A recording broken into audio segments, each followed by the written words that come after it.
Kia ora, good morning. Welcome back to day 4 of public hearings on the draft 10-year plan 22 to 31. Ms McCarthy, welcome.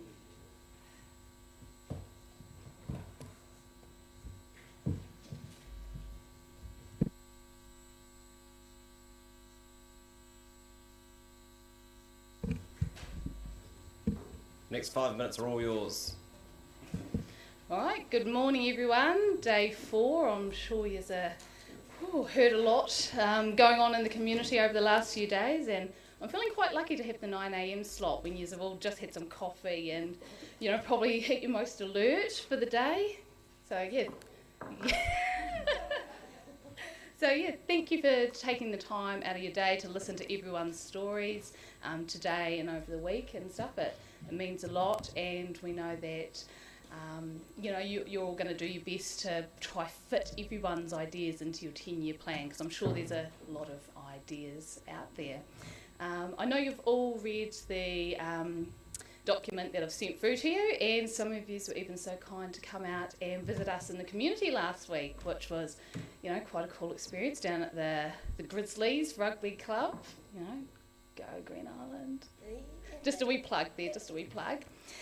So I won't waffle on too much about what was in the document, but you know, I just want to acknowledge the place-based funding that you're kind enough to let us have every year, so that we can keep doing the work that we do in the community. You know, gathering that community voice through things like our community surveys, so that we can feed into your plans. It means a lot, and it also puts food on my table too. So thank you. I had a really interesting experience the other week at the Otago Regional Council's hearings, and it was good to hear that they like having shovel-ready projects. So the other week, when we were talking about how the community's been asking for, say, like the Concord Burnside underpass area to be, you know, a bit more safer and also less congested. I know that there's a bigger picture going on in the background that, you know, is more like in the 6-year plan for you guys. But for us, it's like, hey, how can we work alongside you guys so, you know, we can be shovel ready. So if a pot of funding happens to come up, we can actually get this stuff underway sooner rather than later. So yeah, a bit of that strategic stuff going on. So Green Island definitely want to be able to keep working alongside the DCC and make sure that these plans are ready to go and stuff as soon as possible. And also, you know, just like the roundabouts and stuff, we were actually able to speed that up. So that was going to be in 10 years, they said that, yeah, 10-year plan. We're like, no, we need it sooner. Like, it's just getting busier and busier out here, and, you know, there's traffic lined up for miles and stuff. And, you know, you guys actually, you listened, you read the 2016 survey results, and you said, yeah, we'll do it. And we got those done in like 2 years, which was amazing. So yeah, we just want to keep up that great work and that relationship and just keep things moving forward. Kia ora, Lana. Councillor Benson Pope is befuddled. Oh, okay. Councillor Elder. Thanks for your submission, and thanks for that hui the other day out at Green Island. It was fantastic. You mentioned at that time also the connection to the tunnels. I was just wondering how that linked in with your underpass, etc. The tunnels going right away to Mosgiel. Yep, absolutely. So it's been quite exciting being part of the Dunedin Trails project. Unfortunately, I couldn't be there on the Tuesday night, but you know, just seeing what they've got planned for opening up the Caversham tunnels and the Mosgiel tunnels, so that we can have something like what's out the peninsula. So we love the idea of having safe, active modes of transport available to people that live out in the Greater Green Island community. And we also want to be able to connect our families to be able to get into town through the Caversham Tunnel or out to Mosgiel. But we also want people to come and visit us too, you know, so families might want to come from Mosgiel. You know, we've got great shopping centres and playgrounds and stuff out Green Island, and as you can see, I just love my community, so I'm quite biased here. But yeah, we want people to come and enjoy it as much as we do, but also for our families to know that they can take their kids in the pram and access those trails, you know, not just for people getting to work, people on mobility scooters, kids with scooters, you know, we want them all to be more active and leading more healthy lifestyles. Yeah, thank you. Councillor Walker. Who doesn't have techie issues. Thanks, Lana. A really fantastic submission. I think we all love pictures, so well done on that. Two questions. You make a lot of observations in your submission around roading issues. Can I assume you've got a sort of fulsome and ongoing relationship with our transport department? Yes, so talk a lot with Ian Martin from the DCC's transport team, and he's great. He's always, you know, ready to answer our calls and answer questions. He has definitely been trying to move ahead some of these projects. Some of it, of course, because it crosses over with NZTA and, you know, regional council and different things.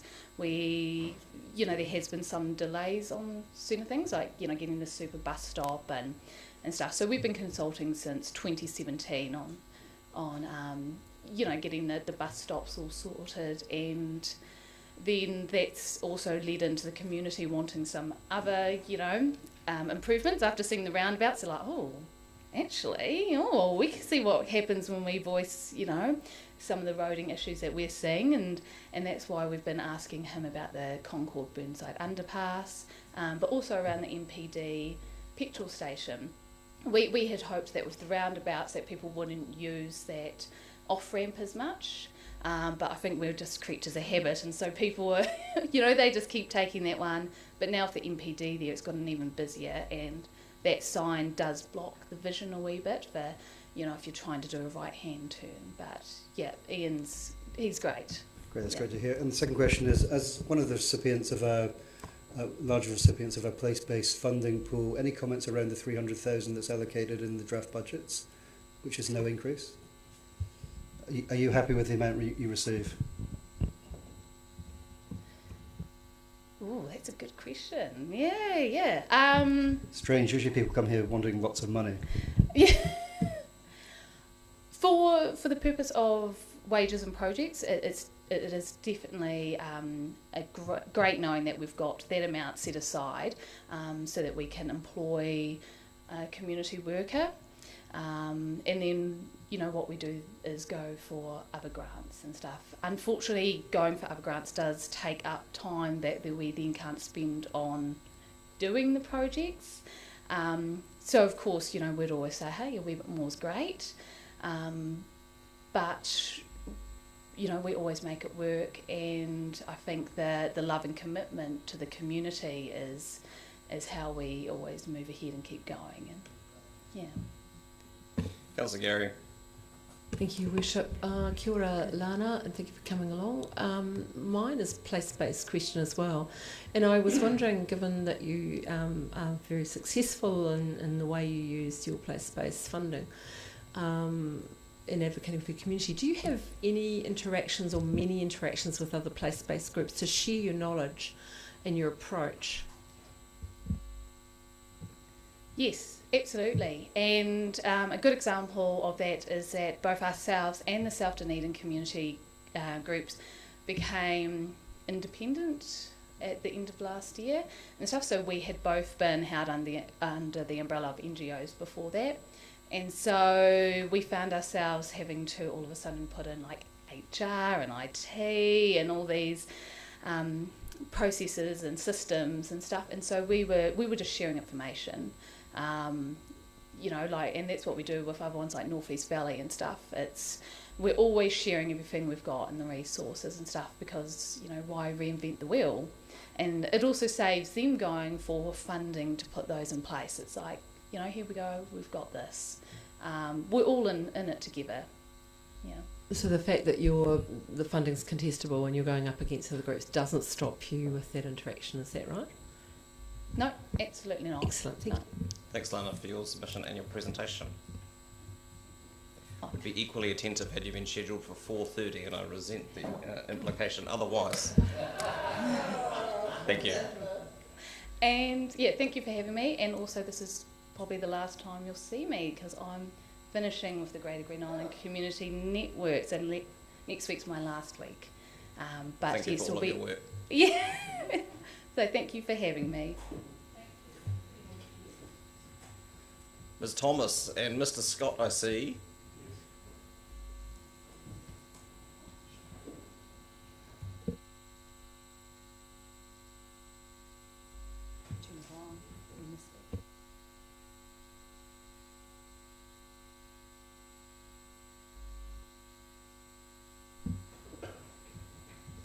Kia ora koutou, we've got 5 minutes. There'll be a warning at 4 minutes. Well, kia ora, Your Worship and fellow councillors. Ko Tom Scott toku ingoa. I'm the leader of the Policy and Strategy team at Public Health South. With me today, I've got Catherine Thomas, who'll be speaking to expand some of the content on our written submission. My contribution will be why we're here and some wider contextual information about the closer working relationship we're trying to build with councils and other important stakeholders in the communities. From our submission, you'll see that Southern DHB has a statutory obligation to promote and protect public health. Come July 1st, 2023, DHBs, including Southern, will cease to exist. We've been told from that date we will become employees of Health New Zealand. I would imagine the obligation to promote and protect will be vested with that entity or some like entity. The point is, public health is a long-term game, and despite our structure changing, it's highly likely we'll continue to be doing what we've always been doing, and that you'll see us back in future. You probably will have heard that public health is the art and science of preventing disease, prolonging life and promoting health through the organised efforts of society. You may have also heard that public health is the way we live, work and play. With this in mind, we know well that the wide range of services delivered by the Dunedin City Council will have a greater contribution to the health and well-being of the residents than, say, Dunedin Hospital, or even perhaps the new Dunedin Hospital. Given the influences local government has on good health outcomes, we've been working closely with a number of councils and on developing a relationship at a strategic level. Given that we have 8 territorial local authorities and 2 regional councils, this is no mean feat. While our staff have a large number of relationships with your staff at an operational level, we do not yet have a strategic relationship with the Dunedin City Council. This is something we're keen to explore in the near future. So without further ado, I'll leave you in Catherine's capable hands to expand on a couple of matters from our written submission. Kia ora, ko Catherine Tokuingoa. I'm a health promotion advisor at Public Health South, and my role is mostly to empower people to increase control over and improve their health. So I just wanted to expand on two points that we made in our written submission. So these are to do with the built environment and smoke-free, vape-free policies. So with the built environment, we're very strong supporters of the environment being safe, usable and accessible to all.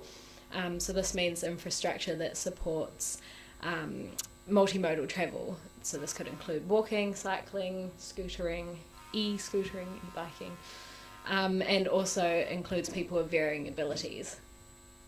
So we're generally supportive of road safety initiatives, and Transport Department considers us as key stakeholders in some of their road safety improvements, which is awesome.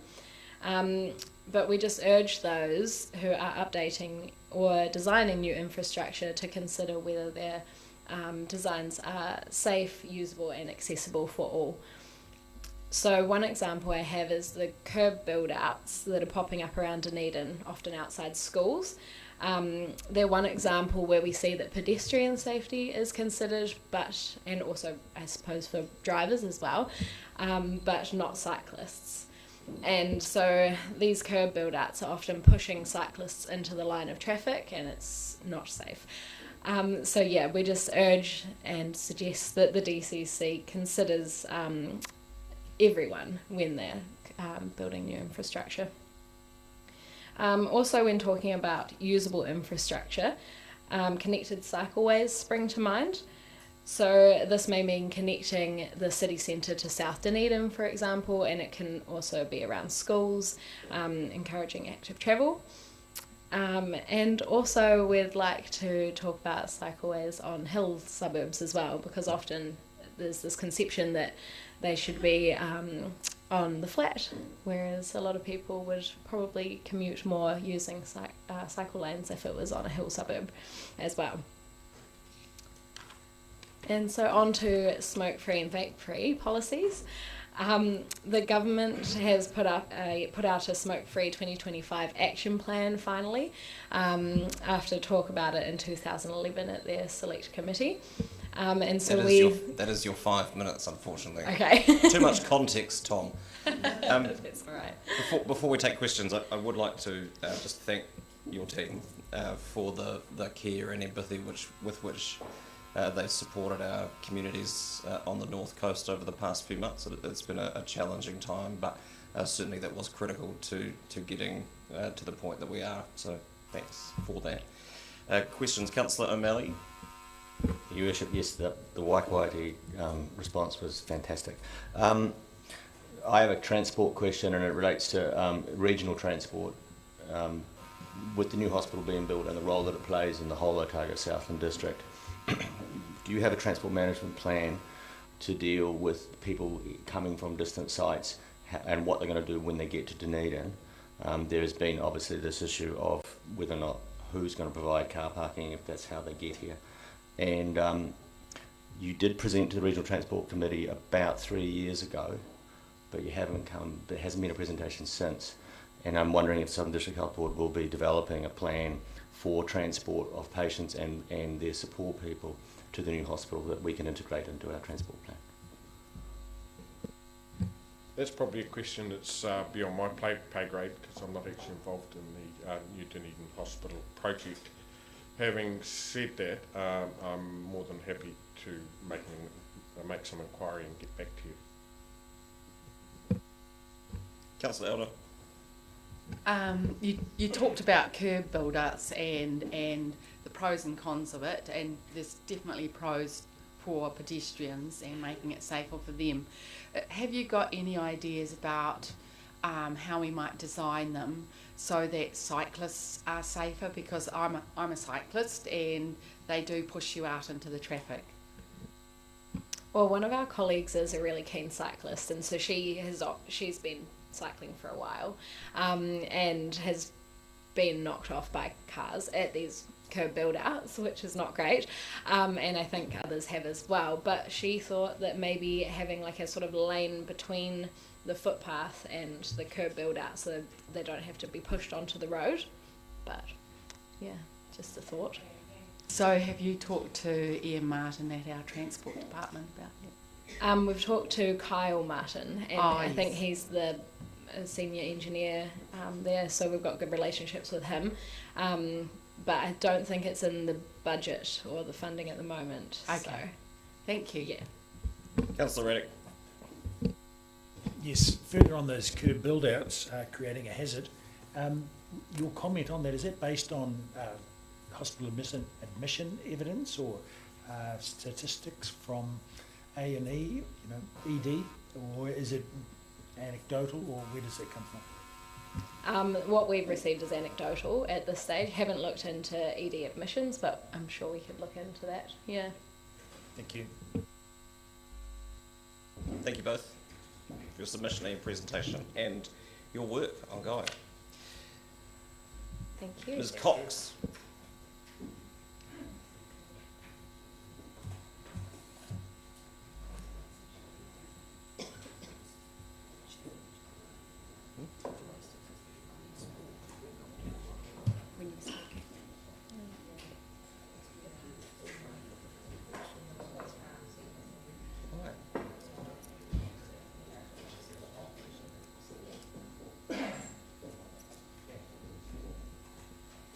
Kia ora koutou, welcome. If you push that button, you have 5 minutes. Kia ora, good morning, and thank you. My name's Camilla Cox. I am the Secretary of Dunedin Trampoline, and I'm presenting today on behalf of a combined group of gym clubs in Dunedin. And Sorry, Grant, if you want to conduct your interviews, I'd prefer you did them outside while we're taking submissions. Thank you. Hi, there are 6 gym clubs. We are presenting together, and you will be hearing separately later from Dunedin Gymnastics Academy. Today we have here Keita McCann from Astra Gymnastics, does rhythmic gym and aerobics. Introduce. Hi, I'm Trudy Isaacs from Graduate Glenelg Rhythmic Gymnastics. And Cara from St Bernadette's Gymnastics Club. and apologies from College Street. So for some of you, this type of presentation will feel like deja vu, because gym clubs have been talking to the council for over 2 decades about the need for better gym sport facilities in Dunedin. We have a profound shortage of indoor sport facilities generally, I think confirmed by the fact that the Edgar Centre is always booked. And gym sports have been struggling for a long time with having facilities that are simply not fit for purpose. There are 3 clubs currently using the Caledonian, which is a fantastic facility, 3 clubs that rent privately. The private rental facilities are cold, they leak, some of them flood.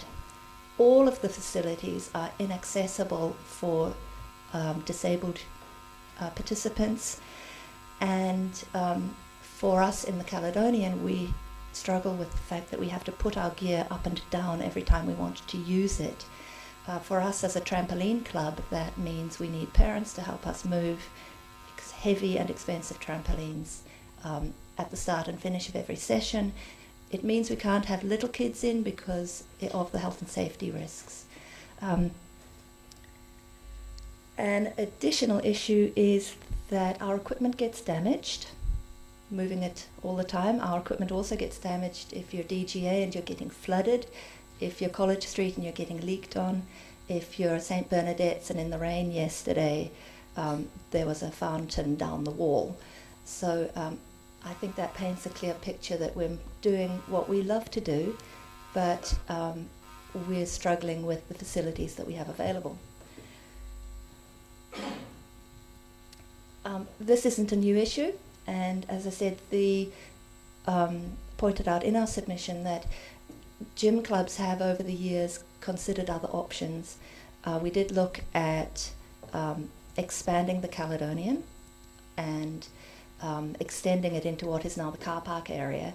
At the time that was rejected because even that extension would not have fitted all the clubs in Dunedin, wouldn't have fitted all the codes that we use. Later on, the Dunedin Gymnastics Academy led looking at a facility out at Logan Park, a purpose-built one, and that was parked actually when the Lion Foundation facility was offered, but it turned out that again there were too many users and the existing users wouldn't have had somewhere else to go if the gymnastics had gone in there. So what are we asking of you? We feel that the council should invest in indoor facilities for gym sports. What we have recognised is that building one enormous facility has proven too difficult, and we recognise that we have some facilities that are great, like the Caledonian. Caledonian has some renovations being done at the moment, and we think there's some scope to improve our use of that facility and to offer additional services, additional classes, additional programs. Yes. Thank you. and not necessarily by us as our 6 clubs, but by other active groups who want to be doing dance, aerobics, boxing and so on in that space. But we would also like the council to look at other facilities because we need them, either to build, either to get an existing building and make it appropriate. So we're asking for money to progress something that has been a problem for a very long time. I forgot to mention there are over 1,000 gym sport athletes currently in Dunedin that the 6 clubs service or provide services to, and we could make that a lot more. We could bring in more people if we had facilities that were more fit for purpose. Thank you.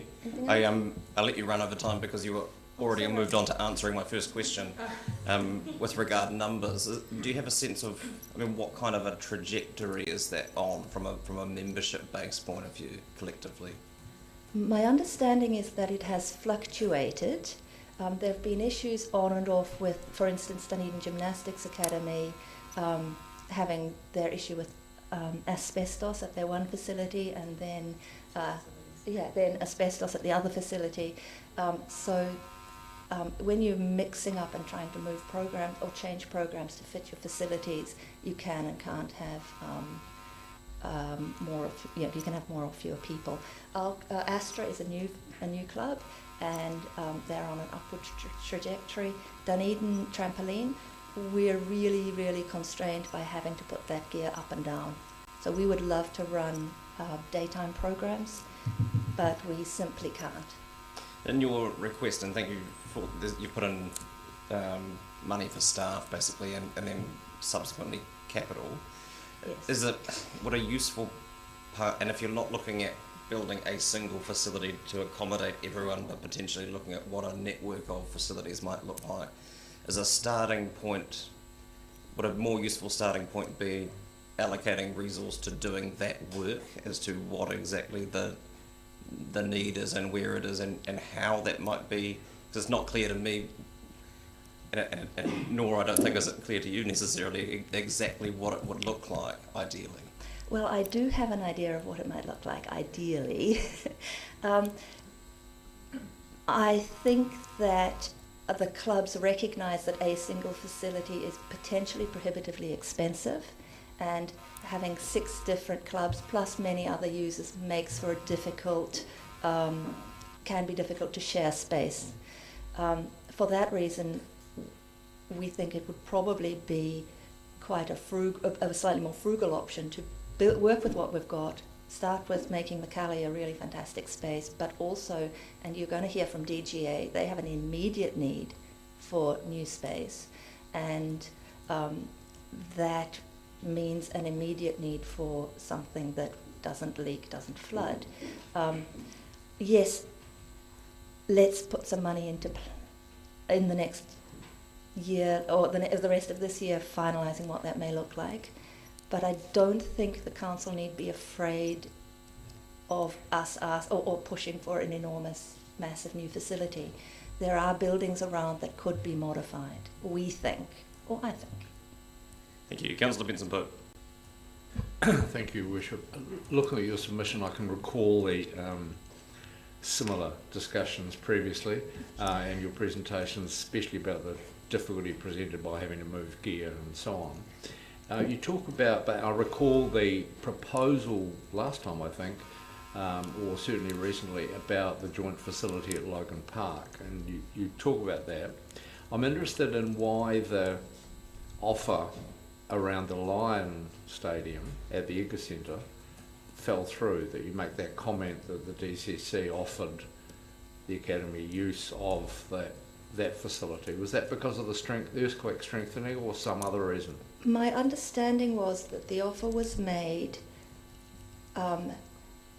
without having liaised with the people who ran the facility, and that there had been a hope to purchase, and again, this is hearsay, you would need to check with your team, with the staff.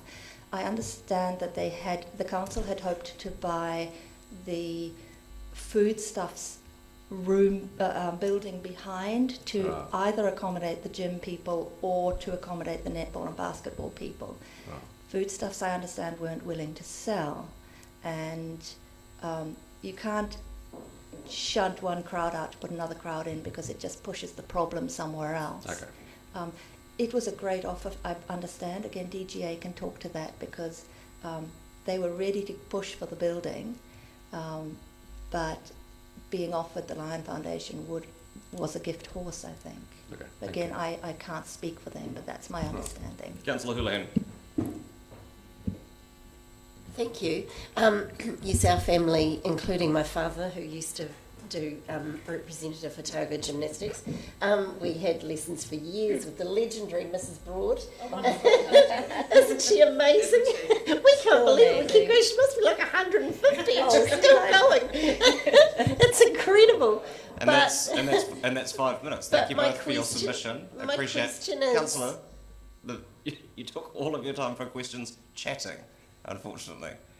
Your 5 minutes is up for questions. Thank you. I'm sure you can ask the DGA group when they submit later on. Thank you for your submission, for your presentation.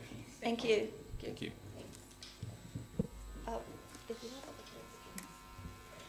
Ms. Bizima. Apologies. Bizima. I knew I was going to butcher something at some point.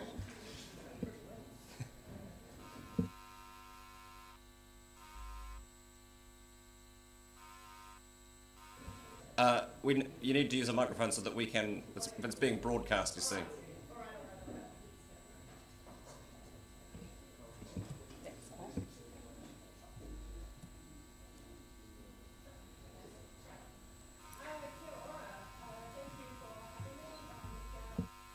Sorry, can you turn your microphone on?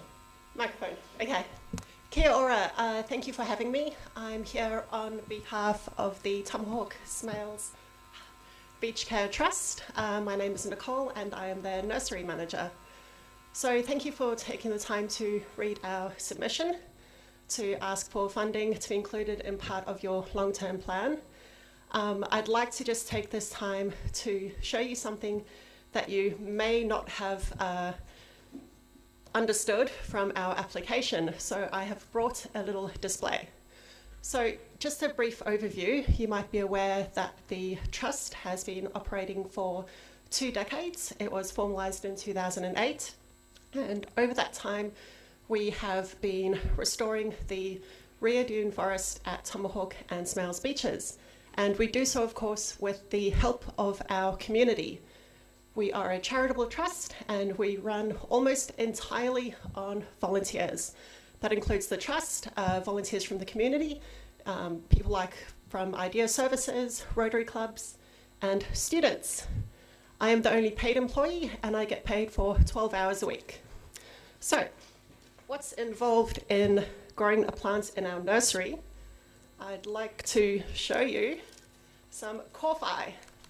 So, kawhai seed starts in our nursery as so big. They take several months to germinate unless you individually clip them with a toenail cutter, and then they're up within less than a month.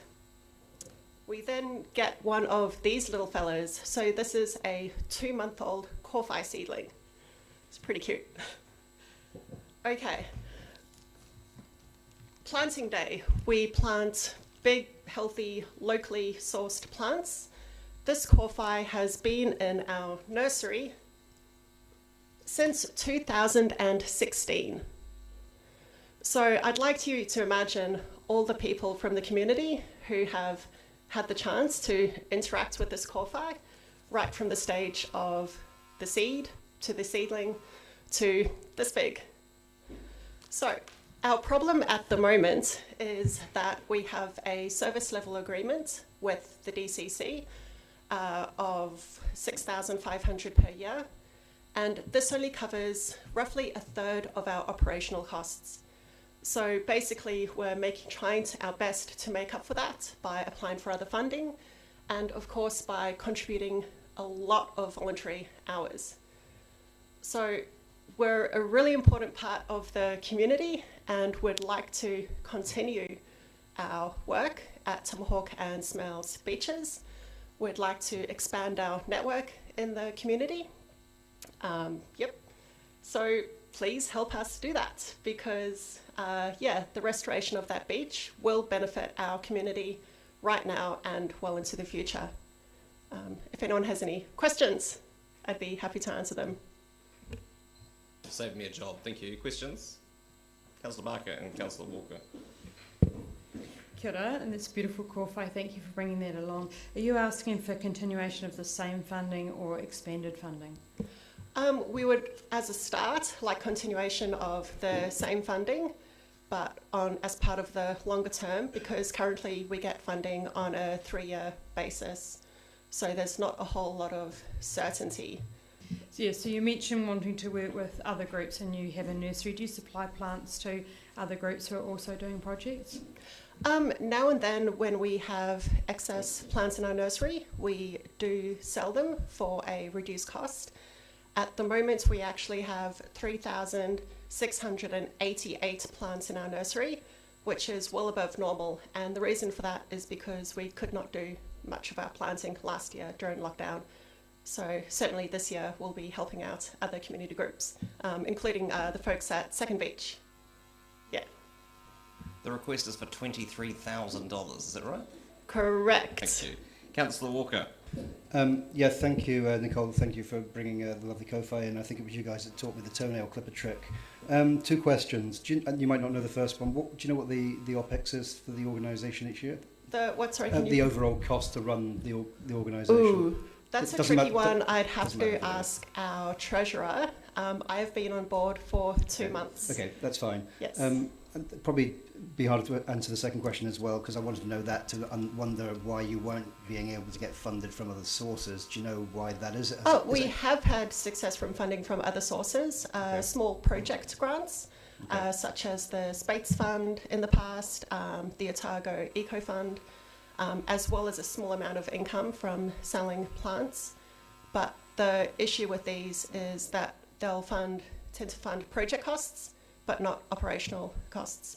And my third question is, and I'll try and get my maths right here, we have a service level agreement for 1,000 plants, yes. Which basically is $650 a plant, so that's 6,500. You've asked for 23,000 based on 2,000 plants. Would you guys be happy with the 1,000 plants so halving your request if we gave you 11,500? Given that the reserve is 28 hectares in size and largely dominated by marram grass and lupin, I think it would be a wiser move to keep aiming for 2,000 plants to improve that ecosystem. And I'll also mention that $6.50 is an underestimate of the actual plant costs. It's closer to $11.50. That includes going out, collecting the seed, growing them, potting them on. We've got to put them in the ground, and then we need to spend the next 5 or so years maintaining them. That's the reason I suggested 1,000 at 11.50. So okay. Anyway, cool. Councillor O'Malley. Thank you, Worship. Thanks for coming. There was an effort about a year ago or 2 years ago to try to coordinate all of the growing and planting groups and landowners so that we could get an integrated understanding of the whole district. Okay. It didn't eventuate. It was hard to get everybody together. Would you, I see with your request and then the fact that you have to go and ask for grants and other such things, what would you think about the idea that between the council, DCC and the OIC, we coordinate a restoration fund and a coordinated behaviour so that once an identified group, such as you guys who have been doing your job for so long, can be identified, it becomes a simpler task for getting the funding so that effectively you become some sort of certified provider and then you go into a system that is integrated. So when you've got too many plants, we know where to put them and that sort of stuff. Yeah, I think that's a great idea, especially if it could be extended into the future and not just be a short-term arrangement. Because the forward look has to be to that COFI there, which is 5 years away or so. Absolutely, yeah. Cool. Thank you. Okay, are we Good done? submission of your presentation. Oh, We're done. cool. All right. Sorry? Oh, well, if someone would like a challenge, I have this little kōwhai. I would like, you seem keen, I'd like you to take this little kōwhai, grow it up. It'll be brave of any of them to suggest In we'll still be here 5 years' time, here's a bag, you can come plant it. in the beach tomahawk smails. All right, I'll leave it at the reception for you. Cool. Kia ora, Nicole, thank you. Anne Barsby and Joe Gaylor, welcome.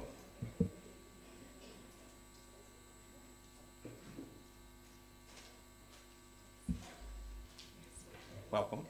Welcome back.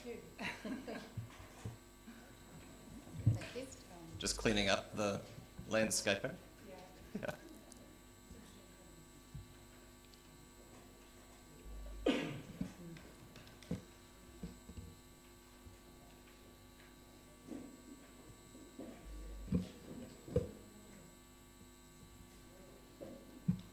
My job is to, good morning everyone, and back again. My pleasure to introduce Jo Gaylor. Jo is one of our co-chairs for the Southern Heritage Trust, and she's presenting today. Thank you. Thank you very much for the opportunity. I think we're preaching to the choir here that we all agree that heritage in Dunedin is something really special for our city, something that we cherish and something that increasingly our marketing is relying on, and that's bringing people to the city. We have evidence over and over again of the impact that our heritage has on our city. So we start with hopefully an acknowledgement of that. Our charitable trust is a key group within the city for as a stakeholder for heritage matters. And we sincerely hope that our views will be taken, given some weight here today.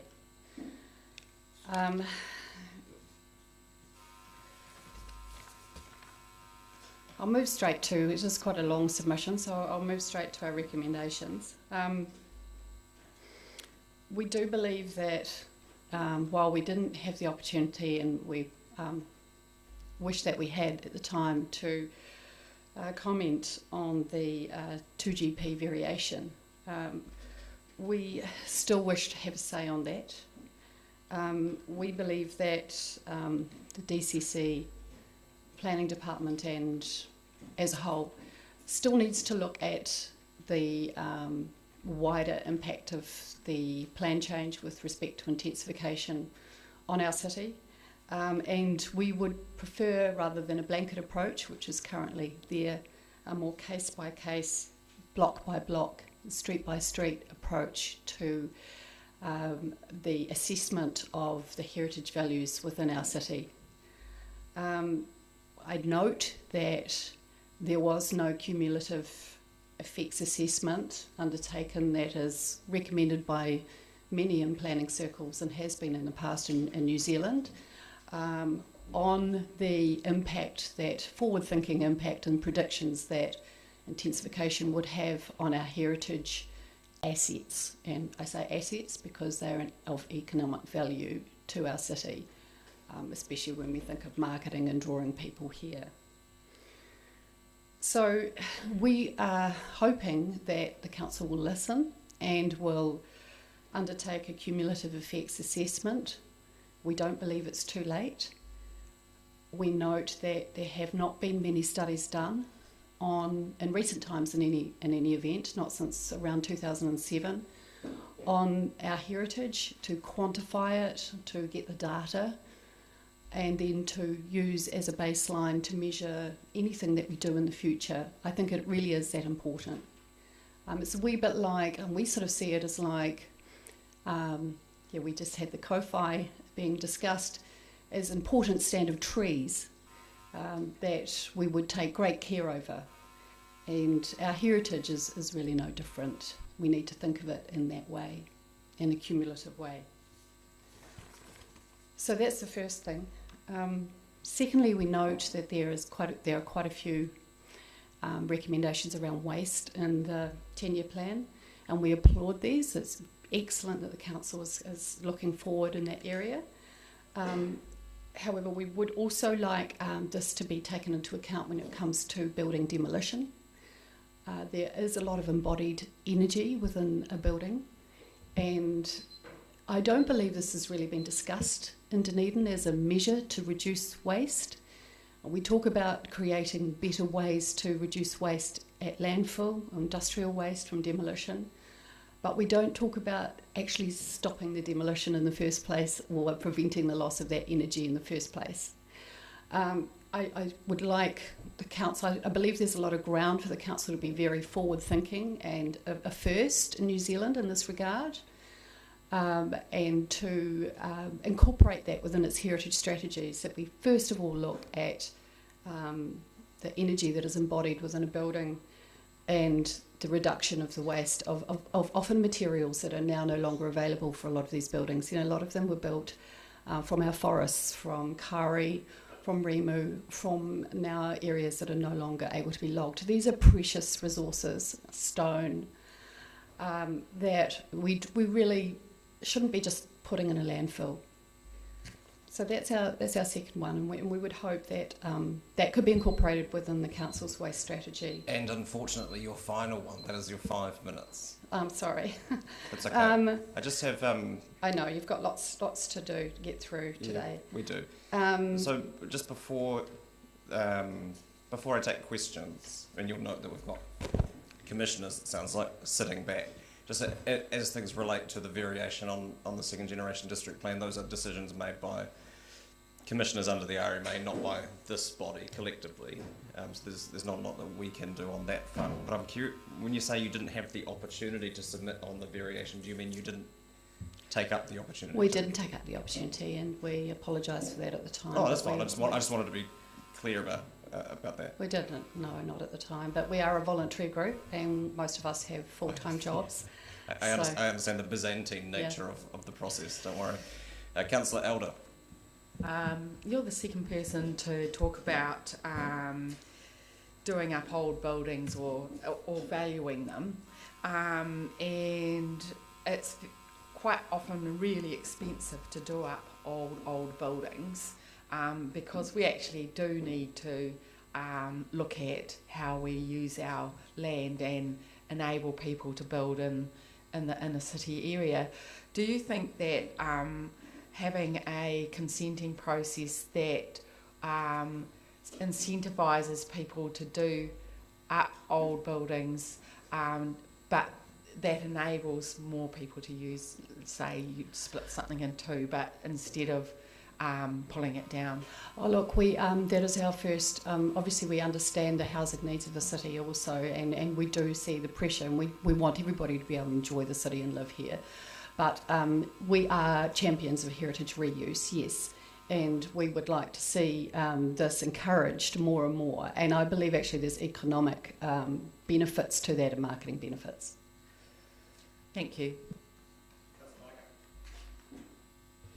Thank you, Worship. Kia ora koroa.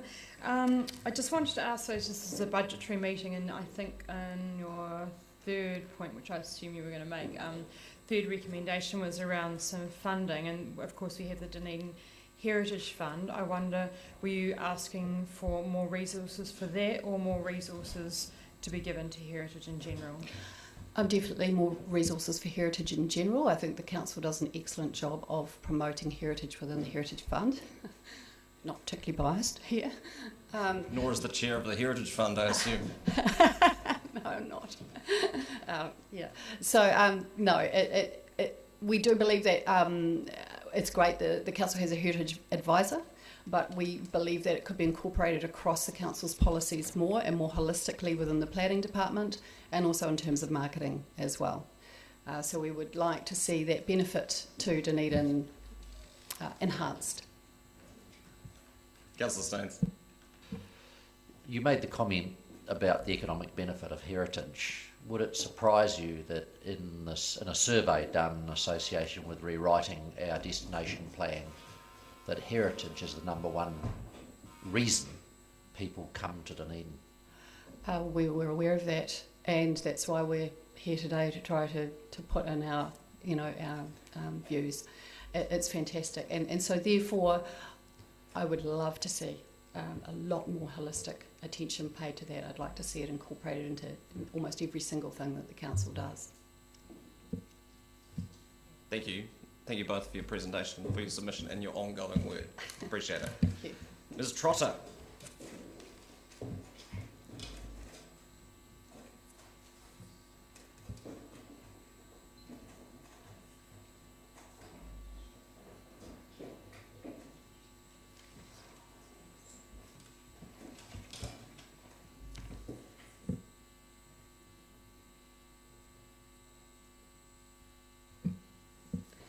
Morena, kia ora koutou, thank you for having me. My name's Tess Trotter and I'm here to speak on behalf of the Valley Project. So that's the residents of the North East Valley catchment, our voluntary executive and our staff as well. I won't reread our submission, we tried to keep it short and sweet and to the point this time, but there's a couple of things that I'd just like to highlight.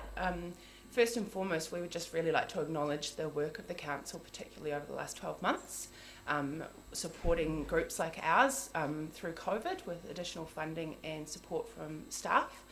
We've really appreciated it and we found it to be a very challenging time for us and for people in our community, and not always in the ways that we anticipated either.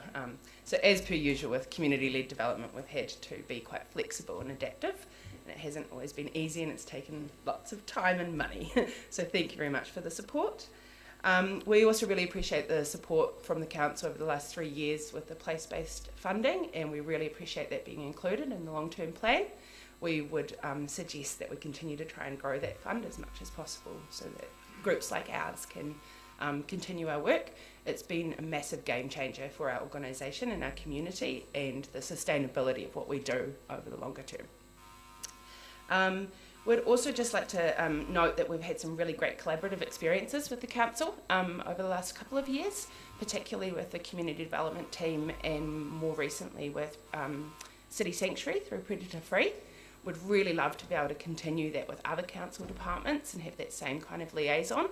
We really believe that we're a great organisation to go to if council's interested in what the community has to say, and I think we've demonstrated that on a few occasions in the past. In particular, I guess some of the areas we'd like to do more work around is continuing on the environment across the board. We have some really good relationships and funding, for example, under Te Aotearoa, but we have a lot of thoughts around water development and that kind of thing. So we'd just like to signal again that we're here to assist with that. We also like to note in our submission that we are concerned about the rates rises. We do appreciate where they're coming from, but given the nature and makeup of a lot of our community, we are concerned about the impact that those rises will have on low-income households in particular, especially at a time where in our community we're seeing huge increases in costs for housing, whether that's living or renting. It's been really noticeable to a lot of whānau in our community. Lastly, I just wanted to touch on waste and the environment. So we have a lot of thoughts around waste, and we support the 4+1, is it, for the recycling, but we do think that there's space for community waste management around waste minimisation, but also potential for things like composting in community. And we've been seeing a lot of different community-led initiatives around that type of thing, and we think there's space for that as well. And with regard to the environment, I just would like to highlight that the project that sits under the umbrella of the Valley Project, which is the Open Valley Urban Eco Sanctuary, has achieved well beyond its initial goals this year, and that has been thanks to help with council. For example, we have some community agreements around parks and recreation spaces where we're replanting, and we're just seeing a lot of people in our community wanting to put time and energy into that type of thing, and particularly the social benefits that come out of that. Intergenerationally, lots of different people coming together to work on our stream life and the health of our community. Thanks. Kia ora, Tess. Councillor Walker. Yeah, thank you, Your Worship. Thanks, Tess, and thanks for all the work you do in community-led development. It's much appreciated. Your point 112 talks, like many groups have come here, about the fund, the place-based fund, the 300k that is currently in the budget, draft budget. This is a budget setting process, so it seems people are nervous to state a number. So you ask for an increase. What is it? What would you ask for, and what is the basis for asking for that? For us, the primary basis is to have staffing available to support community initiatives. It's about keeping things sustainable. When you're doing community-led development, new things arise all the time, but there's also a need to support things that are ongoing and embedded in a voluntary sense. For us, we either spend time seeking funding, often that's project driven, that doesn't necessarily support that sustainable support for the community, or if you doubled the fund, that would pay for my time to do more of that work than seeking funding. That's my concern. The real advantage of the place-based fund has been the ability to apply for multi-year funding and to have that secured so that you can plan from that base point.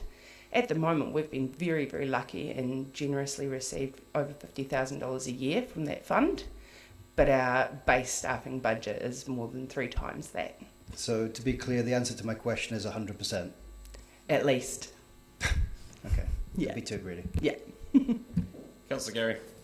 Thank you, Worship. Thank you, Tess, and thank you for the work you do and your clarity around place-based funding and what it does for your community. My question is around rates, and I just wonder how well known in your community the rates rebate is.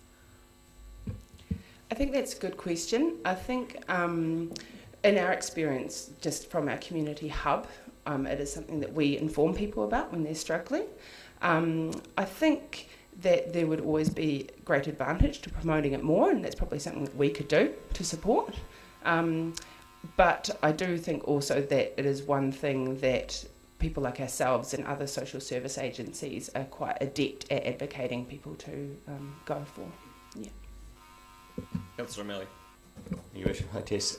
My question is actually around the organic material that we're collecting and the ability to service it rather than necessarily send it all to Green Island to be processed. And some organisations, in addition to yours, such as Waikawaiti and Fiona Clements has come as well, have expressed an interest for the community to be involved in some of that processing. Do you think it would be not such a bad idea that maybe as we set up this process that we interact again with all the groups and see if we can get local groups to do some of the work that's going to be involved with this?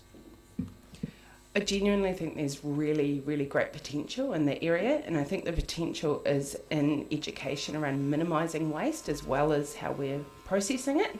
I think it would be of huge value to undertake a project with place-based and other community organisations on what they could do there. It is something that we are seeing a lot of appetite from community members around. It's something that people are keen and willing to put time and energy into. And I think through the mechanism of place-based groups would be a great way to activate that. Thanks, Tess, for your submission and your presentation. Thank you very much, folks.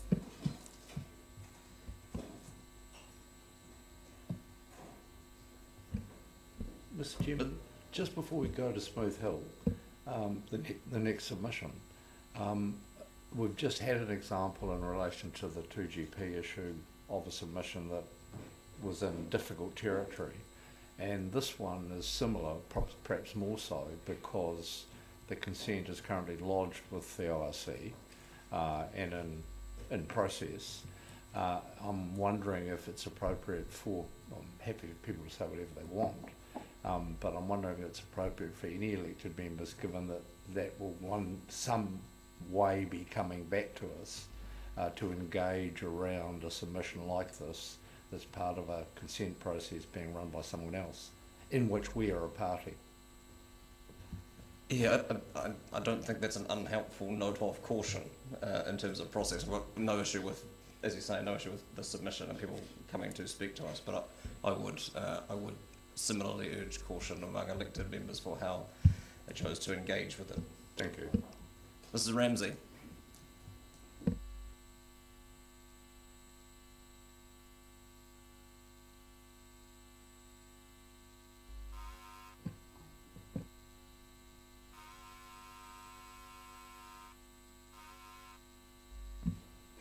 Welcome, Sarah. The next 5 minutes are all yours. Thank you for having me. Passed the first test. Got the microphone working. Look, good morning, and thank you so much for having me. I know you have an awful lot of people to get through, so I'll keep it short and sweet. Look, 29 years ago, your predecessors thought it was a good idea to build a landfill at Smooth Hill. Today, they're spending all of their resources on proving the site is still the only option, because under the Resource Management Act, they don't need to consider alternative sites when a designation is in place. In Council's own resource consent submission to ORC, you've highlighted that it was fast-tracked, as if it were 5 days later it would not have been approved in its current form under the new National Environmental Standard to protect waterways. Now, if that alone isn't ringing alarm bells, of perhaps we should investigate alternative sites, then what will? I've asked council staff what alternative sites they've looked at recently, and I've been told verbatim there has been no investigation into alternative sites since the original designation 29 years ago. And under the RMA, we don't have to. So we're putting all of our eggs into one 29-year-old basket, which quite frankly, we're terrified is going to spring a leak. Now, I'm not a scientist or a landfill specialist or an RMA expert. I stand no chance of sitting here and arguing against the team of experts that you've hired. And myself and our community in Brighton do not have the means at our disposal to hire such experts and fight that argument. What I do have, though, is a pretty proven track record of business acumen and common sense. And I think this development is defying logic. In my world, we don't just do stuff because we can. We do it because we should. A few layman observations from myself. In the time since the original designation was done, which at the time probably seemed like a good idea, but 29 years later that's changed. At the time it identified that the Otakaya Creek and beach was of little to no ecological or recreational value. Has anyone been out to Brighton for the weekend lately? It identified that there was no residential or commercial affected development and that a buffer zone would be put in place to prevent such developments. Our house is 800 metres from the edge of the pit, and our airport runway is within 5 kilometres. It identified that there was no recreational value in the location, and I think that mountain bikers, bird watchers, hunters, the Otago Rally, hikers would vehemently disagree. And also that there was no environmental value in the site itself or areas of cultural significance. We have a population of New Zealand native falcons, wild eels, and to my understanding there has been very little consultation with iwi originally and more recently. They also said that they underwent a thorough consultation with the community. Consultation records from that time reveal that a majority of the community that were consulted actually were against the plan. So my final point is past history is usually a reasonably good indicator of future performance. And so what evidence is there that this council, given the state that we're currently in, actually knows how to adequately manage a landfill and our waste? We are in this position because the designation has been poorly managed. Councillors are backed into a corner and told there is no alternative, we do not have time. To me, in business, that is just not a good enough excuse to move blindly forward, believing there's no alternative 29 years later and spending potentially 100 million worth of ratepayers' money. Thank you. There appear to be no questions. Thanks, Sarah. Mr. Dory isn't here, but Mr. Morrison is. Are you happy to come now, Alistair?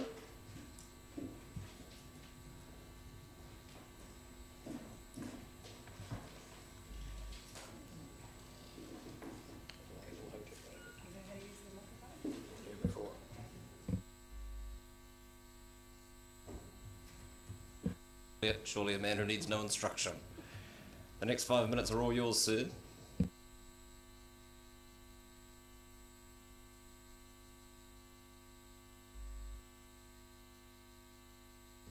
Hello, good morning. Nice to see you all again. It's evident that a great deal of work went into producing this brochure. It's just a pity that most of the people out our way did not receive one, due to some glitch in your distribution system. Most of what's in here refers to Dunedin itself, and I'm often told, please remind them that Dunedin City does not stop at Pine Hill. After 3 o'clock on the afternoon of 2nd of February, we all became a bit wiser about lead in drinking water. And in the weeks following, some of us became rather busy, and it would be fair to say that the whole issue came to us as a bit of a surprise. But now things have gone rather quiet, and we have folk in the community asking for some information about progress with finding the source of the contamination. So we will be asking Three Waters for a paragraph or two about this aspect. We're keen to see the extra filtration, which is already in the budget, installed in the coming year, and that should give the community good quality and hopefully reliable water for the coming years, provided that care is taken to control and eliminate forestry activity around the river catchment area. The 10-year plan is a budgetary process, and so I have highlighted the possibility of what might happen if or when the government's effective nationalisation of drinking water comes to pass. If the river has to be abandoned as a catchment and water has to be piped from the city, the cost of that would be very significant and might well happen within the next 10 years. On a similar theme, I've highlighted the sewerage schemes in our area, and I don't want you to have any more surprises. I don't know what the actual costs of potential upgrades or relocations might be, because we have not been told, but any costs would be significant and could happen in the next 10 years. In our submission, I've mentioned the topic of partnerships between City Council, community and community boards. It was using this model that got us the Blueskin Bay Library a number of years ago and the Waitati Public Toilet more recently, and we'll be using this method as we embark on the future of the Truby King Recreational Reserve. I've pointed out that there's not much in our area in the way of outdoor recreational places for older children, and I've asked for money to be included in this 10-year plan, but have emphasised that the partnership model can be used to bring these things to fruition. We note your proposal for a new rubbish bin system.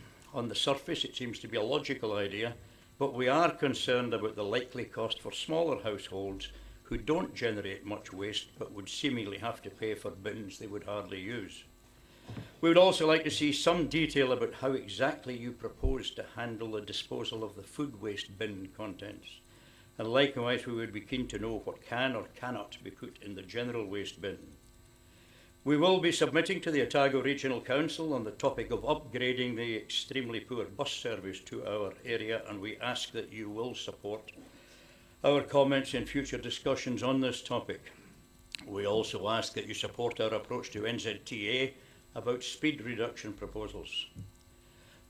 We've asked you to support our proposal for improving the visual aspects to the northern gateway to Dunedin City, which is the main road through Waikouaiti, and again we are talking about using the partnership model for this.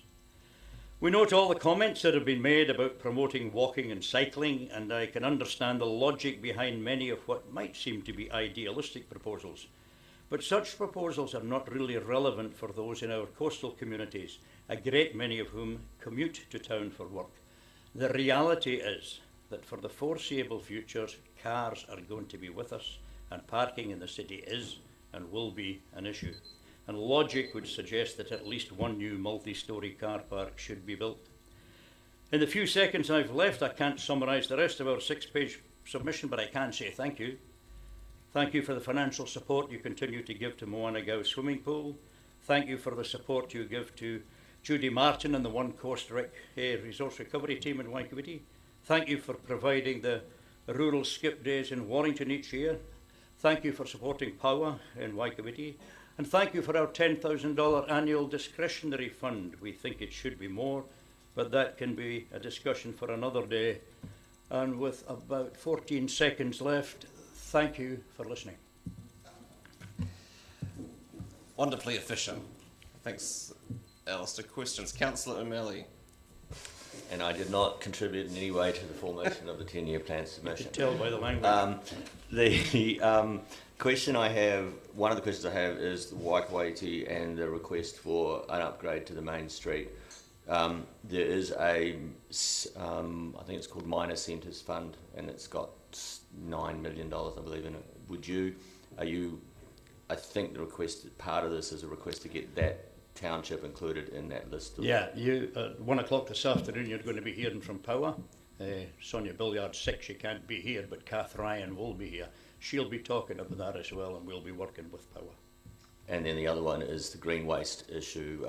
One Coast, I think, has expressed some interest to be involved in how to process that after. Yeah, I've had a lot of paperwork to catch up on, so I've been watching you on television over the last 3 days, and I did see Judy Martin when she was here, so I know everything you've spoken about. What a poor life I live. Very engaged citizen, Mr. Morrison. Councillor Walker.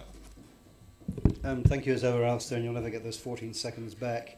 If there's any consolation, I didn't get a document either through in my letterbox. I have a question about your request for the, seems very exciting, request for a bike park in Waikouaiti for $75,000. Because this is a budgeting process we're going through now, how well has that been costed? The bike park? Yeah.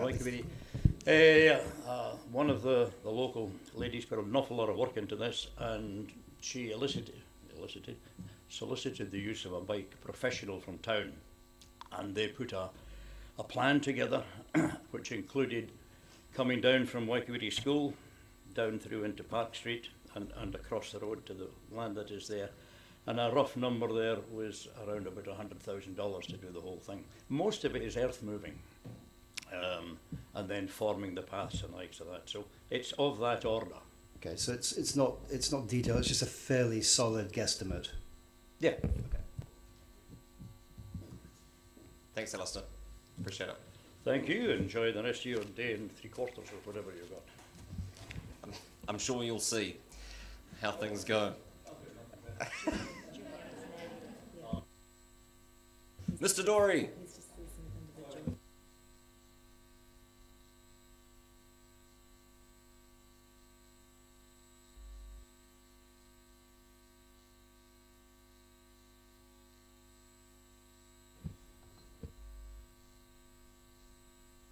Staff have gone to great pains to tell me that Mr. Dory is speaking in his capacity as an individual and not on behalf of the church. He probably only said that once.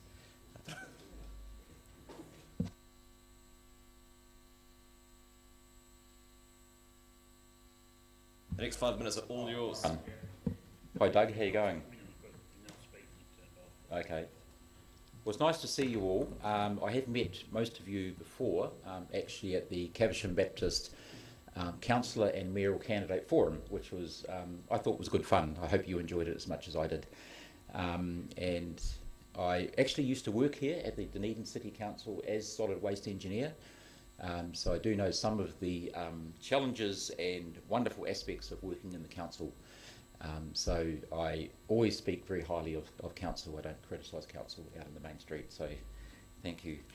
So apart from being an engineer on one side of my brain, I've also spent 13 years in Bangladesh working in community development. So I actually have this other side of my brain. So I care about, in a situation like South Dunedin, which is the only thing I'm talking about today, I'm aware of social aspects there, but also very interested in the engineering aspects of stormwater. So the only thing I'm talking about now is stormwater.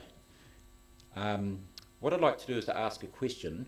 What is the current status of the South D stormwater network system following the 2015 flood? For clarity, Mr. Dory, this is a forum for you to present to us.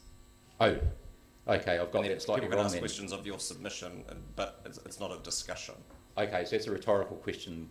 I'll get back to you later. Okay, so it's my understanding that after the 2015 flood, I am assuming that the current stormwater system has not been fixed up to any given degree to a point where we can now say that South D is flood-free, that it is no longer flood-prone. I don't know about that because I haven't heard any announcement over the years that the work has been done to make it currently a non-flood prone area. So at some stage I'd like to, not today obviously, some stage I'd like to get the current status of that flood, of that stormwater system. So that was my first question, which you've cut short, so it makes it easier. So second question, climate change, which is a much longer period of time, excuse the pun. One of my concerns about the future of South D and its stormwater system is that because the climate change discussion has entered into the debate, and I am a climate change believer, I'm not some sort of religious person that doesn't believe in climate change, I accept the science, I have no issue with that. But one of the issues is that, as I've written very briefly in my paper, that I think we keep setting longer and longer time periods and unknowns about what it is we actually have to design for. And I feel that that level of analysis, which may well lead to hundreds of years in the future and some unknown metres of sea rise, paralyses actually the more immediate situation of actually fixing up what's there now. So when we build infrastructure as engineers, we often think of, say, a 100-year lifespan. Let's think of that. That's 4 generations. That's well after we're all gone from here. And we build for that to the best of our ability. And after that period, future generations and future resourcing and future worldviews then decide what to do at that point. So what I want to really encourage the council, and particularly the engineers, if they're given the freedom to do this, but they need to have that freedom by the governance people, which are you people, is allow them to get on and design for something like 100 years. Let's talk about a metre sea level rise around the perimeter, St Clair down to Lawyer's Head and along Portsmouth Drive. Let's actually design the South D system for that. If that involves 2 or 3 kilometres of sheet piling around the side, that's fine. Let's keep the sea out of South D, but let the stormwater function appropriately. Thank you very much for your time and consideration. Oh, by the way, I did see that meeting on the video where the previous mayor, and I say that with all due respect, actually I felt, who am I looking at? What's your name? Sorry? Oh, Andrew, yeah, I felt at that time, Andrew, you were forced into not continuing with your discussion point at the time about saying sorry to the people of South Dunedin. I did watch that just recently, and I felt that that's overshadowed much of the ongoing discussion due to climate change, sort of analysis by paralysis, or is it paralysis by analysis? Any questions? Councillor O'Malley. Your Worship. Thanks, Julian. Your commentary on not knowing what the city's plans are with stormwater. There was a presentation that was done at the Blind Foundation on Hillside Road about 18 months ago with community engagement, and I believe that might have been the last one that's been engaged with the community. Do you think it's time for us to come back again and talk about where those plans have gone so that the people in the community can understand where the council's heading? Yes, thank you, Jim. Yes, I think so. I actually hosted one of the council feedbacks, actually through Cabby Baptist again, just a few months ago, whenever it was, 6 or 8 months ago. That was very helpful, and no longer was managed retreat certainly the default setting, which tends to be a green default setting. But I don't really know what's happening beyond that. So I have a house in St Kilda. I have skin in the game. I rode my e-bike today. I live on the flat. It's a wonderful area to live. So sorry, answer your question. Yep, yeah, let's have some more. And then to your other point, are you asking for that the council comes to some assessment decision on where they believe the sea will be by 2100, and therefore then plan from that point forward?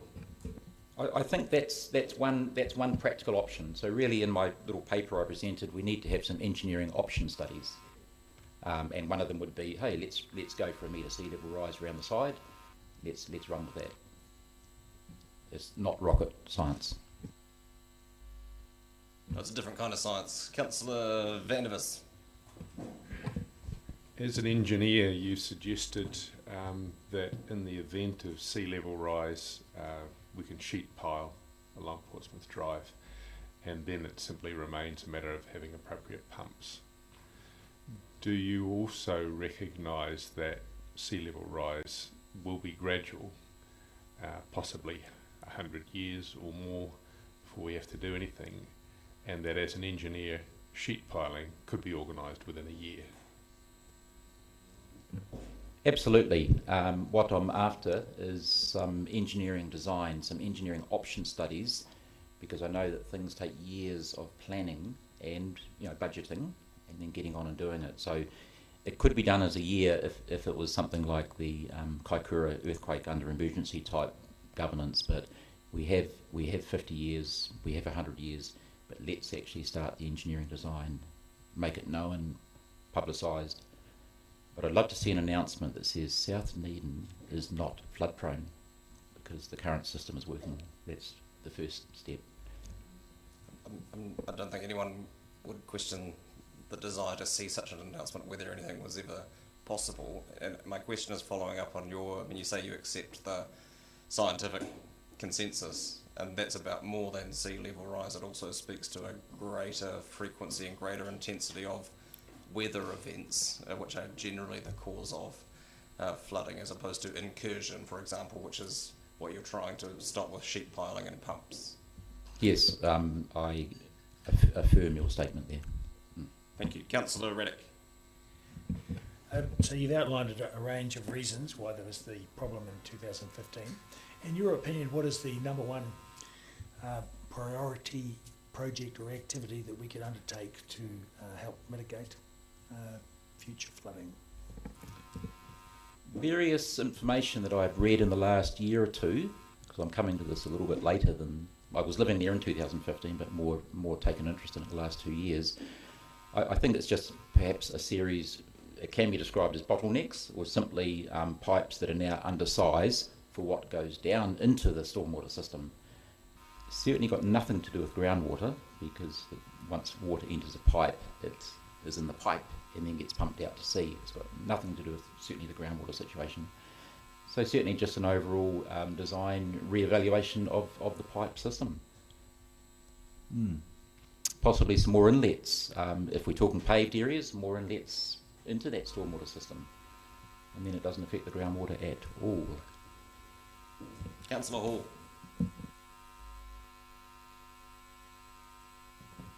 Were you aware that there has been a study done about sheet piling and all that, and a presentation done to council over previous years about sheet piling to prevent the flooding and all that? I'm not exactly aware of that.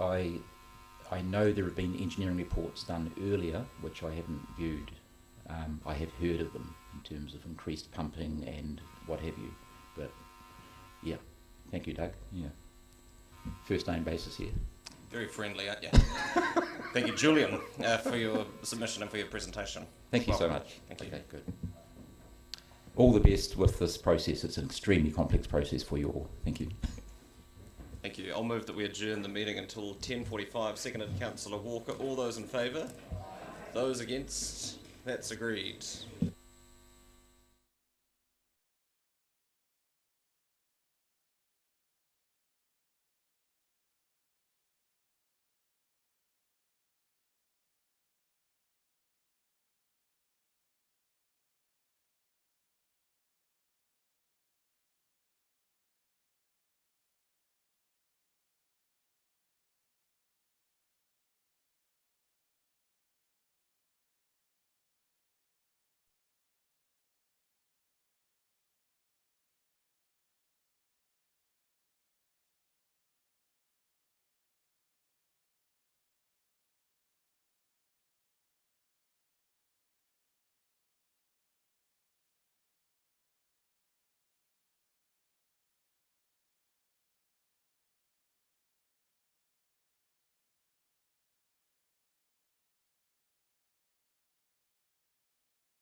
people will take their seats.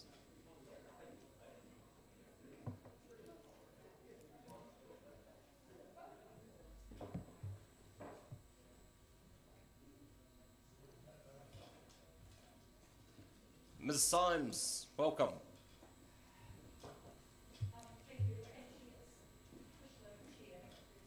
Kushla the Chair, welcome. Come forward. We'll all be craning our neck.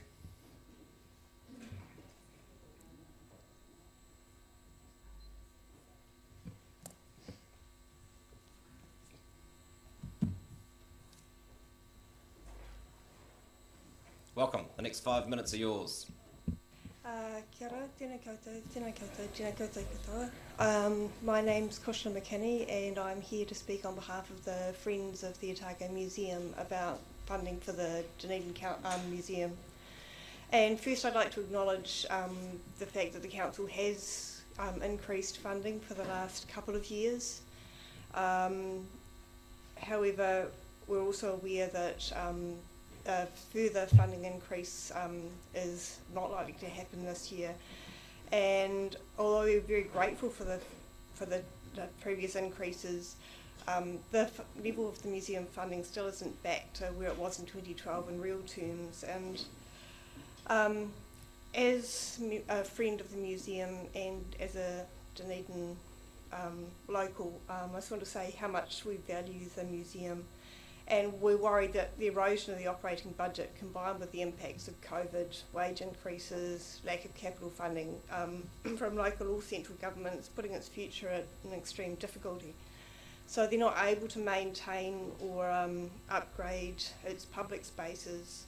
And the other bigger problem is the long deferred maintenance, putting the museum and its collections at risk. And the thing is that these aren't nice to have, they're basic requirements of keeping the museum funding. There are things like having an adequate sprinkler system and ensuring the buildings are up to code and making sure that they can hold on to valuable staff. So, for example, the museum does so much outreach in terms of cultural and scientific support, yet a lot of its science communicators are on one-year grant-funded contracts. You know, we want the museum to hang on to these people because they're really valuable. Also, it's not like the museum's been profligate in its spending either, because it brings in over 50% of its budget from outside sources, which, you know, I'm a scientist. Getting grants is really hard, so that's really impressive.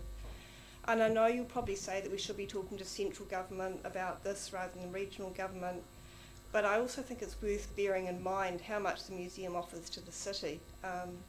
So it's regularly visited by 3/4 of Dunedin residents. You only need to go there on a wet weekend to find out exactly where anybody with kids goes. You know, it's the museum. The reason I joined the Friends of the Museum is because it is the favourite place in the city. My kids absolutely love it. And it performs really valuable scientific and cultural support for schools and communities, and also for the university, and it's a really beloved institution. I mean, who knows when the government's going to step forward to the mark to allow, and it'd be really sad to see the museum fail sort of in the interim, because we can't maintain it even at the level that it is at the moment.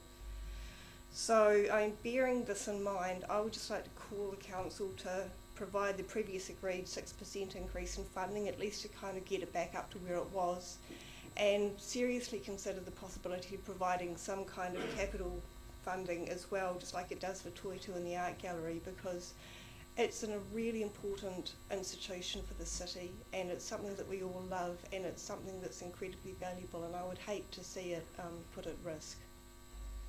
Kia ora, tēnā koutou, tēnā koutou, tēnā koutou katoa. Kia ora, you're happy to take questions? Councillor Benson-Pope. Thank you, Worship. Thank you for your submission and your support for such an important institution. Last time your group presented to us, I asked about whether a similar presentation and request was being made to the other local authorities, also contributors reluctant or at reduced levels to the museum. I acknowledge that the city bears the lion's share of the funding, but other authorities also have a responsibility that some of them aren't meeting fully. Are you, or have you, enough outreach to make similar presentations to those other councils about their behaviour? Well, it's certainly something that we can, you know, if it was going to be some use, we're prepared to try, but I'm also very aware that they feel like it's not part of their remit because it's very It much is called the Dunedin Otago thing. Museum nonetheless, and there is a statute that requires them to make a contribution. Yeah. So certainly, if the opportunity arose, we could consider doing that. I recall last time that whoever was presenting said that they were actually doing that, but you were saying that it hasn't happened on this 10-year plan round with those other authorities. No, not this time round. No. Okay, thank you.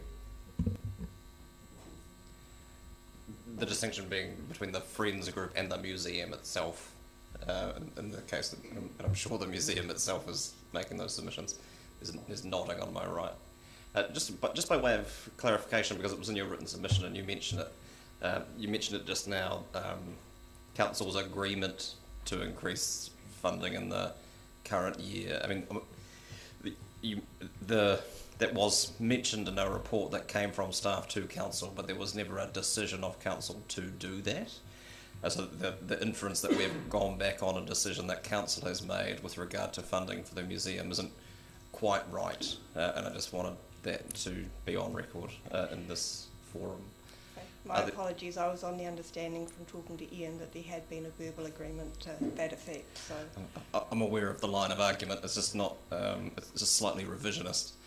Further questions? Councillor Gary. Thank you, Your Worship. Thank you for your submission. In item 4 around assets collection and building, there's a comment made in your submission that the main 3 regional museums, Auckland, Canterbury and Otago, have been working together to find a solution with the Ministry of Culture and Heritage around the regional council funding base. What progress have you made in that space? Do you know? Or the museum made in that space? that's probably a question that's better directed to Ian than to myself, but certainly the last time I spoke to him about this, it seemed like there was very slow wheels. There was not a lot happening at that stage. It's not that it's not being pursued, but I think it's not going anywhere very fast at this point in time. Thank you. Thank you for your submission and for your presentation. Appreciate it. Part 1 of a 2-part story featuring Mr. Weatherall. Welcome.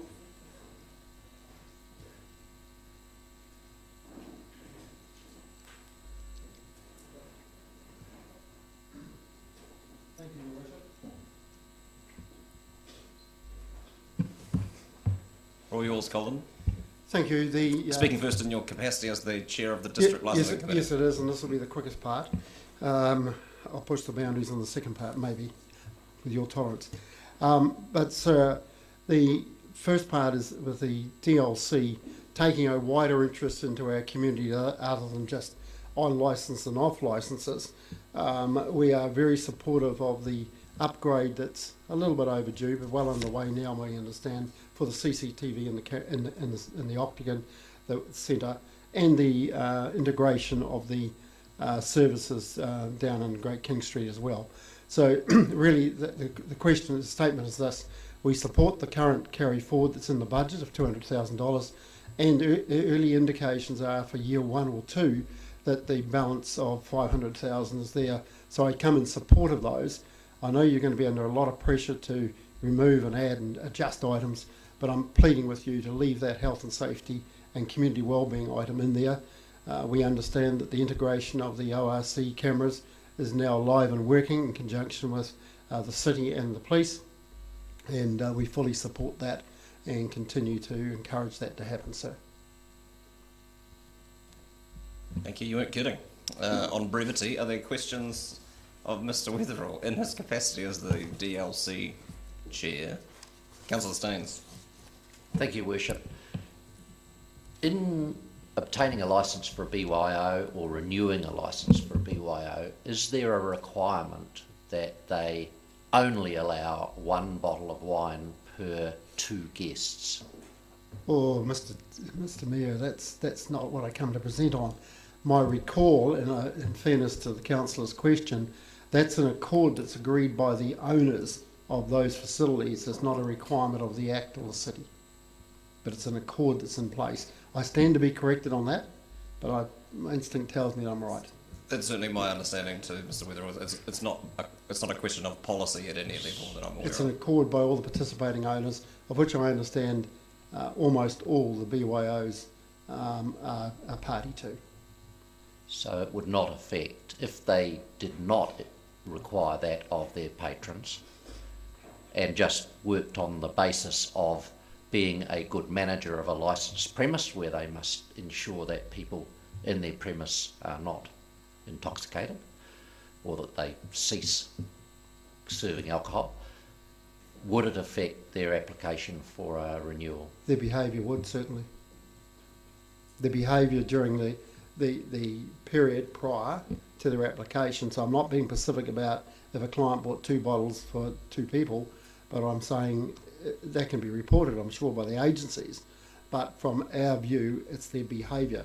A recent example was BYO had a considerable number of cartons of product brought in, and they were put behind the door and taken out when they left. So there's a balance of good management, certainly in it. Thank you. Round 2. Thank you. I certainly come as an enthusiast ratepayer and a resident of the city, and thank the council for the work. It's a little fascinating when we look at 2 years ago we had a 10-year plan, and now we've got another 10-year plan, and it's one hell of an ask that you've got ahead of you. So I sympathise with the demand that's on you. So not trying to want to spend more money, but trying to alert you to 1 or 2 opportunities that are in there. The first one is with regard to the bus upgrades that is planned from Mosgiel and through Green Island. And I've indicated that there was another site worth considering, additional to Burnside. But I had the pleasure of being in the company of some councillors at a Green Island community information update just last week, and I learned a little bit more about that. So all I ask is just look at the wider horizons, but I'm not going to table a Pacific option because the information in the last week since my submission moved forward on that regard. If I then pick up the community housing, again, that I'm working in the community, in the Greater Green Island community, assisting that group, looking at some options, and I've had very good rapport with the property and the housing staff about the future of some establishments out there, and we're looking at where other property is and what other opportunities are or come on their development plan. But what I'm going to say is, particularly around the affordability, we're all aware that the council's policy for many years is to subsidise the library 100% for ratepayers. We're aware that we go to the aquatic service facilities.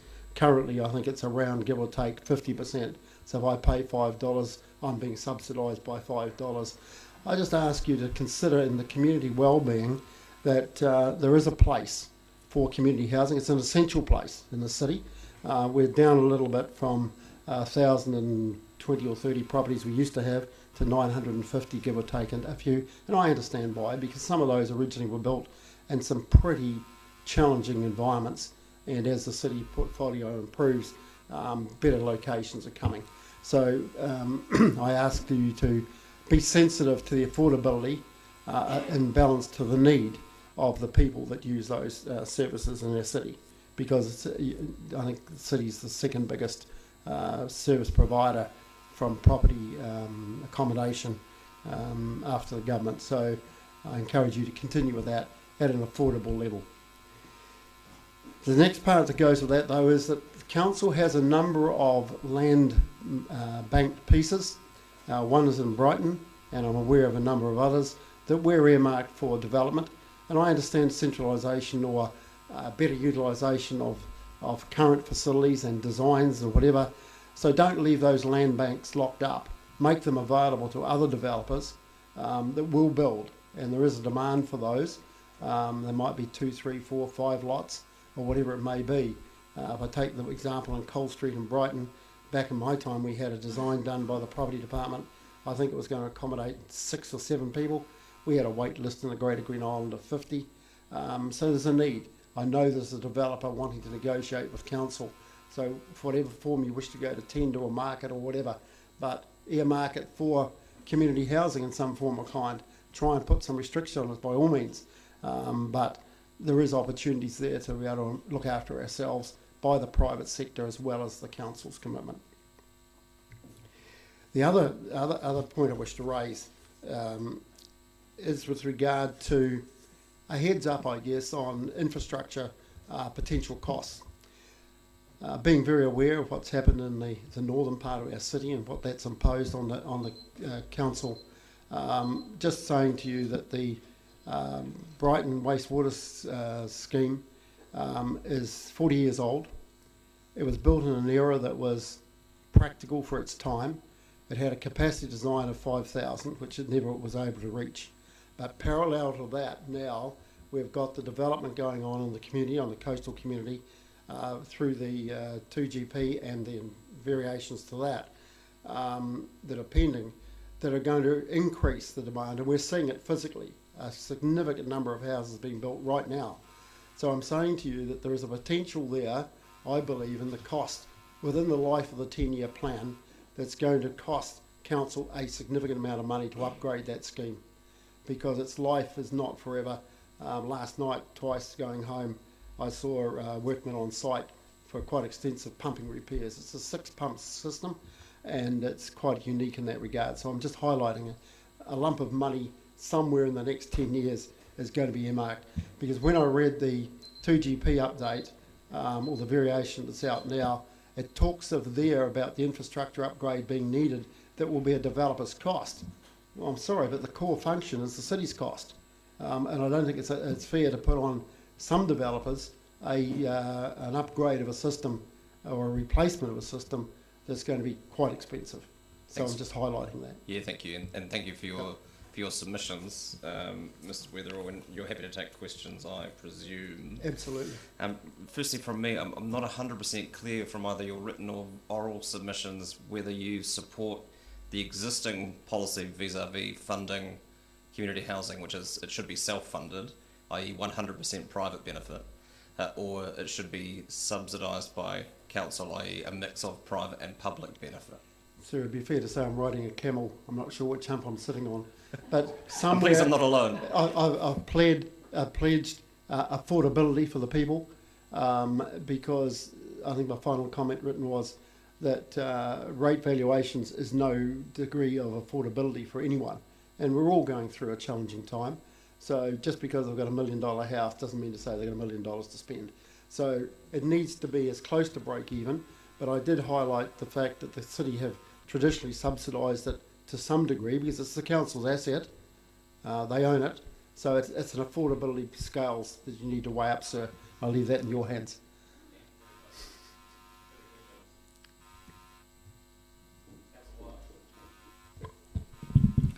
Colin, when we look at the developments in Brighton, would holding tanks assist in that work? Currently there's 6 pumps with each got a holding tank of 24 hours, and so it's a pump system that works like that. Yeah, that's another option, to pump it away at night, but the real challenge we've got, council, with a pipeline is asbestos fibre cement, for want of a better name. As the pressures vary, so does the condition of the pipeline, and we're seeing continual repairs going on now. So it's about continual pressure, maintaining it, rather than high volume, no volume, high volume, no volume. But certainly it's an option. It was, and I say, sir, that I think he departed yesterday, Daryl Robinson, was very much involved in the integration of that system into the city, and I thank Daryl for what he did for our community in bringing that together. And another question, when you talked about community housing, do you think there's further opportunities in the Green Island area for community housing? Both privately and city-wise, yes. The city have a plan to look at some of the development that's already out there, and I don't want to go public about where that might be, but it's in the 10-year plan. It's in their plan, very close, and we're encouraging them to do the best that's possible. But there is opportunity for developers and there is a queue of developers wanting to put properties that are suitable for this sort of small town houses and those types in the community. Councillor Lord. Yeah, Colin, I couldn't help notice as I crossed the Waipori today how high it was, and there must be king tides or something along those lines, very full tide, and I'm just wondering, is the erosion on your road, well not your road per se, but the road to Brighton, is that the issues that you've had in the past being dealt with? Not completely. It's increasing, and I think the Saddle Hill Community Board has commented on it, and it's a continual challenge, but well, it's holding together. I say we because I still talk of us as being the bigger organisation. It's holding together. Yeah. Do you see, or have you got any evidence after years of living there that the problem with king tides is coming higher and that sort of thing? Only in selected locations. 49 years out in the same spot, I guess. And I've seen some changes, but the sea's not coming any closer. It's just damaging in certain components. Yeah. Just the wave action. Thank you. Councillor Reddick. Yeah, I'm just wondering about the wastewater treatment situation there. Is there any reportage or any documentation of what needs to be done and when it's likely to come due? No, that's the challenge to Three Waters, Councillor. We see continual repairs, and that's absolutely fine. You know, midnight last night they had a team out there working on a pump. It seems to be more repetitive, but I'm well aware of some of the bigger repairs that have been done in the last period, so I'm highlighting it. Somewhere in the 10-year plan, it needs to be pushed into some detail because it'll be a real cost, and I'm going to suggest the CEO might kick me for this, but it's $6 million at Waitati, or in that area for the water upgrade that you're having to face. I would say $5 million is not out of the scale of what this may cost over the period of time. But I'm certainly happy to talk to staff with a bit of local knowledge and background and give them as much support as I can. Thank you. Thanks, Colin. Okay, Appreciate it. pleasure, thank you very much. Good luck again. Mr. Dixon.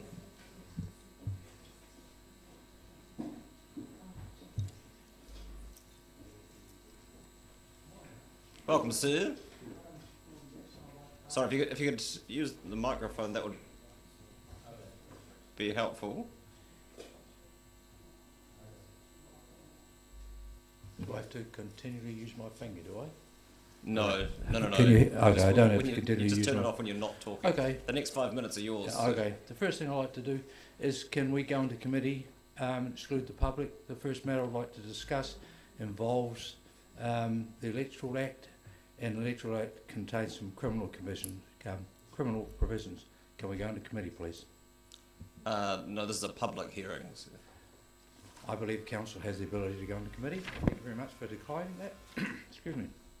I have a cold. Okay. At the last DCC submission on my page 1, has anyone not read my submission, please? The submissions have been circulated and read. Yep. That's not what I asked. Does anyone not read my submission, please? Question for you to speak to your submission. Yeah, okay. So the answer is I don't have your affirmation that you haven't. Okay, so what I did was I put in an annual plan submission last time. It was acknowledged as being received by the council. It never appeared in the council plan. Now, that's absolutely appalling. So therefore, in my submissions, you put $45,000 in there, as per my submission, to get a legal opinion as to why submissions put in and acknowledged by the DCC was not put in your plan. And because of the nature of the submission, had it been received and had it been granted, we could have reduced suicide in this city.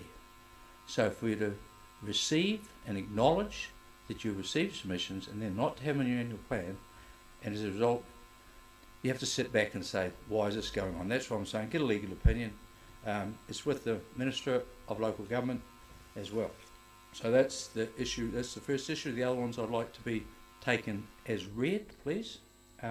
Also, as you know, there's 2 ratepayers associations out there. My other submission is that you put aside $5,000 so we can provide both local ratepayers groups with to pay their reading room hire, dictaphones, cassette tapes and the like, so we can have accurate minutes. There is disquiet amongst the ratepayers groups, and what we need is some money to pay for a hall hire and some dictaphones. So I imagine this has been recorded here today by audio, is that correct?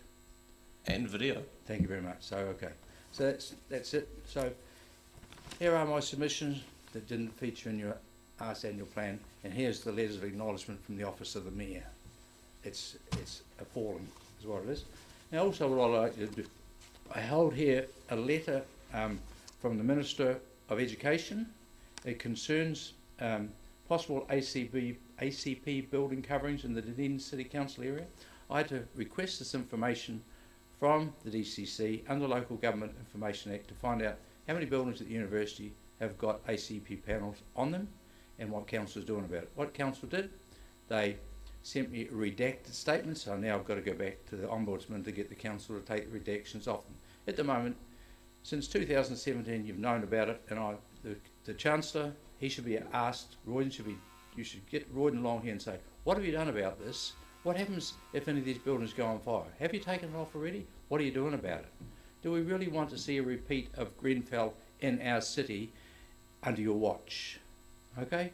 You have the ability to do something about it, but you just have to show, you get Royden in here and say, hey Royden, what's going on? Why?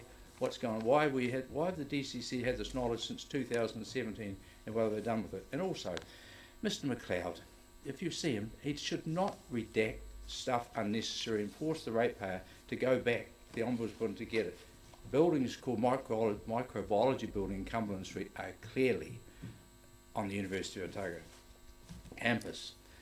Local Government New Zealand, please put $15,000 for a report on what Local Government New Zealand achieved for DCC in the last 12 months. We also had, can you give me a minute break, so I can wind up, please? Okay, I put a submission to council to have an annual conference at the Arbitrators and Mediators Institute to council, 550 people, mostly lawyers. It takes place 2 months' time in Rotorua. I don't know what council did about this. Don't you want 350 lawyers and their wives in this town spending money in 2 months' time? I can see you're looking at each other. You've got to start talking to staff and say, what did they do about it? It's all available to you. And also, lastly, because I can see I'm going to run out of time, is health and safety at the airport. I know you've got associations. You need to get a hold of the chairman of that board, get him in here as well and ask them some hard questions. And also, lastly, I have a letter from the Premier of Queensland, the possibility of having a factory in this town building two $25 million plants, and we can't even get the staff of this manufacturing plant to either answer their phones, be at their desk when they're supposed to be. So do you really want two $25 million plants to get made in China, or do you want them made in Dunedin? Okay, so I'm sure I'm going to run out of time. You have run out of time, sir, so Okay. good Normally thing what happens is, if the worth is decided of a submission by, and other councils do this, a council moves for an extension of time of 60 seconds, and someone moves it in seconds. That's what normally happens, and I'm asking for someone to move and give me another 60 seconds here today. That's not how this meeting runs, but thank you for the suggestion. We'll take that on board. Are you happy to take questions, should there be any? Well, we'll give it a go. I'm a paper person, so therefore most of this information comes from council. It's just you don't know about it. Let's give it a go. It would appear that your submission has not elicited further questioning, Mr Dixon, but thank you for your time. You're welcome to discuss it with me on 0800 80 10 80. That's a nationwide talkback session. Just let me know when you ring it in, and we'll have this discussion in front of the public of New Zealand, especially the stuff of the ACP panels at the University of Otago. We've got an image to protect. Thank you very much for your time. Thank you, sir. Jamie Sinclair.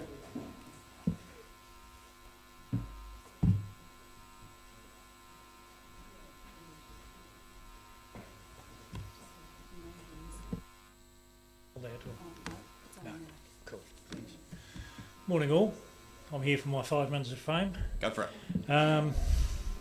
Yeah, a number of things, and I'm only just going to skim them. My biggest bugbear is cycleways, not the cycleways themselves, but the cycling system that we've got to deal with. There's all kinds of cycleways appearing in Otago, for a starter, that really nice one at Cromwell, but we've got a bottleneck at the south end of the city. Okay, I'm a firm advocate of opening up the tunnels. Whether you guys can speed that process up or whatever, it'll be really, really good. It'll be a tourist attraction. I've just not long ridden the TA from Cape Reinga to Bluff, and all through the country there's cycleways everywhere that, you know, it's a tourist attraction, and they are talking of being able to ride now from Queenstown all the way to Waihola and even to Dunedin. Well, open up the gateway. You know, to my mind, it wouldn't take much. A bit of lighting. I know a lady, a nurse at the hospital, who rides her e-bike from Fairfield. Okay, if the Caversham Tunnel was open, it'd be a lot safer for her on the road. It mitigates the parking issue as well, which is a pain in the arse, which you can't do much about. Yeah, and as I say, it'd be a big tourist attraction. Bike parking in the city, I don't know how feasible that is, whether somebody wants to leave their $2,000-3,000 bike sitting in the middle of the town. They're easier to steal than cars. A lot of people take their bikes to work and stick them away in the cupboard somewhere, or it's a basement. If trains were running, and this may be out of your level of expertise, but people could throw their bike on the train from Port Chalmers or Mosgiel, ride into town, and then ride from the railway station into town, into wherever they work. That again mitigates parking issues. What else have we got? Community housing. Don't put them in Forbury, for God's sake. The place will get flooded. Toilets. Ross Creek would be a good location, by the dam, by the storage. There's a lot of people go through there, and it saves people going in the woods, leaving a bit of a mess for dogs to roll in. What else have we got? Arts venue. Has anyone considered opening up Sammy's? It's in the right sort of area that's being developed. It's got entry points from both streets, from Crawford Street and from Vogel Street. You could divide the building in half and have 2 small theatres. Parking's again going to be an issue there. The other thing I was thinking of, they were talking about Lake Onslow for water generation and water storage. That would be some way of future-proofing water facilities for the city, maybe. I don't know. I don't know the feasibilities. I just come up with funny ideas. But that's all I've got. Thank you. I have a question, and it's about the tunnels trail, which you are supportive of. Yep. The trust themselves came in and presented yesterday and said they didn't want lights and didn't want it to be lit or paved or all of the other things that go with what NZTA define as a commuter route. So I'm just interested in your thoughts around the lighting. I know it seems very specific, but why? Well, otherwise everybody would have to have headlamps to get through there, or bike lights, and not everyone necessarily would do, but there's quite a bit of traffic coming, tourists on their bikes, and they're not always going to ride at night or in the dark, so that's the only reason I thought lighting in there would be handy. Oh, so specifically in the tunnels themselves as opposed to on the route? Yeah, if they had some, I don't know, solar panels on the outside and a stream of lights along the middle, they don't have to be, doesn't have to be street lighting as such, but I mean, I don't know, there must be some way of looking at it. Yeah, okay, thank you. Councillor Gary. Thank you, Your Worship. Thank you, Mr Sinclair, and thank you for taking the time to come in and submit. It was a very specific question around Bike Hub. We've had a number of people suggest that smaller bike hubs dispersed through, or bike facilities dispersed through the city would be better than a centralised one. Do you have any comment about that? I did hear what you said about bike security. Well, I don't work in the city, so it's not an issue for me, but it would be handy if there was places where you could leave your bike if you wanted to come into town to do your messages and you didn't want to bring your car and the biking was an option. You need somewhere safe, whereas you can chain it up for half an hour or an hour or whatever, and it's cheaper than feeding the parking meters. I tried to put $4 in the one on the Octagon and it just kept spitting out my money. So security, bike security is important. Thank you.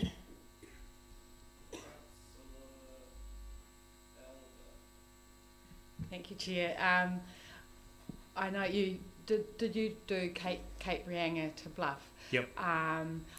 what I was going to ask is about e-bikes and just your perception of what's happening because e-bikes enable more people to bike who aren't so fit.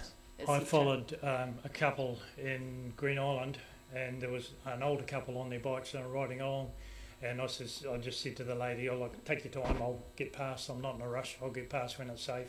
And she said, "Oh, you watch the guy in front of me, he's had 2 stents put in." It's getting people off their bottoms, and it's healthier for them, and they're able to operate at their pace. They can't be expected to go as fast as what some of the guys do, but it all just comes from everybody. You know, if you're a wee bit fitter, you're a wee bit healthier, you're out of the health system, and your life expectancy is greater and your life enjoyment is greater. So related to that, do you think if the tunnels were open, more people would actually commute because of e-bikes? I think so, yeah. E-bikes or conventional. Thank you. And again, it's one more car off the road. Most cars that come into the city have only got one person in them. They're not shuttles because everybody works different hours and whatever. Thank you, Jamie. You said in your submission that people do not want to sit on a slow bus with strangers. Therefore, do you support our proposal in the LTP for the Princess Street bus lane that will speed up the buses from Mosgiel and Burnside, therefore giving you the opportunity to sit in a fast bus with strangers? I'm sorry, I didn't hear a word of that. I used to work at the airport. Do you support the proposal for the Princess Street bus lane, which will then speed up the buses? Yeah, but they're also talking about pedestrian crossings, aren't they? So that would just stop it as well. It'd be stop-start, it'd be a pain in the arse. So your answer's no? Well, that's just my perception. Thank you for your submission and for your presentation today. Appreciate it. Cool.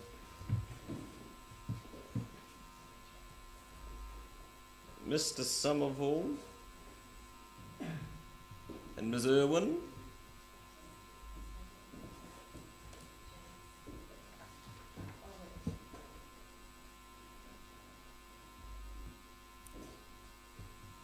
Welcome.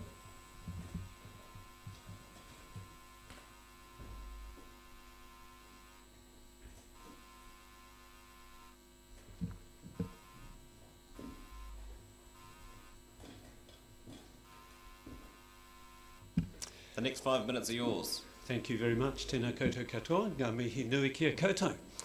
This is Shirley Irwin. Shirley lives at Abbeyfield, Dunedin. I'm Alan Somerville. I'm chairman of Abbeyfield Dunedin Incorporated. I really want to talk today about our submission around community housing. We applaud the Council's commitment to housing its citizens comfortably and affordably, and the recognition of the extra challenges faced by many elderly people. We think investment in Abbeyfield-style housing would be a very effective and efficient one for the Council to make. The Abbeyfield model is rental only, making it affordable for people whose only source of income is national super. Now, here are 3 very good reasons why the Council should take this on.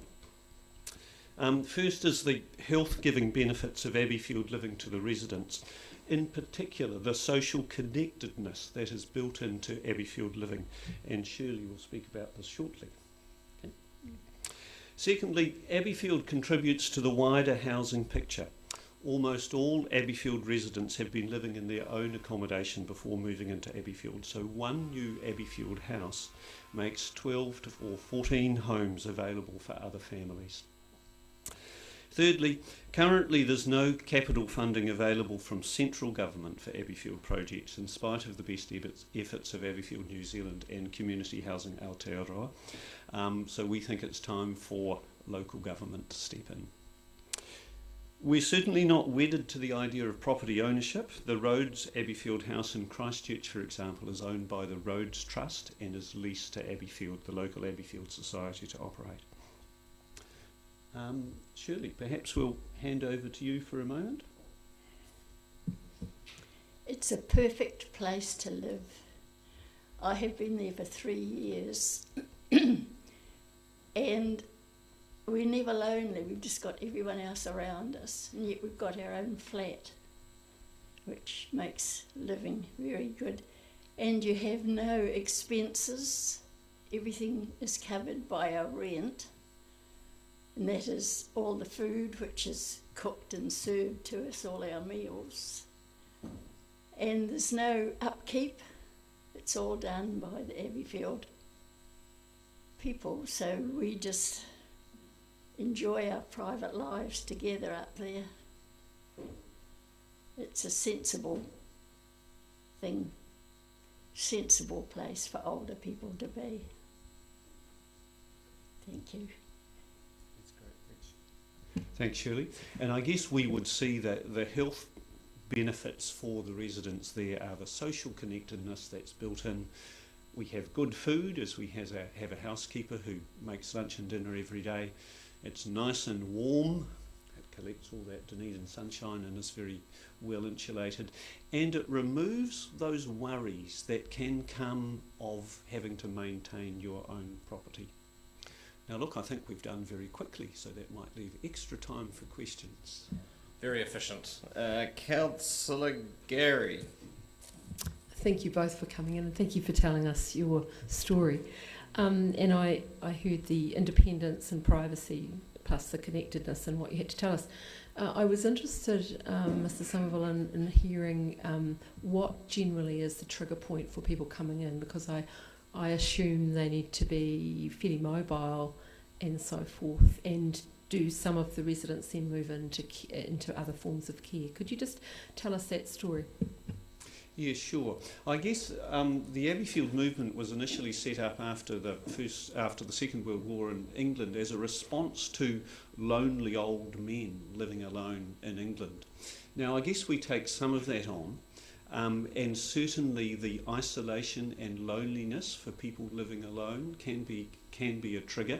Another one, I think, and Shirley alluded to before, was when the burden of maintaining a property becomes too much. Who's going to fix the spouting? Who's going to look after the garden? And those are certainly other things too. Shirley might add to that shortly. Yes, people living at Abbeyfield are expected to be independent. The DHB funded home help and personal care is available to people at Abbeyfield, and so with that help to be able to be independent. But Abbeyfield offers no nursing care of any sort. And so yes, for some people the time does come when a higher level of care is needed and they would have to move on to probably most likely rest home care. But we can see that the healthy living conditions and the social connectedness of Abbeyfield often delays that move by probably many years for some people. Thank you very much. Councillor Benson Pope.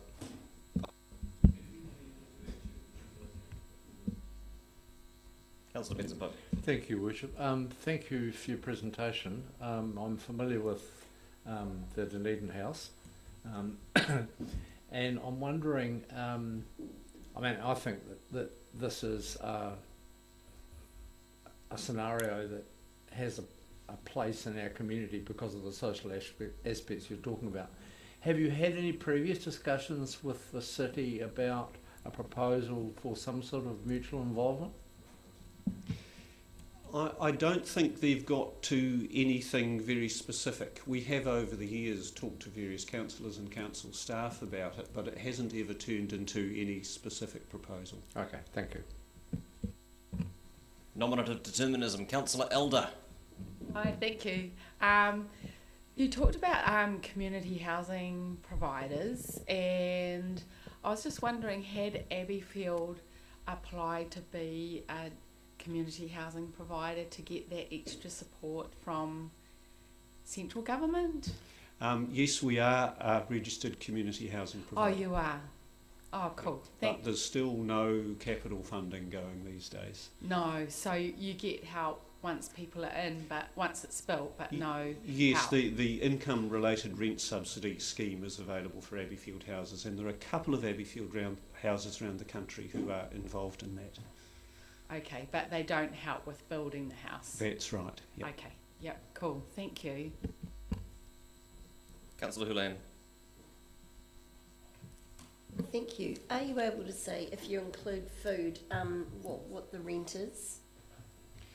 Sure. The rental cost at Abbeyfield Dunedin is $425 a week, and that includes, that's the rent, power, internet, and 3 meals a day.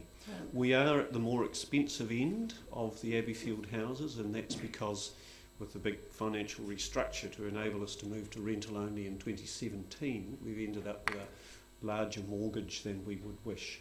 But National Super with the living alone allowance, which is available to Abbeyfield houses, is in fact more than $425 a week.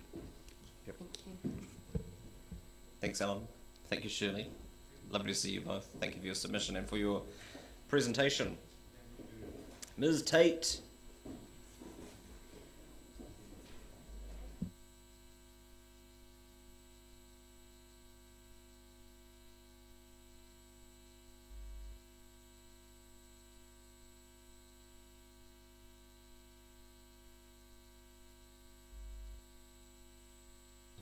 Thanks.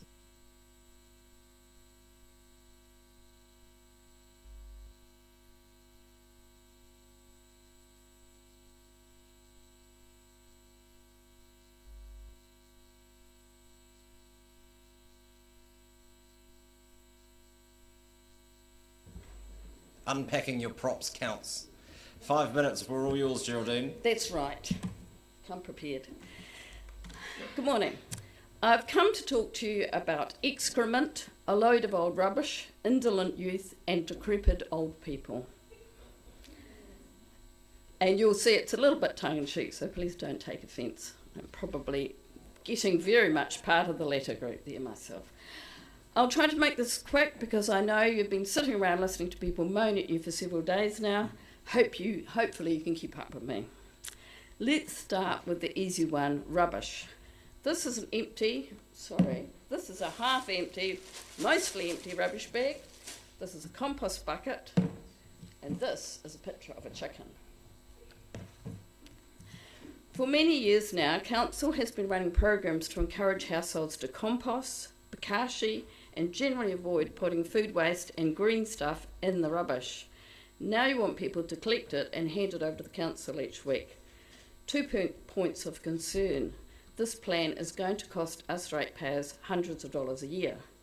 And I checked out this morning on my rates bill, my present recycle charge is $66.30 per year. And as like many people with a small household or good composters, we don't use very many rubbish bags. I would use less than 12 a year at $3.10 each. That's $37.20, a total of $103.50, which you'll realise is considerably less than the prospective charges in your document here. And my second point is that you haven't actually told us what you plan to do with this food waste when you collect it, and I think that's relevant to people making decisions. I think this is a little bit light on detail because people will want to know what your plan is in regards to dealing with the food waste that you collect. Here's a segue to old people. Most of them don't create much rubbish each week. Many of them are very good at the old skills of growing vegetables and making compost. And fortunately, most of them are on fixed incomes and don't want to pay huge waste disposal charges for services they won't use. There still needs to be incentives for those who don't produce much waste or higher charges for those who do. It's called user pays, I think. And that, unfortunately, hasn't been built into your system either. Tag readers on bins is one possibility that I would like to suggest that you consider. While we're talking about old people, Dunedin is a great small city with a strong sense of community and a long history of pensioner housing. This provides safe, managed, affordable units for the elderly and vulnerable people in our city. We've just had some lovely elderly people come and talk to you about a related issue. 2 problems. The current cost of private rentals has gone up astronomically in recent years, making many of them prohibitive for low-income people. And second problem is the DCC units are all full and there's a big waiting list. We need to build more community housing keep upgrading the existing units and make sure they remain reasonably priced. Recently, I saw what appeared to be a homeless person lying on a bench outside the library. I don't want to live in a city where this is a common sight. And that's one thing that community housing contributes to, is finding homes for people that are struggling to find their own place to live. Also, in relation to decrepit old people and disadvantaged people, like a stuck record, I'd like to say once more, as I have for many years now, we need a Barnes dance at Cargill's Corner. Every other part of town is getting special safety improvements. The schools, the varsity, George Street. The non-car users of South Dunedin deserve some of your attention too. I would like to talk about excrement, finally. I've lived in Bliskin Bay for more than 40 years, and in that time we have gone from most households having a poo can whose contents got buried in the backyard when it was full, to our present situation. Warrington has an overloaded, almost below sea level sewage plant, and at Waititi, virtually every house has a septic tank. That's probably 300 or more houses, in varying states of repair, oozing nutrients downhill towards the bay. There are currently a large number of new houses being built in the area, adding to this problem, and many more on developers' to-do lists. Council can't ignore this any longer. Central government will be on your case shortly with changes to the Three Waters control. We need a detailed feasibility study with costings in your 10-year plan, so we can begin the conversations in our community about what options the council is considering to protect the health of the estuary and its precious kaimoana for future generations. Finally, another topic. Destination playground. Sorry? Sorry, that is your 5 minutes. Yes, Your can last I point. just... 2 sentences? We've got it here, so that's fine. Okay, cool. You happy to take questions, Geraldine? Yes, certainly. Councillor Vandervis and then Councillor Houlihan. Thank you for recognising some of us clever old people that manage to compost and not need so much in the way of waste removal. That's right. Is it your view that, especially since so many of these people don't need a lot of what is proposed in the way of waste removal, that they should have the option to opt out? Yes, and I thought about this. If you're a dog owner, you can go onto the good, well-behaved dog owner list. You get an inspection by the animal control. They come round and make sure you've got a fully fenced property, and then you pay less per year. And I know this sounds like an astronomical job, but maybe in the beginning when the system's set up, and I'm not opposed to food waste collection, because I think in cities where people don't compost, or anywhere that people don't compost or have chickens or whatever, it is a great system. So I'm not opposed to it. I just think it's a little unfair. So maybe people could go on a list and they have an inspection. If they have a functioning compost heap or chickens and look like they've got it all under control, for the next 5 years perhaps they are considered to have to not pay for that collection. If they move, they'd have to be re-inspected, and maybe it would be just something that cycles round so that we can make sure they haven't forgotten to compost or bokashi or whatever. But I really think that going from just over $100 a year for a lot of low waste producers to around 300 is just too much. And just to add to that, do you think that if we did have an opt-out option, that it would encourage more people to actually have a decent composting system? It might.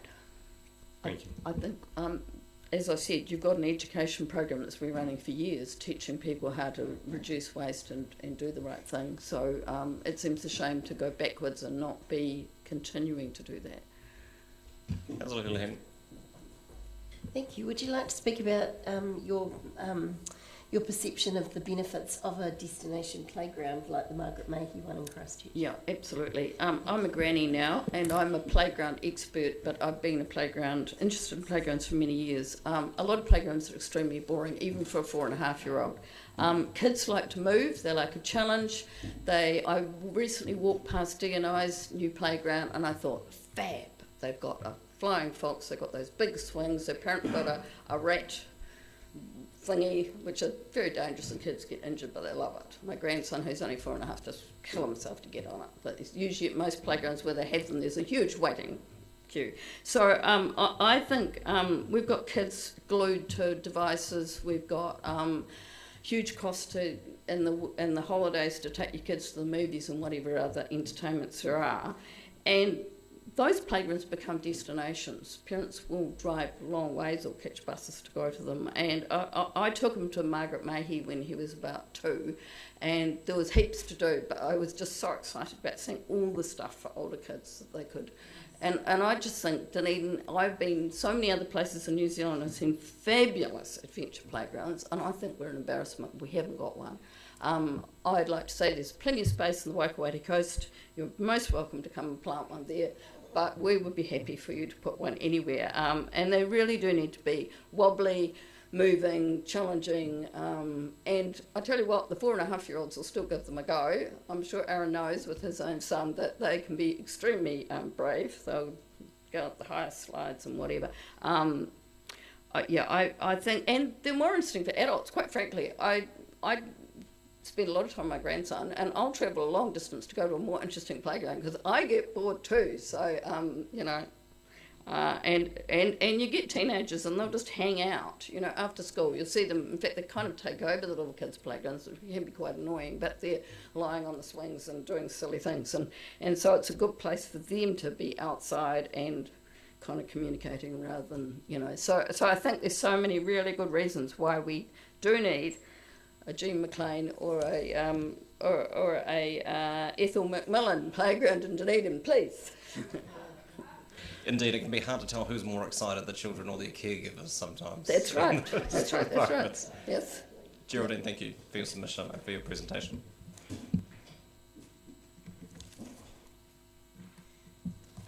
Just have to pack up my rubbish.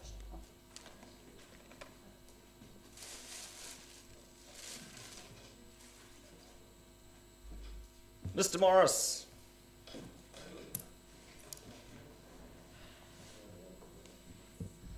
Disappointing lack of props, but here we are. That's right.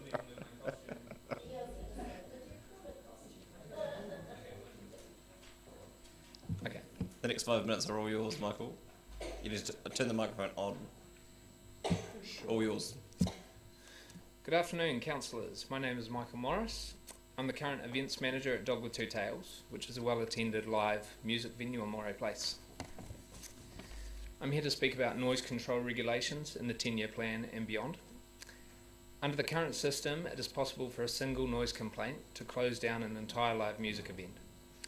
Ultimately, this comes down to a subjective judgment call made by a contracted security guard. With this system, all local live music venues are forced to operate in fear of being disciplined by a single opinion. This is a consistent danger to our music scene because it imposes a threat where any event can be abruptly discontinued at the request of a single begrudging neighbour. My job is to facilitate cultural events in the heart of the city, and I fill our stage with new and diverse music from many genres. We proactively import live music into Dunedin on a daily basis and present it to eager, varied and deserving Dunedin audiences. Some of these acts are local, but many come from much further afield, Australia or further. The risk of being shut down has a drastic effect on a touring act's ability to take a punt on performing in Dunedin. As a result, the issue has a direct link to our capability to import music and external culture into our city. Small venues are a key part of the live music food chain, and without them, there is no space for an unknown act to become a well-known act.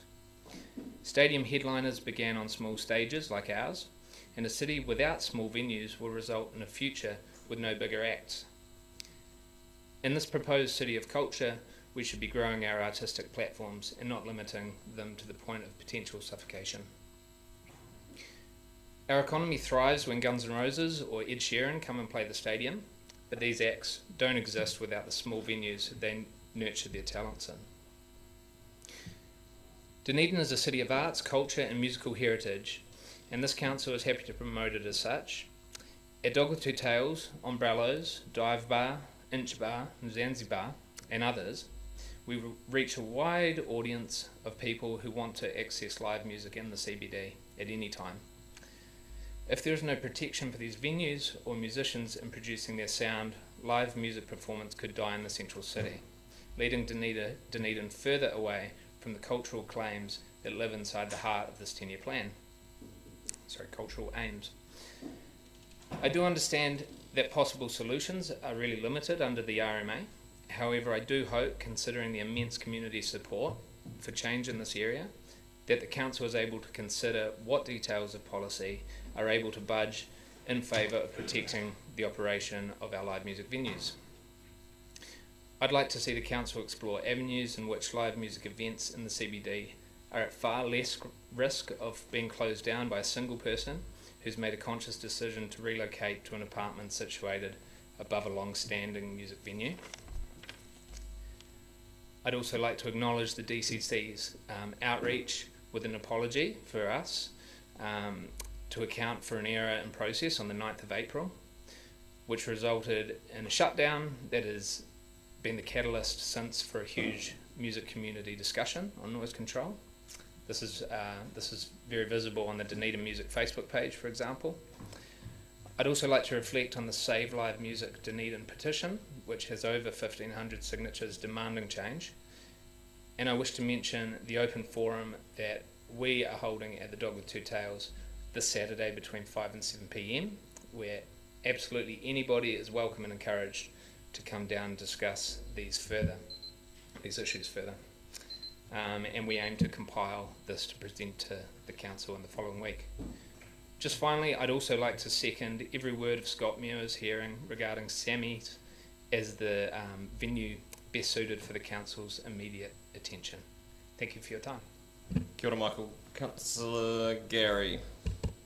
Thank you, Your Worship. Thank you, Michael, for coming along, and thank you for the vibrancy that you add to our city. I had a question, you partly answered it in relation to conversations with our staff in relation to, but I was interested to know if along the way, before or after that particular issue, you've got a relationship with your neighbours who are residents, or you've had conversations with them. No, that's a good question. Sadly, we have tried to speak to the neighbours, but they won't speak to us at all, not one time. So, I think it's important to say we do really try and operate within reason as well. We have drums maybe twice a week, and it tends to be on the weekends, and otherwise, it's not like concerts tend to be finished by about 11:30 as well. So. We'll look forward to the feedback. Thank you. Councillor Elder. Thanks for your presentation, and it's a very pertinent issue at the moment. What do you think, or what kind of solutions have you thought of regarding this? Well, we've had a meeting with some of the DCC staff who were very constructive and fantastic. But my understanding, I'm also not a lawyer, so my understanding of the RMA is potentially limited. So I'm not exactly sure what can be done. I know that some friends from the organisation of Save Dunedin Live Music are going to speak on that matter tomorrow, of what they believe can be done. Oh, cool. Yes, unfortunately I don't really have an answer right now for that. My other question is, are you aware of other venues experiencing the same issues? Yes, I am. Directly, so Ed Lobo from Umbrellas came in and spoke yesterday, I believe. So he's experiencing, he hasn't had a shutdown like this one, which we were told was a mistake in the process. But I think all venues and all other managers that I've spoken to around town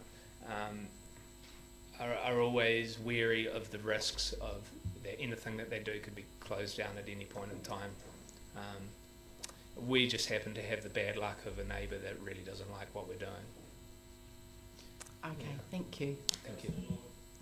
Yeah, thanks for your submission, Michael. Look, I was sort of surprised as anyone, and I accept that it was perhaps an overzealous administration that led to it being closed down on that particular event. But the odd times that I have been past, I come in often if like Melissa and the Doctor or something like that. But when you have drum kits, how much louder does it get? Because I've never ever gone past, even walking on the opposite side of the road or anything, and thought there's some really intense loud music coming out of there. Not that it would concern me too much if it was, but do you think the effects with the neighbours is that it's just any music gets up their nose, or is it particularly the noisier nights when you do have a drum kit blasting away?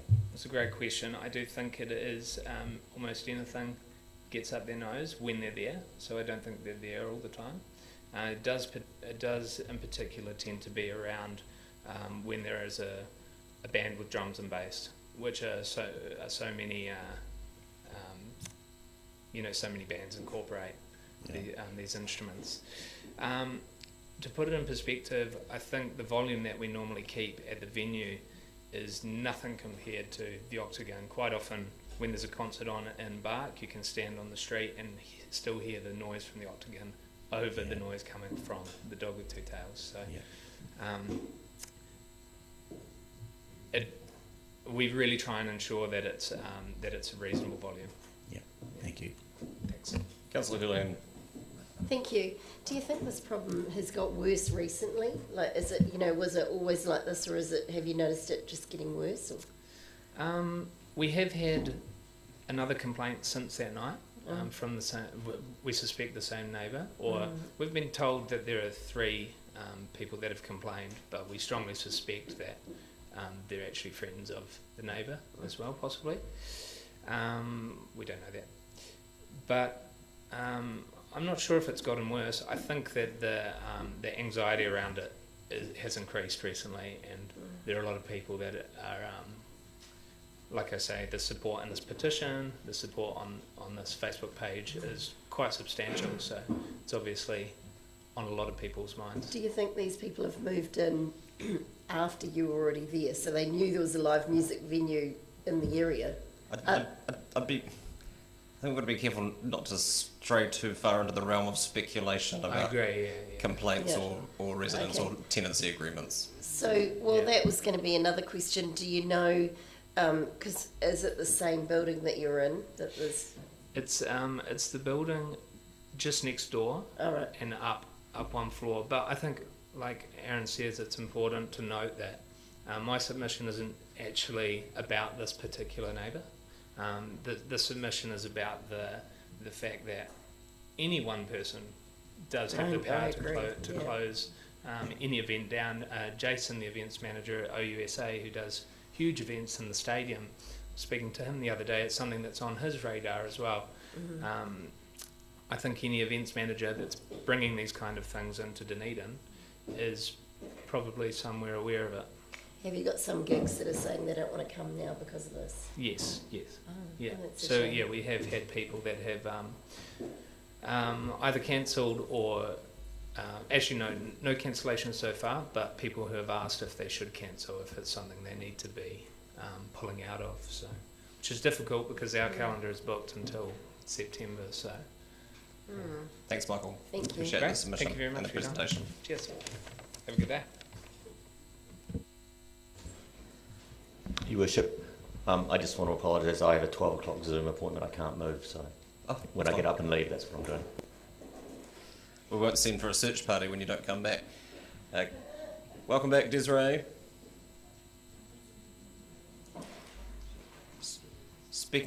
Not speaking, graciously answering questions on the submission from that came out of the Hui Araituru, is my understanding. Yes. So apologies, the chair of Araituru Marae teaches te reo in Oamaru on a Wednesday, and Vicky in her mahi as a councillor is unavailable today. So I've offered to come along and, at the risk of causing you a stroke, Mayor Hawkins, not talk to the submission, but rather receive any questions that you may have, and also show my trust and confidence that you've read this. Thank you. Questions? Councillor Elder. I just see again in this submission that there's the request for investment, and I was just wondering, I know you've talked about it before, but can you unpack that a little bit more in the sense of the larger picture of this, in the submission? Sure. So it kind of comes back to a couple of the questions yesterday from you, Sophie, around funding.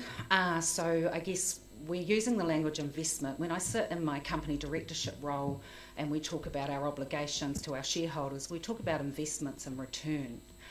But when we sit in the not-for-profit space, we talk about grants and accountability. And I challenge that language, and I challenge what that means in behind, because it's very much a cap-in-hand approach. So if the council considers that this marae is an asset that is part of the fabric of the city and essential to the way in which we roll as a city and to the citizens that enjoy the benefit of living here, then I'm asking you to consider how you invest in that so that it is successful and in turn delivers on many of the outcomes that you're seeking for your communities.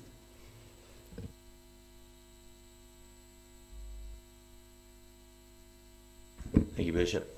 And I just want to follow up on that investment. I think you're not just asking for a monetary investment, but you're also talking about a institutional investment, and that Aotearoa be more involved in a lot of our interactions with Māori in general in the city. Is that correct?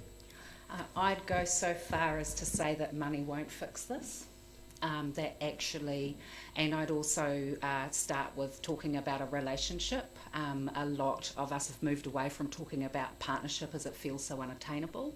So we're talking about a relationship and strengthening that relationship. The council is a conduit to many things. You have a whole lot of people in here with a whole lot of knowledge base and skills that can be shared. So I think on behalf of, and it was me that put money on the table, of course, in that mātāwaka hui, but actually the starting point is a conversation, an imagining of what could be, and then appearing back to what's practical and possible within this next 10 years, and then determining resource and where that comes from accordingly. Helpful? Thank you. Councillor Lord. Yeah, Desiree, thanks for coming along again today. Look, my question actually arose from something you said yesterday, but it did come up at the hui, and that was you talked about some Maori having no idea where they're from, and you said the difference between Kaitahu, the local people, and the Mārawaka, the people from other parts. Was your comment meaning that they didn't know where they're from? They just simply have no knowledge of their tribal background? Yes, so if you look at the census, the largest iwi and their fabulous breeders is Ngāpuhi, the second largest group of Māori. Yeah, they're taking over this town, just saying. My Ngāpuhi cousins, apologies, Jules. The second largest rōpū of Māori are those who do not know their iwi. It's particularly prevalent down here in Otago and Southland because a lot of our whānau moved, and particularly in the 50s and 60s, due to the sharing and land associated mahi that is here. And it was so uncomfortable to be Māori in the 60s in particular that they left their identities behind. They're now dying and their children don't understand. And that is why you've got people of my age stepping into roles that really my mother should be in.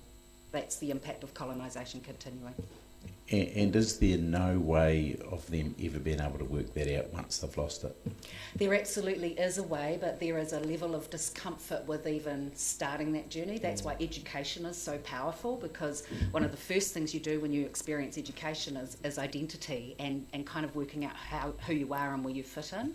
And the marae provides a vehicle for that connection to happen. So yes, it's one of my passions is reconnecting Māori who do not know where they come from. But I guess the messaging for the city is to comprehend that just like our communities of Dunedin are diverse within Dunedin, our communities of Māori are diverse within Māori. So engaging, and it's the same with Māori land, you do not engage with iwi and hapu around Māori land because it's individually owned by whānau. So it's a different type of community that you have to consider the views of. Kia ora, Desiree. Thanks for coming back. You're very welcome, and I am actually deaf to that ding ding ding bell. Appreciate the extra time yesterday.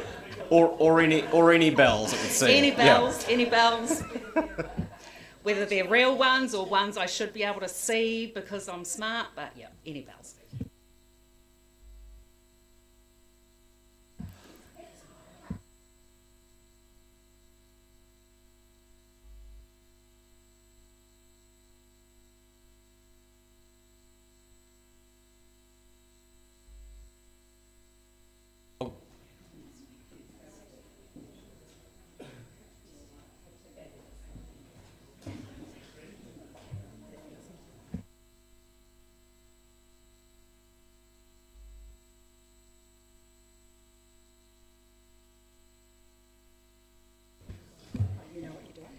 A remarkable transformation Gina has had.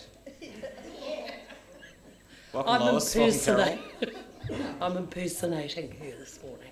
Yep. I'll give you a moment to adjust your handbags accordingly, and the next 5 minutes will be all yours.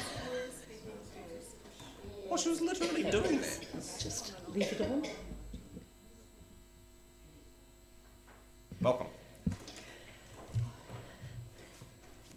Good afternoon, Your Worship, City Councillors, good to be here. I'm Lois Scott, Carol Melville from the Dunedin Community Builders Group. So, we'll get into it. I'll take my glasses off. I'm one of the few women that has to take the specs off to read. So, we'll climb into our submission this morning. Dunedin Community Builders was established in 2010. It's a group of local community practitioners who are committed to supporting a culture of community-led development in Dunedin. We provide learning and networking opportunities to enable people to build competencies and connection, listen to what is relevant and forefront for Dunedin communities, and respond appropriately. Our experience of community initiatives tells us that change comes when communities identify their own needs and build their own solutions.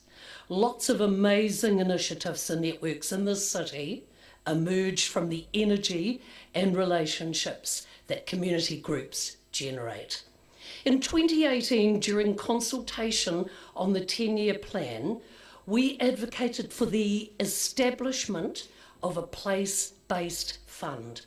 We saw this investment as essential for the continued healthy development of Dunedin communities, and we commend the Dunedin City Council for recognising this through provisions in the 10-year plan. Good on you. The COVID-19 pandemic has shown the importance of vibrant, connected and resilient communities. We'd like to acknowledge the DCC's vital role in supporting and strengthening the community building done by countless large and small groups and organisations.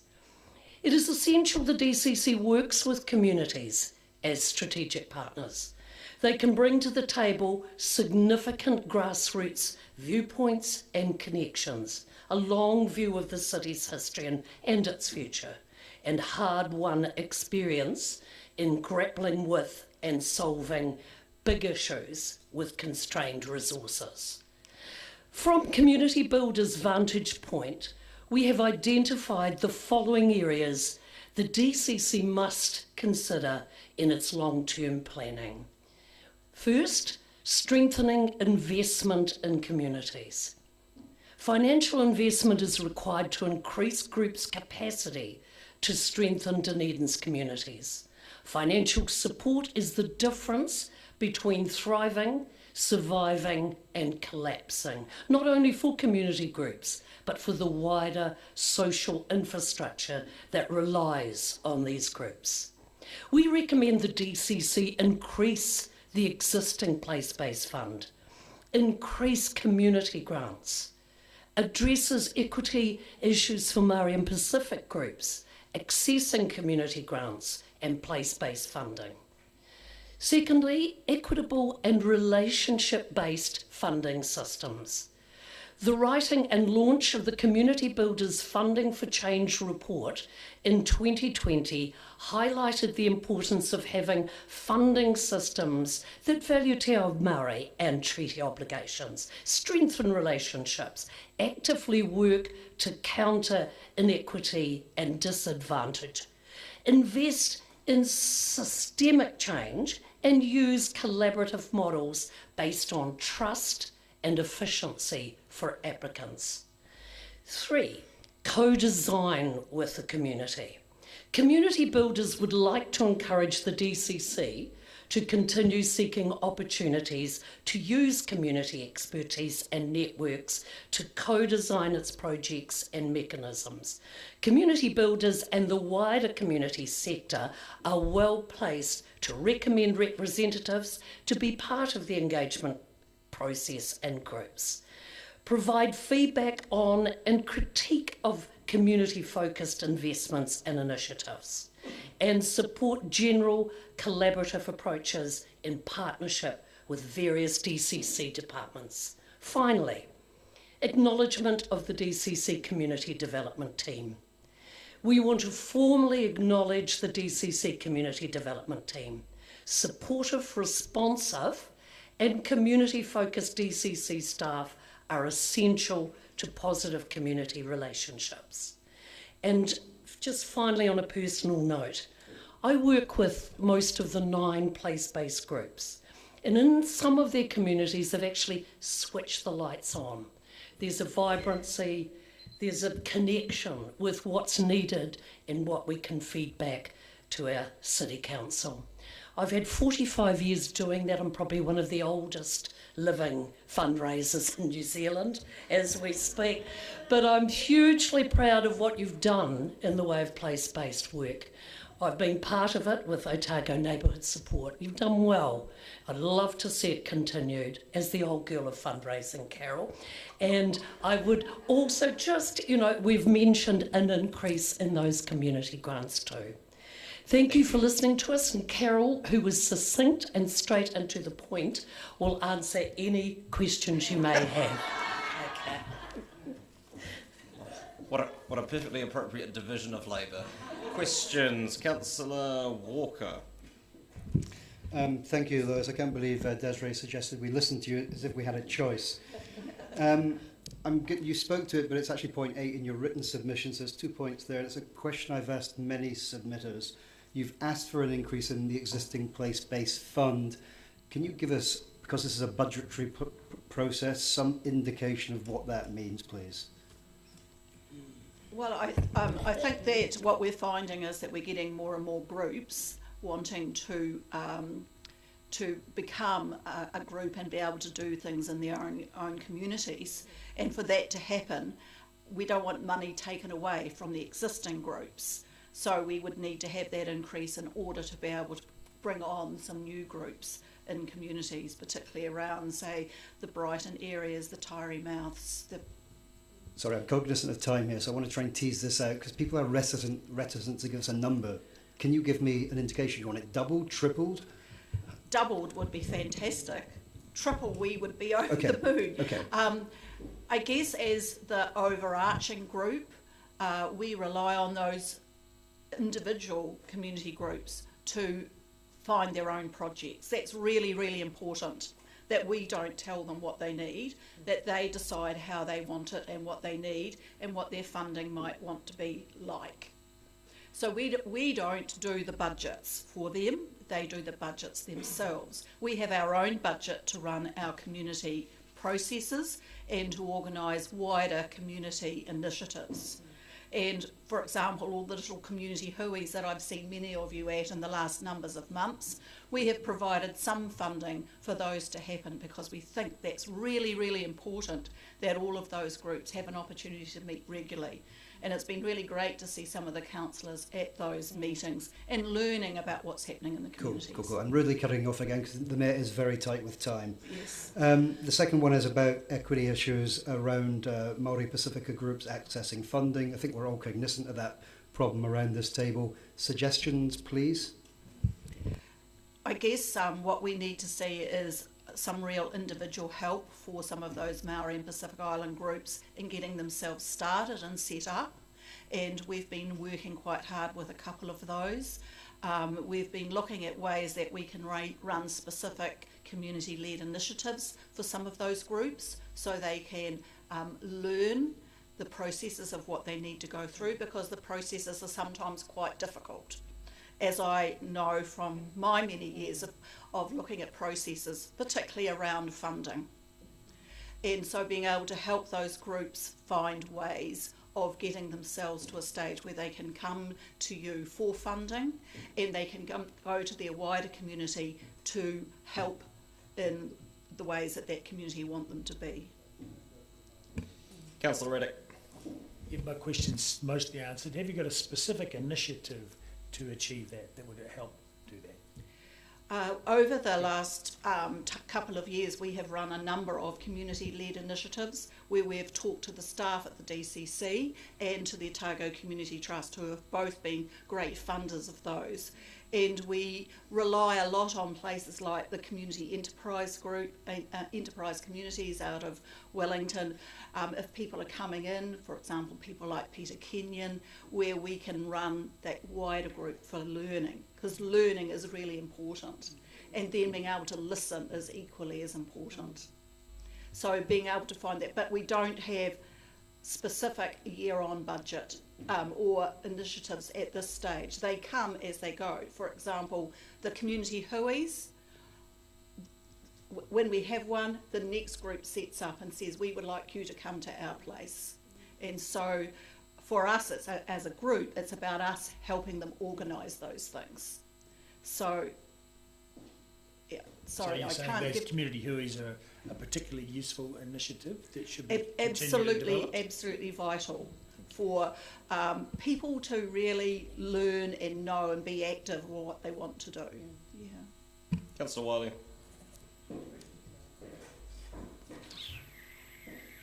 Councillor Gary. Thank you, Worship. We had, and thank you for the work you do in your presentation, we had a suggestion that DCC should partner more with OCT around partnership funding for various things. Do you have a view on that at all?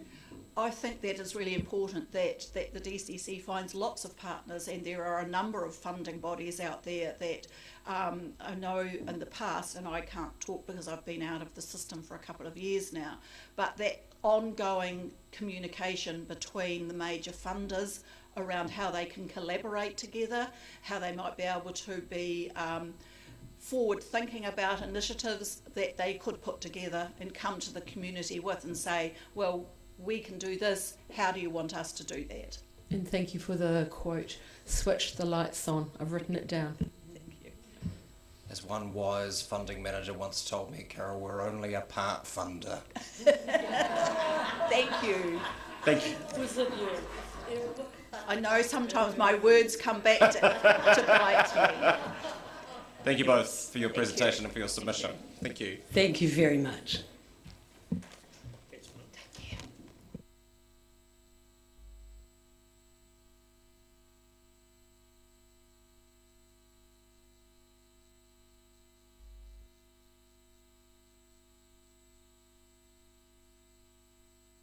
Ms. Harrison, welcome.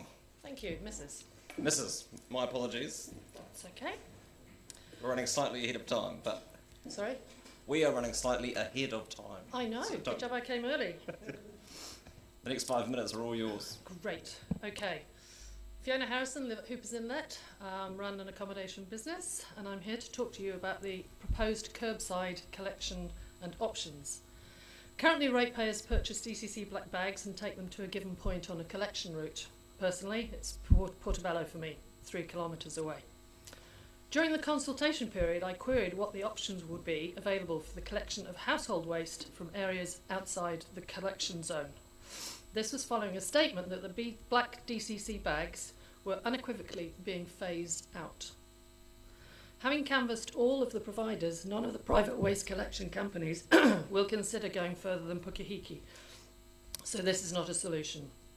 Council's response to my query was, transfer stations at Wycliffe Street and Brighton Road will remain open for rural communities. But this still uses black rubbish bags and takes half an hour by car each way, a total waste of time and money, not to mention being bad for the environment. If I were to use the public transport option, I'm sure in the summertime the buses and the drivers would not be too thrilled to have stinking rubbish in close proximity for the duration of the journey. In the consultation document, changes to the curbside collection are proposed because the DCC, and I quote, want to encourage more recycling and less waste. The proposed shift to a wheelie bin system whilst getting rid of black rubbish bags has been made, I'm sure, in the best of intentions. However, these changes remove the ability of rural communities to have easy access to household waste disposal. It will be a natural turn of events for there to be an increase in the amount of fly tipping, illegal dumping and burning toxic waste on rural properties. As you're aware, Boffa Miskill was commissioned to carry out a consultation on the proposed improvements to the curbside collection service. This took place in March and April 2020. Unfortunately, it occurred during lockdown, when other people had things on their minds. The population of Dunedin was at that time 134,000. Only 10,000 responses were received, a staggeringly low figure of 7.5%. Therefore, it goes without saying that this figure cannot in any way be considered representative of the wishes of the people of Dunedin, especially in the midst of a global pandemic. The first conclusions that Boffa Miskill reported to Council were, while there was strong support for phasing out black rubbish bags, the user pay system provides a strong incentive for reducing waste, precisely one of the main goals stated by the DCC for these proposed changes. They go on to say that black rubbish bags were a preferred option for rural households without collection services. In the Curbside Collections and Options report, authored by the Waste and Environmental Solutions Department of the DCC, tabled at Council meeting on the 8th of December 2020, they recommended that Council notes that the options presented will not be suitable for all properties in the rural collections area. Later in the report it states providing a multi-bin system to every rural property is likely to be uneconomical. However, there may be some scope to expand the current waste and recycling collection areas. The final design of the services for rural areas will need to balance the desired level of service against cost. For this reason, its intended rural services will be considered during the collection contract procurement process. The report goes on to cover that the Central Activity Area Collection, or the CBD if you like, and rural collections currently use black bin bags. The proposal to remove black rubbish bag is only being applied to rural properties. The CBD will continue to use them. Perhaps one solution would be to provide a lidded large skip on a weekly basis as a recycling hub, where ratepayers could only bring their recycling and their household waste. I cannot understand why, when both rural and CBD collections currently use the black bin bags, the CBD are to retain theirs, but rural have no option. Secondly, when it's been established the use of pay-as-you-go bags reduces the amount of waste, and that is one of the main aims of the changes the DCC wish to make, that they are not being retained. And finally, it's been identified by both private consultants and the DCC Waste and Environmental Solutions Department that the rural waste solution put forward is not acceptable to rural, but no alternative solution has been offered. Thank you. Thank you. You're happy to take questions? Absolutely. Can't promise there'll be some, but it seems likely. Questions, councillors? Councillor Barker. Thank you for your submission. I wonder what you think the answer might be. As I said in my submission, to provide a lidded wheelie bin with the recycle hub, and people can then drop them off when they drop off their recycling. It's not rocket science, but it's very infuriating that we have no option at the moment.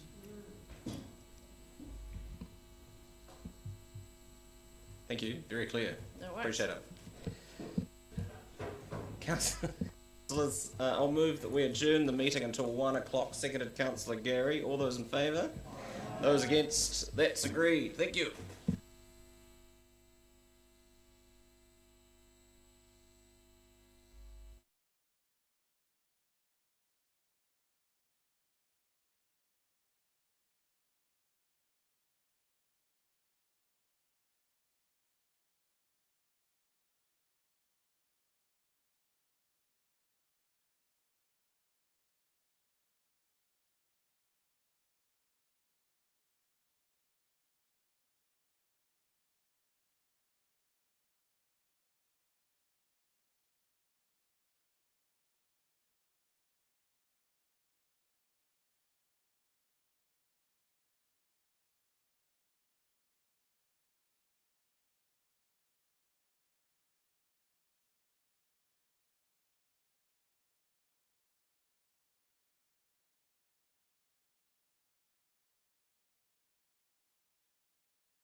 do hate to interrupt your conversation, Mr. Hendra, but you're due to submit. If you can make your way to the other end of the table, you're up. Welcome back, everyone. Welcome, Dan. Kia ora. Next 5 minutes are all yours. Brilliant, thank you.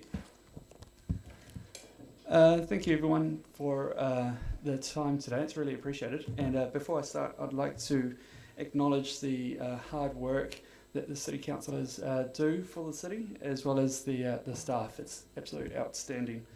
I sit on the grants subcommittee and have a little bit of insight into the amount of work that goes on for this. So my submission today is really on behalf of a number of key stakeholders in the events industry, and as you can see in the application, and really there's two main points to this. The first point is around the what we believe is the need to create a major event strategy. So this is something that I think as a city collectively we need, so we have an understanding of where we're going, and the council do as well. Obviously the industry brings in a lot of contribution to the economy, to social and cultural aspects for the city. And having a major event strategy will hopefully pinpoint goals and objectives and ways to get there as well. And so we can see it together.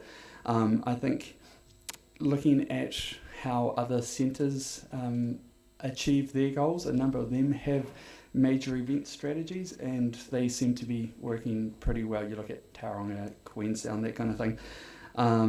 And with that strategy, it will also hopefully make our industry a bit more sustainable, which is really important.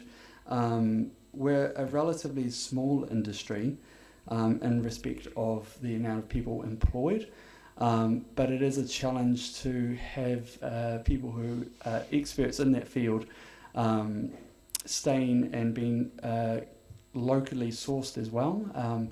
I know that, for example, the Science Festival, we have sourced people nationally or internationally to come down to be core staff in the past, who have then gone back to wherever.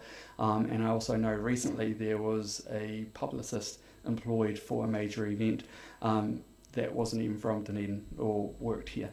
And that's potentially the lack of expertise down here. So for us, we do want to grow that and grow that really well, so we can then encourage people to stay here and grow the industry, and I think the event strategy will help there.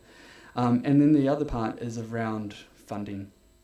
As you've probably heard this 100 times over the last week or so, but the events grant pool hasn't really increased in a number of years. I think I wrote in my submission that it's gone up about 15%, $15,000 in the last about 5 years, 6 years.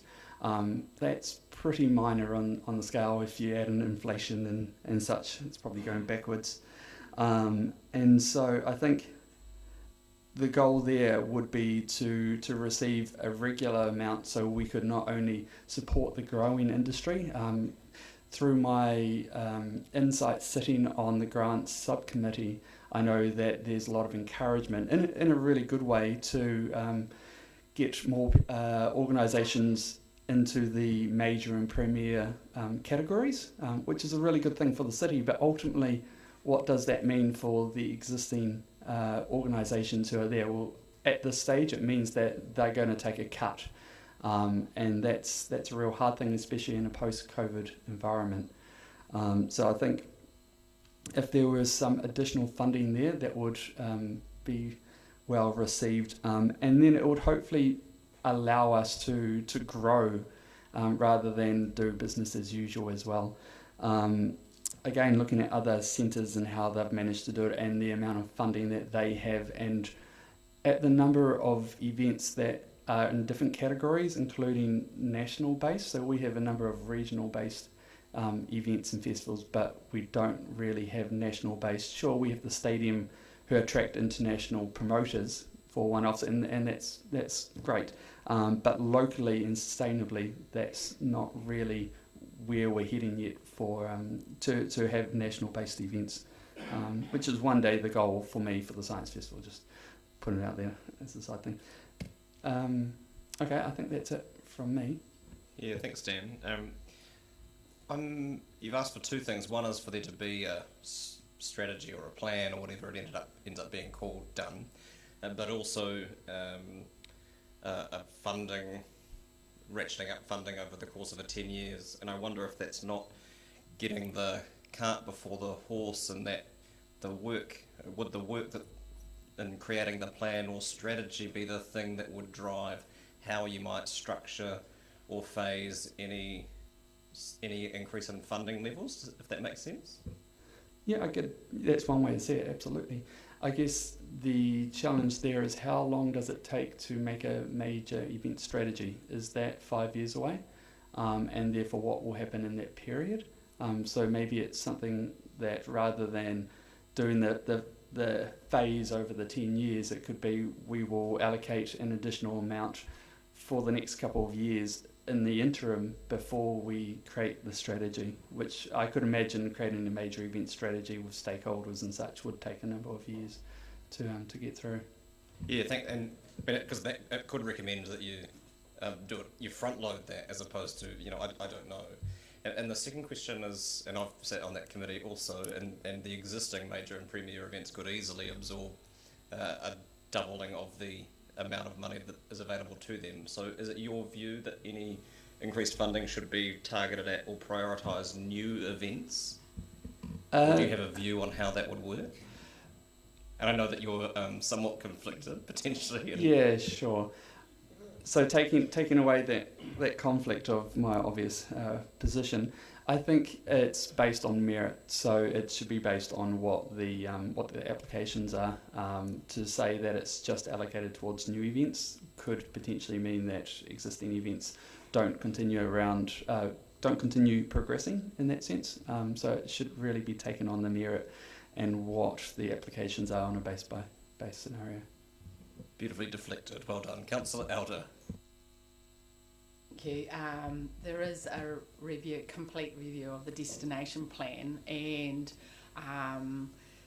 it sounds like you're wanting something similar in the events kind of thing area.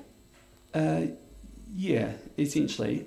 So I believe there was a event strategy from the council in 2009 to 11.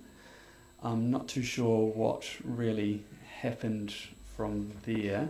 Yes. And there's the obvious framework that we have, but that's more a guidance kind of form for the funding pools, not the strategy that, looking at the 2009 one, had action points and timeframes and such. And again, I'm not aware of why that wasn't then continued on. So would you like some budget put into the 10-year plan right at the start to actually for people to facilitate such a plan? Yes, I would. Yeah, I think it's needed, and as Aaron mentioned, it's something that it would give us a lot of scope to understand what is actually needed. Here I'm saying this is a kind of general idea, but obviously there's a lot more research and a lot more engagement, consultation, stakeholders, and identifying the larger pool that we need to do to initiate this work. Yeah. Thanks, Dan. Councillor Barker. Kia ora, Dan. I do have the Festival of the Event Strategy up in front of me. I was just wondering, we're refreshing actually redoing the Dunedin destination plan, and I kind of wonder whether it might be an idea to do, I guess that's an idea, ask a question for us, to do at the same time, sorry, not phrasing that very well. No, sorry, it's kind of Rachel asked. And the short answer of what happened to that is that the things that existed prior to 2010 effectively got subsumed by the review of the strategic framework. And I think what it sounds to me like you're asking for is what is a plan for how events can deliver on our various goals and allocating some resourcing to doing that work. Essentially, and it's not recreating the wheel. You can literally Google Tauranga major events plan or something thereof strategy, and probably if you're in it now, but you would be able to find that, and that's some really good guidance and framework, and then that's a starting stage essentially for the industry. Thanks, Dan. Thanks for your submission and for your presentation. Thank you, everyone.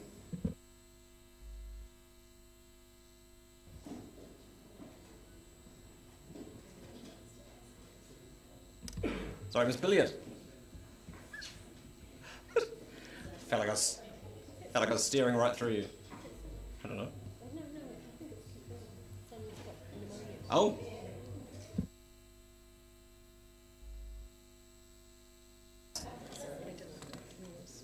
Kathleen Ryan. Exactly. Sorry, that was my confusion. You're not next on the list. But Sonia is, who's not coming, but you are. So presenting on behalf of Sonia, who sends her apologies. She's not well. That's fine. I'm assuming you're only presenting once, or are you presenting for her and then you? Both. Okay. Is that all right? Okay, you can put on different voices if you like. No, I'm not going to do that. Okay, so I've got a couple of very short formal presentations, which please excuse me for reading, especially Sonia's one, and then I'm happy to answer questions. So firstly about the main street. Waikawaiti is the northern gateway to Dunedin City, and everyone travels through it on their way south or north. The Waikawaiti community is passionate about its little slice of paradise on the coast, and groups like Progress of Waikawaiti Area, POWER, and that's who I'm presenting on behalf of, do everything they can to showcase and preserve it. Waikawaiti could be best placed of all the district's towns to meet future growth and become the largest town in the district within the next 20 years. With these points in mind, and the fact that Waikawaiti's main street has seen no future-proofing improvements in recent years, POWER requests overdue recognition as part of the Dunedin area. We have a beautiful town garden maintained by Parks and Reserves, but nobody really knows it exists.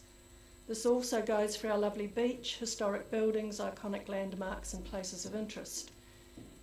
We want people passing through our town to stop and take in all that it has to offer. This could be helped with a large sign highlighting points of interest, local businesses and other activities that could promote interaction between visitors and the local community. Footpaths through the main shopping area are badly in need of upgrading to make them safe and accessible to all, including visitors and residents with pushchairs and mobility scooters. For example, just a block north of the shops past the school, branches and shrubs stick out over the footpath. A regular trim and sweeping for glass would be welcome.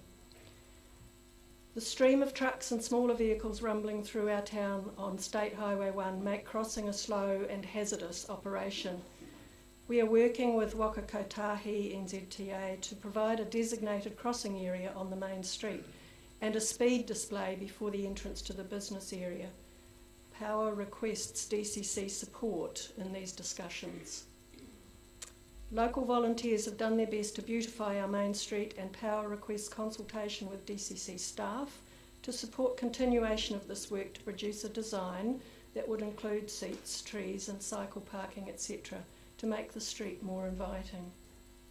POWER requests budget allocation in the first 3 years of the 10-year plan for this work. Thank you. Thank you. And you want to move on to your... Yeah, I don't think it's... Wait, okay. Well, they're questions of Sonia as the submitter, and I don't know if it's... I don't know if you... Oh, so you're representing the... Oh, sorry, so it's from the group. Ah, that's fine, that's fine. Okay. Is this confusing because you're both listed as speaking on behalf of that group separately?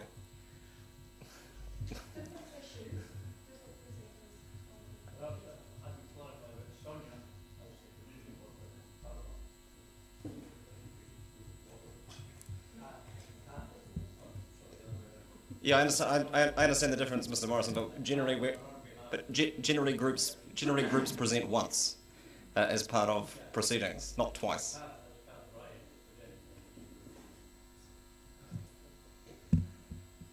Questions? Well, I'm not confused. It's cute. That's what it is. Are there questions? I know there's a list of town and upgrades or centre out upgrades. Would you like to be put on that list? Thank you. Councillor Walker. Thank you for the presentation. Like many groups, you've asked us to consider a budget allocation. I think you said for the first 3 years of the plan, but like many groups, you haven't indicated a dollar value, which would be very helpful to us. Do you have any indication of what that would be as a costed plan? No, I don't. Before we even get started, we need to do a design, and that would presumably include some sort of budgeting. Yeah. And sorry, follow-up question. Obviously, you live in a community board area. I presume you'll be taking that plan to the community board and asking them for potential funding? Yes, we would look for funding wherever it's available, but we certainly would appreciate DCC support and help with the whole project.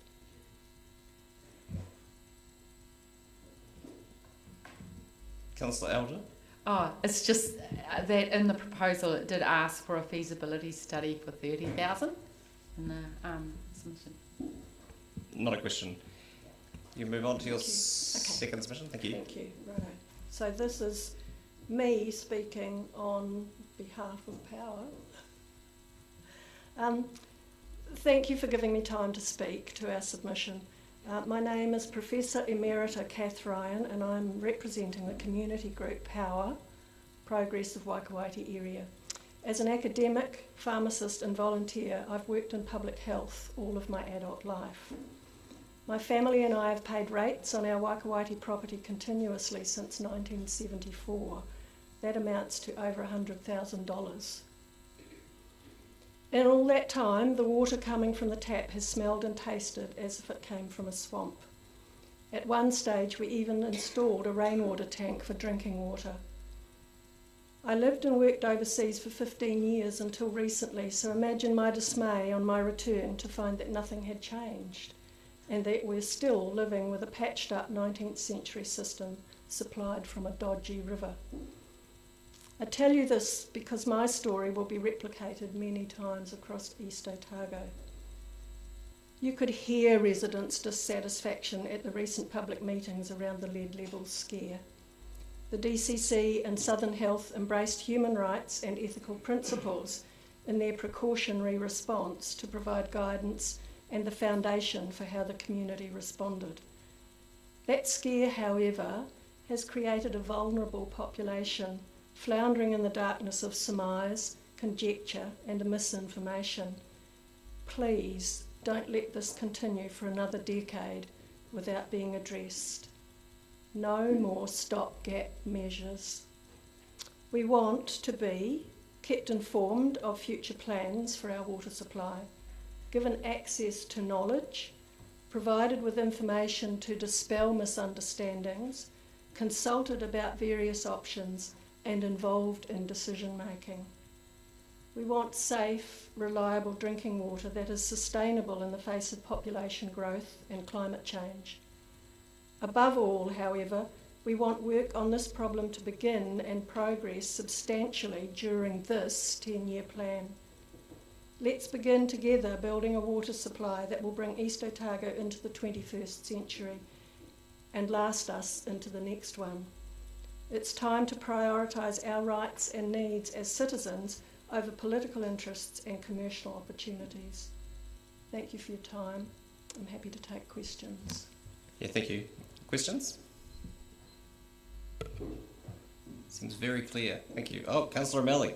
But it's just these documents take a long time to write. So the writing of this budget was preceded or was during the time of the lead issues in Waikawaiti. So you, I assume, are looking for feedback as to how we're going to, now we've seen this issue and we see the standards changing with the drinking water standards changing, how are we going to address it and when are we going to address it, and then how we're going to involve the community in the process.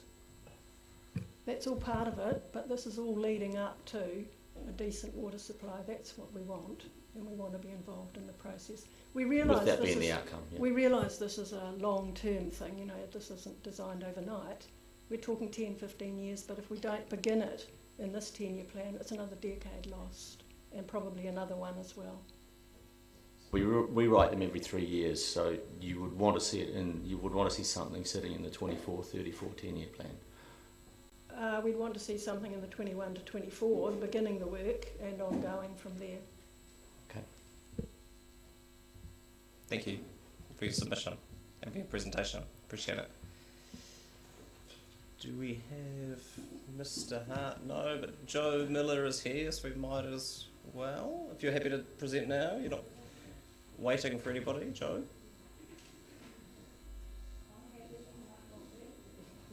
Oh, come now. We're a resilient lot.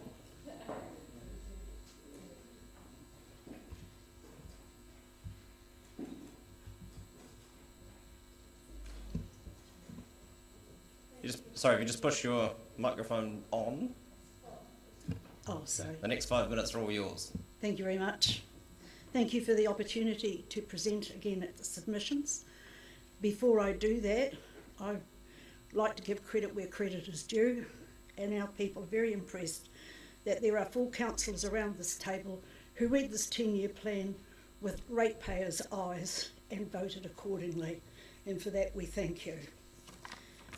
I have come in here again and again and again, and perhaps with a little bit of luck we might make some breakthrough. I've been told more than once that there's been a lot of money spent out in South Dunedin. I don't believe it was spent wisely.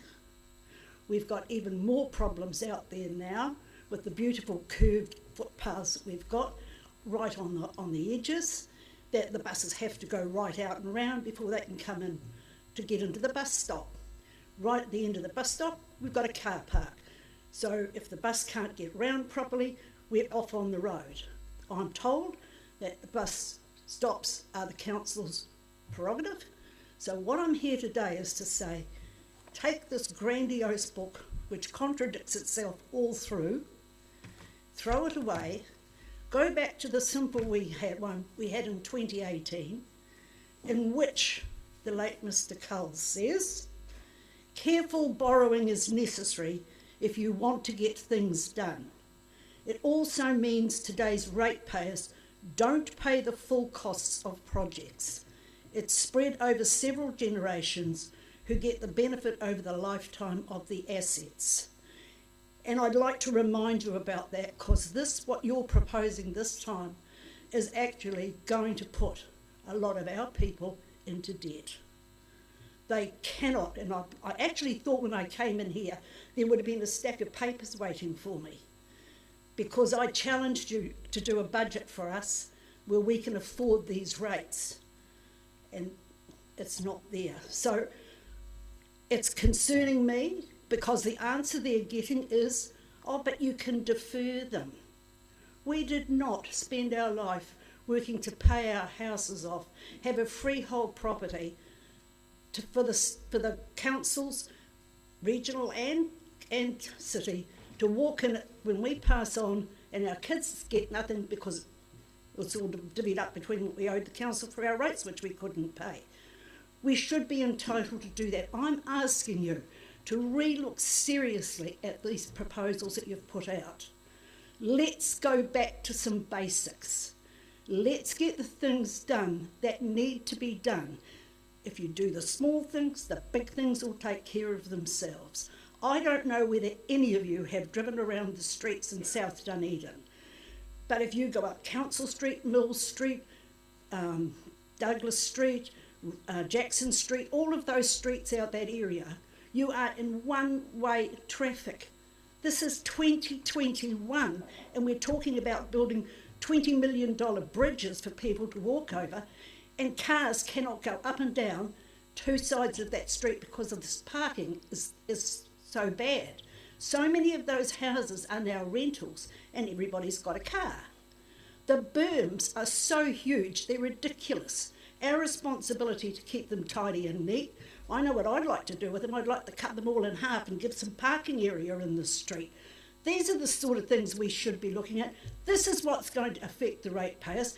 This is what's going to help the ratepayers. Look at this stupid design we've got out there at Cargill's Corner. I sat in the car and watched while a bus pulled out to go round into Hillside Road, and another one came round the corner and parked at the bus stop just round into King Edward Street. And the next thing that appeared round the corner was the cab of a furniture truck, which could go nowhere. And so no traffic went across that road until the lights had changed, the buses had cleared the way, and the cab and his furniture truck could get down King Edward Street. This is not what we should be living in this era. This is what we were living in when I was growing up. So I ask you sincerely to go back and have a relook at it. I'm really upset also about the community housing. Community housing is not pensioner housing, and this is the proposal in this 10-year plan. What about the people under 65 who are paying high rentals, who may lose their jobs in their 50s? What are we going to consign them to?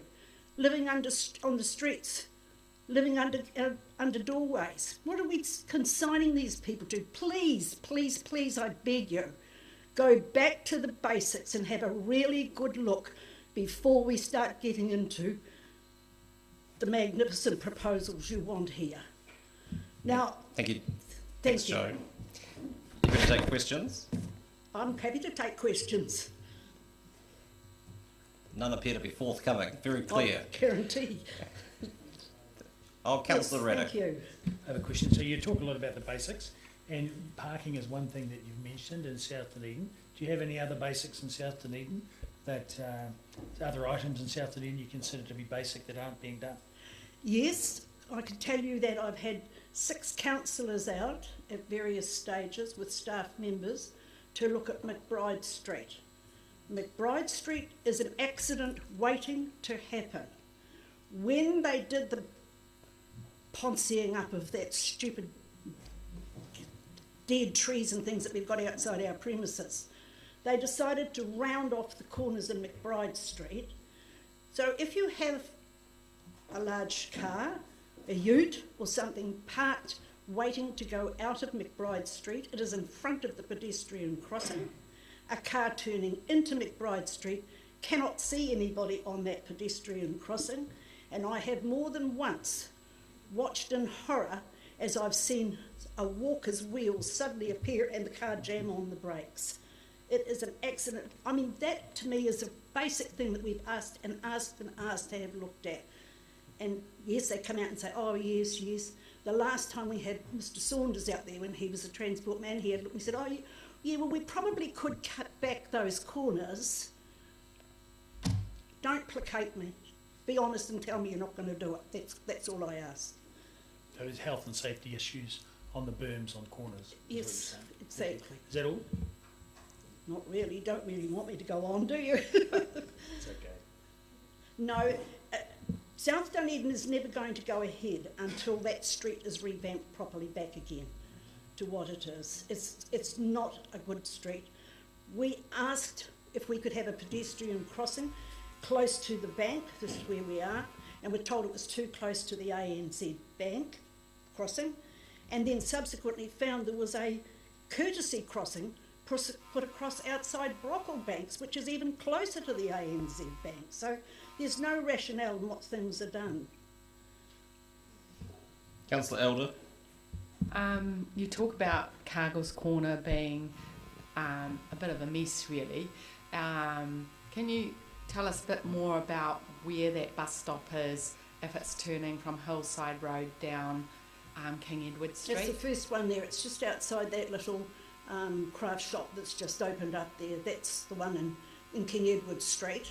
But the other one that causes the problem as well is that the route was changed, and council must have agreed to it, because they're supposed to work in conjunction with the regional council, and they have the buses turning into Hillside Road. Yeah. When you've got two buses there together, it is almost impossible to have any passageway through. And do you think it's creating safety issues there as well? It's creating more than safety issues. The congestion in King Edward Street now is unbelievable. And I stood at the top of that street and counted the number of cars that have gone through, turning from King Edward into Hillside Road, with the pedestrian crossing, of course, that goes up. You've got an elderly person coming across, and I consider myself, I'm relatively active, but slower probably than I should be. And I've counted and watched 2 cars, one's gone through on the green light, one's gone through on the orange light, and the straight through one's gone through on the red light. We are going to have problems out there, really and truly, traffic-wise. So do you think that the congestion is actually creating bad behaviour as well, impatient people? It is, yes. Okay, thank you. Councillor Houlihan. Thank you. Joe, what, I see you've got some concerns around the build of the new library. Yes. Do you want to talk about that, but also mention some of the benefits that it will bring as well when it comes there? Right.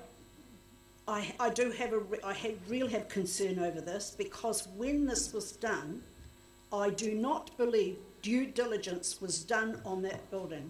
I believe they rushed off and bought the building because they were promising a library out in South Dunedin. We spent money out there, and I'm saying we because it's ratepayers' money that's being spent, painting up all the building. Also, the tenants upstairs were given an assurance that they could remain upstairs, which is where they should be. There's 70 people employed in there. Now we've decided that the idea is to demolish it and rebuild again, but we will only have 1 story. Now, to me, that's just plain stupidity. I would rather you spent more money on that building, put another floor on top, and honour the promise to those tenants of letting them stay where they are. This is going to be one of the best things that can happen to South Dunedin out there. We've already got our little groups going everywhere, and we meet in all different places. We will then be in a situation where we can coordinate better, we can offer better services to people, and one of the major ones we're going to have is this banking scenario, which a lot of our people are not coping with. That's the sort of thing where they know they can go and get help. So it's got to be better for the community. Thank you, Joe. I appreciate your submission and your presentation. Thank you. Mr. Hart? Dr. Jutel?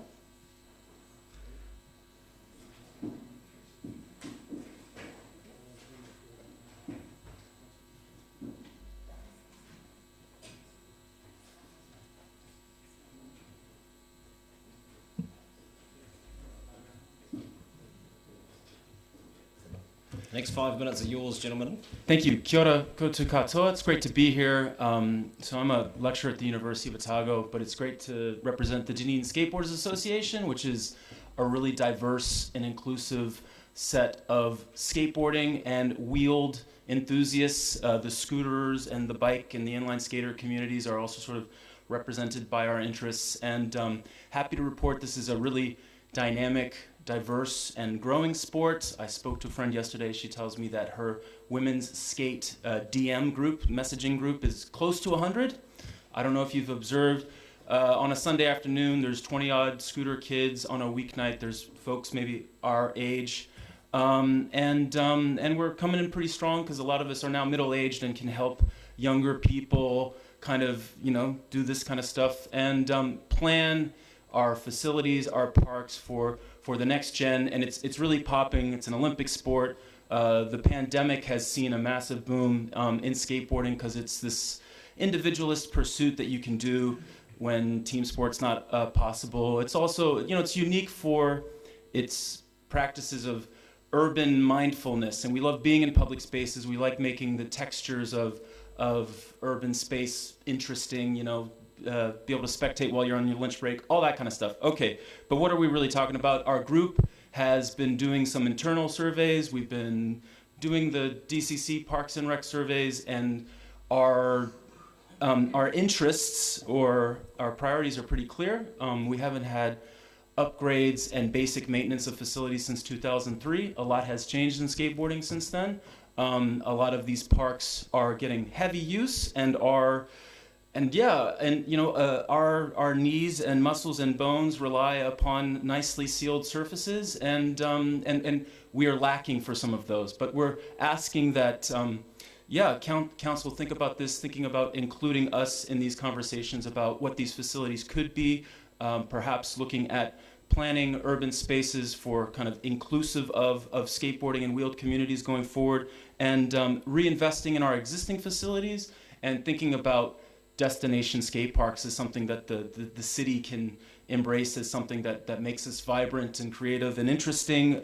We are seeing, obviously, Christchurch has invested a lot in this in its rebuild, but Wanaka, Queenstown, Invercargill has an outstanding world-class facility that is purpose designed by contracting companies that do this professionally. That's all they do. Winton has a massive facility that is a destination skate park, i.e. we jump in the car, we go there for the weekend because this is a place to go. It makes the city interesting. So that's where we're at. We really need to address the main kind of heavy use facilities. That's Thomas Burns, Mosgiel, Fairfield, and Mornington that, as I put here, are degraded due to a lack of maintenance. I guess it's also incumbent upon us to say that, you know, you'll have on your list that, well, what about Portobello, Port Chalmers, Kew, Middlemarch? These are redundant facilities where somewhere along the line somebody slapped something in a gravel-ridden, shady car park and said, there you go, you have a skate park. So it's not what we're really hoping for. We are, and this is, I guess this is sort of like the big pitch, that we are hopeful that Council will see our growing diverse community and think about planning for our needs, for our sport going forward, not just asking for handouts, but getting us the support to then go about and look for other fundraising avenues. We're a pretty resourceful bunch, but your support obviously is the key undergirding principle here. And we've got a list of all the different facilities, what could be done, but that's the boring stuff. But we do have working groups based on different community areas: Mosgiel, Fairfield, North Dunedin, South Dunedin. North Dunedin has nothing essentially. South Dunedin also needs that support for the kids of South D. And lastly, our big pitch here is that we're a group of pretty passionate urbanists. Like that's sort of, again, we enjoy public spaces. We think about how, skateboarding and other sort of urban pursuits make the city vibrant and creative. And we would love to be part of ongoing conversations in those areas. I'll just pause for 10 seconds for breath. Thank you. Declare an interest as someone who already looks like they're going to be spending an increasingly amount of time in Mornington. Questions, Councillor Vandervis. Have you identified any DCC-owned land that might be suitable for a Winton-style skateboard park? So the projects that we've put forward that we've identified through consultation with the community, and I think it was about 300 odd responses we've had, which kind of shows the level of interest. They're predominantly within existing spaces, so they're predominantly existing facilities, so Mosgiel, Fairfield, Mornington, etc. But the two big gaps that Olivier alluded to are North Dunedin and South Dunedin, which aren't currently well served. I think South Dunedin there's a lot of opportunities. North Dunedin we're sort of struggling a wee bit. Oliver here has been working with the university and the Polytech to get their interest and their engagement.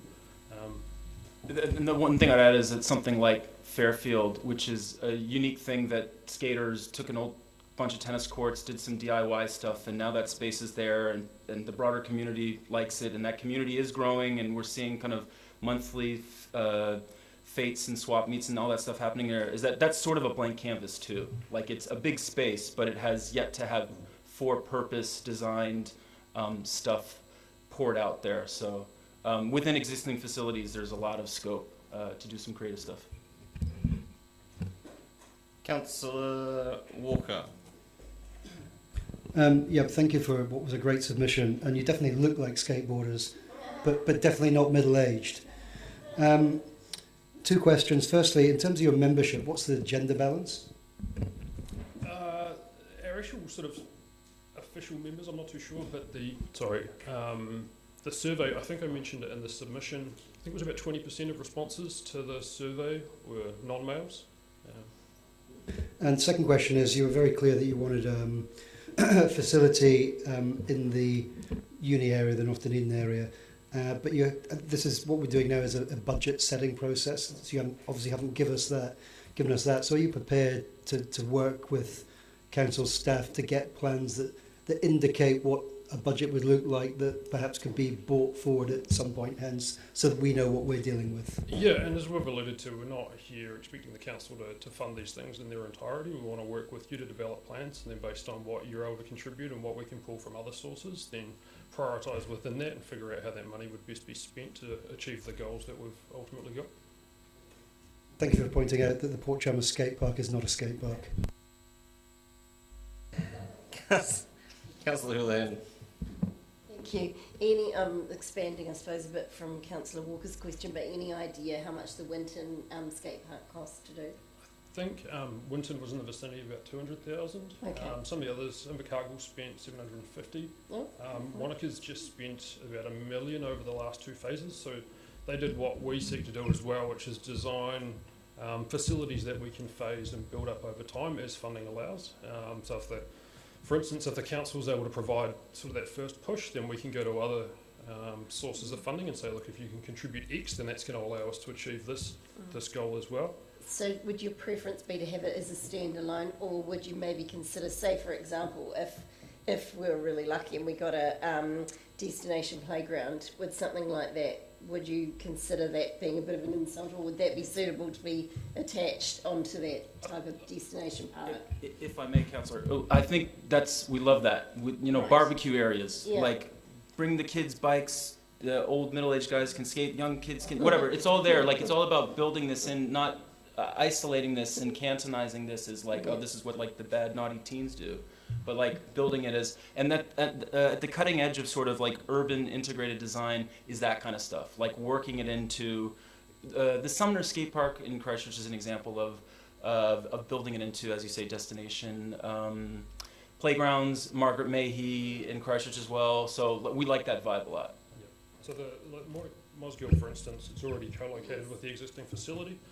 That's what we see in South Dunedin as well. From speaking to the council staff, it sounds like there's plans to look at Marlow Park over the next few years. So instead of getting ahead of ourselves, we want to wait and work alongside that work to figure out how we can develop something that coexists with whatever else is done there. Councillor Benson-Pope. Thank you. At the time of the construction of the Thomas Burns facility, and there was sort of a quid pro quo done with your community of the day, which related to the damage that was being done elsewhere in town. On the cenotaph, for example, where marble steps were being damaged, and there was a lot of damage in Moray Place and elsewhere, leading to the sort of cleats that are still there in some places to stop that. That doesn't seem to be much of a problem anymore, but is there a wider issue still, as there once was, of damage being done by skaters in other parts of town? I was just reflecting on that myself this morning, and you might remember as well that bylaw was brought in around that same point in time as well to essentially try and get skateboarders out of the central city. I think the Thomas Burns Park went some way to addressing that. It gave them somewhere else central to go, which at that point in time we didn't have. Mornington was our best facility at that point in time. That had been built in the 90s. And yeah, well, I'm asking because that's exactly the situation, that without a purpose-built facility of any significant usefulness, yep. There was a lot of damage being done, and that doesn't seem to be the case. Is that your experience now? I was thinking the same thing this morning. I mean, there used to be a lot of press around it as well. I remember, newspaper articles, etc. And I think you're right. It's not design has been a lot more thoughtful about how to keep skaters out of spaces. But I think a ultimate dream scenario for myself is again, if you give at the fringes of the city spaces that are not being used, urban style facilities that feel naturally integrated into the space, then you're sort of diffusing that into these sort of areas and then making the areas, I guess, interesting. Like, you've got foot traffic going, you've got people stopping, staring, and that's again another, but yeah, I don't think to the point of damage of the Octagon or any of these sorts of things. It's not really the battle of the 90s like it was then. Oh, I would just add though, I do think there's a risk, like people are starting to get very tired of those facilities now and they're looking at what exists elsewhere. And really our group has sort of been born out of frustration and people sort of collectively going, actually, you know what, there's work to be done here. So if we don't address the gap that exists at the moment, I do think there's a risk that we start to see more of that again. Thank you, gentlemen. Appreciate your time and your submission.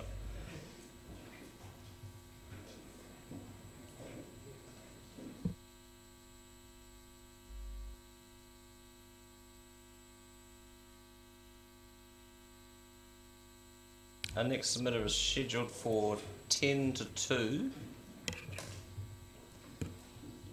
If no more than half of you could leave the room at any one time, that would be helpful.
Kia ora koutou.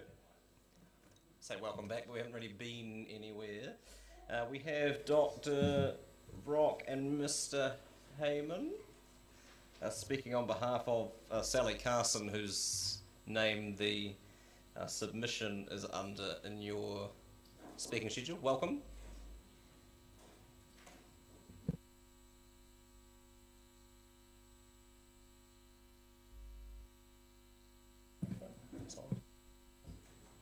The submission is under Sally Carson for the New Zealand Marine Studies Centre. Neither of these people are that person, but they will speak to that submission. Kia ora koro, the next 5 minutes are all yours.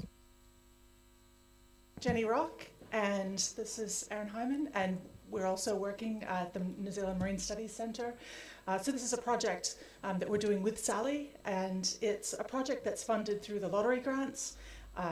And what we're doing is we're developing a resource that we're sharing with councils and with communities around New Zealand, but we want to start on our home turf first, so our home coast.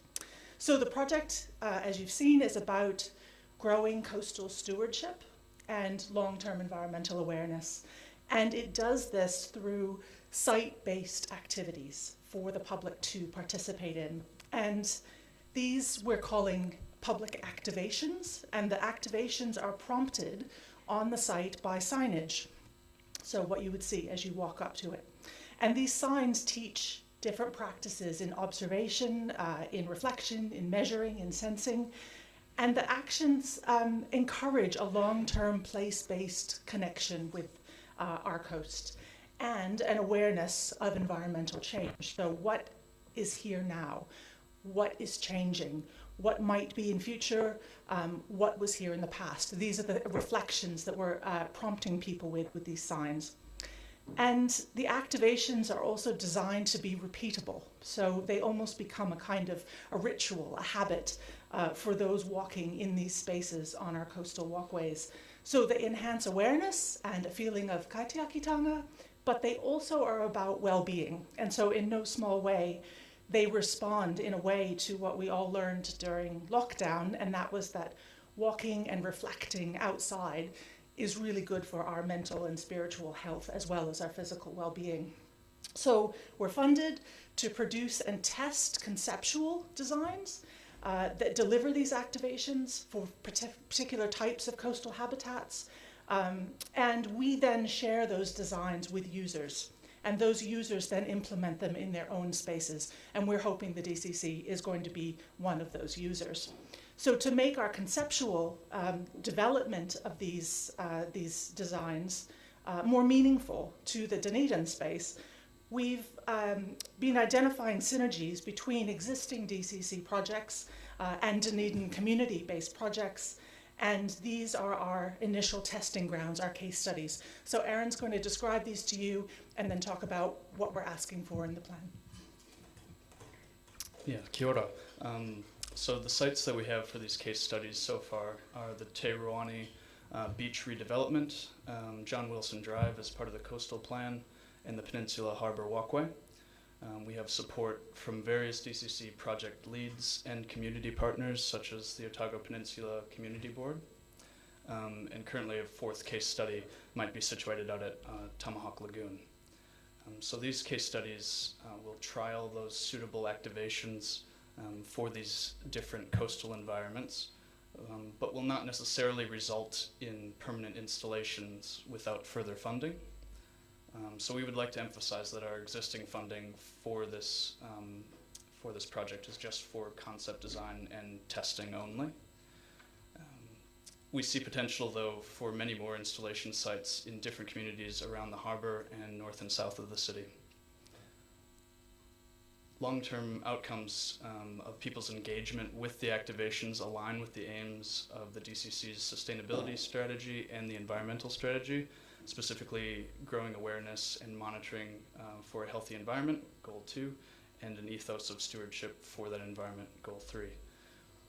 So as suggested in the submission, we ask for a budget line across the multiple DCC departments that we think will benefit from our activations. This should include manufacture, installation, and maintenance cost for multiple signs per site, about 4 to 8, we estimate. We suggest the costing for this is best generated from within the DCC, according to existing in-house costings for standard outdoor interpretive signage. So yeah, thank you. We yield our time and happy to answer questions. Thank you. Given that, as you say, you're funded for doing the concept work and the testing, would it not be a more useful conversation to have once the testing is done and the concept has proved itself? So in part, we've been having the conversations with DCC project directors to do the testing, but we're consistently hit with the point of, in order for us to implement these, to actually make these signs permanent, we need funding, and we need that funding allocated earlier on. So we were actually told by multiple DCC leads that we should make a submission to the annual plan so that it could be budgeted in for the next 10 years. So conceptually, yep, we're doing everything now, but in order to be able to enact it, to make it practically in practice, we were told there had to be a budget line in order for further engagement with these ongoing projects, whether it's parks, whether it's the coastal plan. Is the funding for building the signs, or is it for the staff to help you do the work? No, so we're doing the work, we're making the test signs, but we're not going through the process of, can we put these signs here permanently? Who's going to maintain, you know, there's no budget for maintaining them. There's no budget for making a permanent sign that might sit on John Wilson Drive as part of the coastal plan, or, you know, you name it, whatever situation. So, yeah, so. And when would you anticipate this stage of the work to be done? So we've got a deadline of February. That's when our project ends, and we will have worked with those 3 different groups up until that point.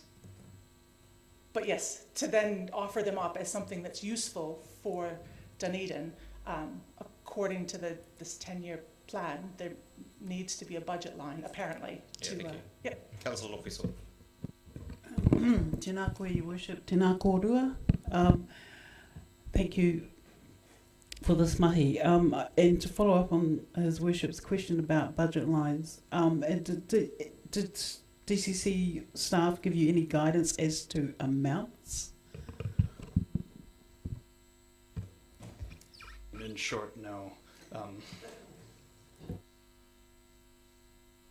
Back of the envelope calculations, if you. Yeah, I mean, just to make, you know, we've had budget quotes from Speedy Signs, and, you know, you could say $8,000 would give you about 30 signs that you could put at 5 different sites. We don't know how much it costs for a DCC worker to then install it or maintain it. Thank you. Councillor Gary. Thank you, Your Worship. I just want to check in with you. Are you aware that signs that were put up, and I don't know who by, this was several years ago, they were seashore interpretive signs. There was quite a backlash to those because of the temporary nature of them and the suddenness with which they went up at various beaches. Are you aware of that feedback? So we did do some research on signage around Dunedin area. So there's a couple different ones. The urban nature signs might be the ones you're referring to. There's quite. They're specifically on beaches on the peninsula, are the ones that I'm speaking of, and is that your test area? Oh, go ahead. So maybe not.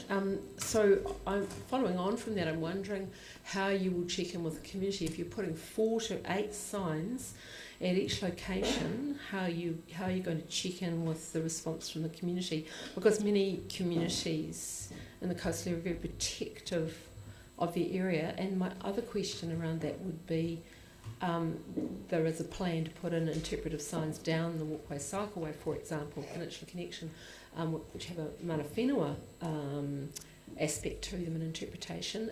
Are you working it in with that plan?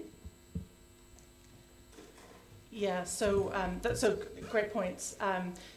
For our test situations, we're doing that work with, for example, with the Te Reone case, we're working within that working group, so we're working with community representatives. But yes, that's a point that any user would need to negotiate with their community, and that's a really good point. And I wish Sally were here, because I think probably their New Zealand Marine Studies Centre interpretive signs that are still up, and I don't know if she was aware of backlash or not, but yeah, so that would have to be a part of it. But we are, Sally's actually at a meeting with the Runanga representatives, so we are in conversation with that community about that specific site, and that would have to be the model for the way forward. Thank you. Thank you. Thank you both. Mr. Wilson.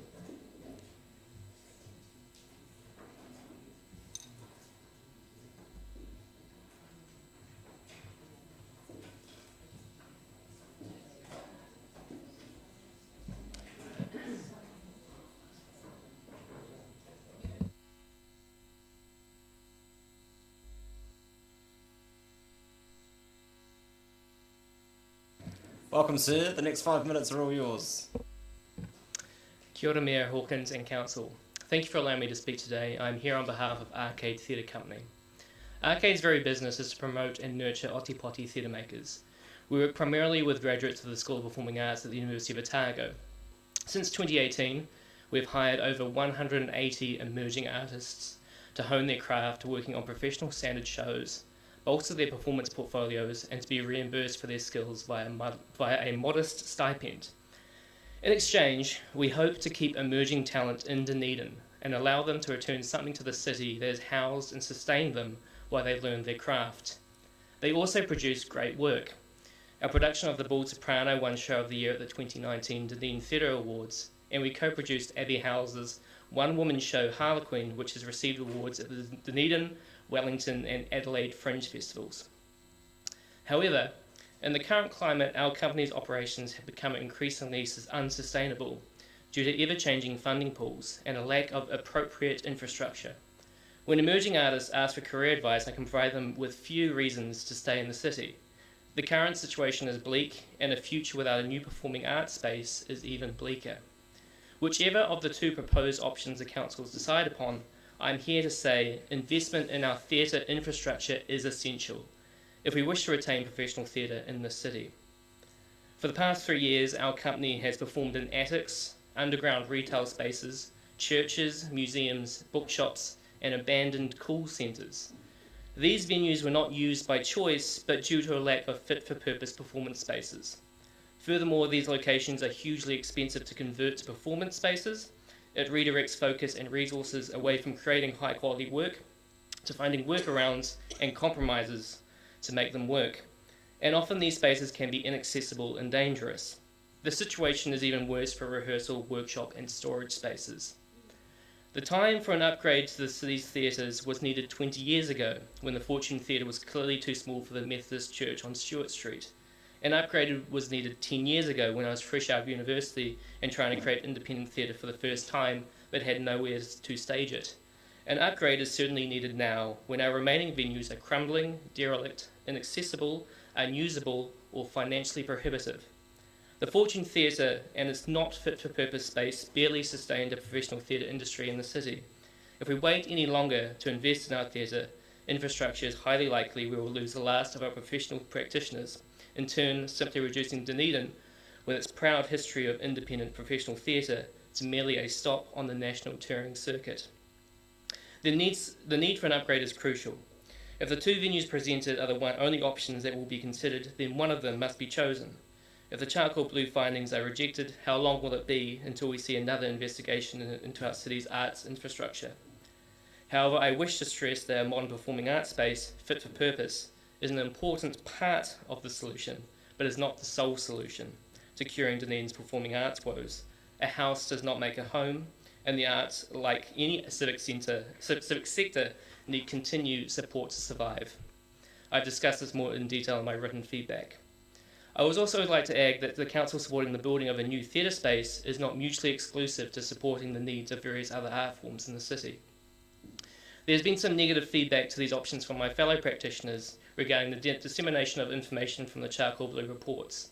This has been exacerbated by the fact we know nothing about the two options proposed except for their locations and their costs. It is my understanding that these crucial details are in the yet-to-be-released Phase 3 Charcoal Blue report.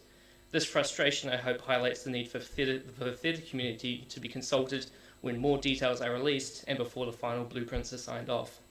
I, for one, hope that the new venue allows for flexible staging options with preferably 2 theatres so the performance spaces can host small boutique works as well as larger touring shows, and that there are provisions to make the space both financially and physically accessible. I have no preference for either venue. Both seem like equally good locations for differently but hopefully self-evident reasons. What I want to make clear is that I'm unequivocally speaking for either option. To do nothing, or to believe that the project is too costly, or that investing in our arts infrastructure is a luxury, is simply a resignation by our city that we are happy for our professional theatre industry to die. We simply cannot wait for another opportunity to invest in this valuable sector. Kia ora, Alex. Kia ora. Councillor Houlihan. Thank you. What sort of engagement did you have with the people who are doing Charcoal Blue? I attended their initial consults when they were doing the Phase 1 report. There were various group meetings where we kind of made larger sort of mind maps and that kind of thing, and I also went to a couple of one-on-one meetings that they housed at the community gallery. Okay, so would you say that that consultation was reasonably thorough? I would agree that it was reasonably thorough. I do understand that some of my fellow practitioners do not think that was the case. I understand that they undertook a 9-month consultation process. I think the major concerns from my fellow practitioners is more about the release of information, and that crucial information that they need has not yet been released. Mm-hmm. If these 2 options weren't on the table, is there any option that you would, if you could pick anything, what would be your dream for a site for a theatre? Well, the Charcoal Blue report, I believe, identified about 12 different venues, and the 2 options on the board are the 5th and 7th best options. I believe the first and second options were to make a purpose-built space on a car park. I understand that those proposals were rejected due to the cost because of the ongoing COVID crisis, which is understandable. But if we're living in a fantasy world with fantasy money, a purpose-built space that did not have to make concessions due to an existing sort of skeleton would be my ideal. Thank you. The car park option was discounted because it was being developed for an office building. Oh, right. Which makes it difficult to do both of those things on the same site at the same time. It could be an interesting mashup, who knows? I have a question around, because and we raised this asked this of the Mayfair when they came and presented yesterday around different sized spaces. It's important to have different sized venues for different productions, I appreciate that, but do they need to be co-located in the same building, or do they just need to exist? I think they just need to exist. If there were to be, for example, a new 200-seat theatre built in the city, I do think that would be underutilised by current arts practitioners. That being said, we also lack a modern, fit for purpose small theatre, so I think one of those would have to be built in addition to that. Thank you. Oh, itching. Councillor Elder. So, you're suggesting that if we did, in the ideal world, 2 theatres, what seating would both of them be? The small one and the medium? I believe a smaller theatre to fit the needs of community and emerging artists would have to be somewhere between a 60 to 100 seat theatre, similar to what they have at BATS. I think there is a need for a larger 100 to 300 seats theatre, but I can't speak to that. That's not my expertise and not the work I'm producing. So the larger one would be 100 to 200? To 100 to 300, I believe somewhere in that range is what we're lacking in terms of our infrastructure. Yeah. Thanks, Alex. Thank you. Appreciate it. Thank you.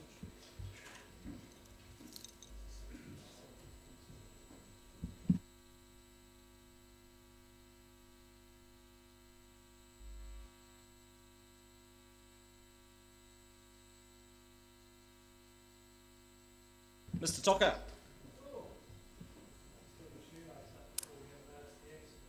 Well, I would hate for you to fall over in front of all these cameras. He's tying up a shoelace.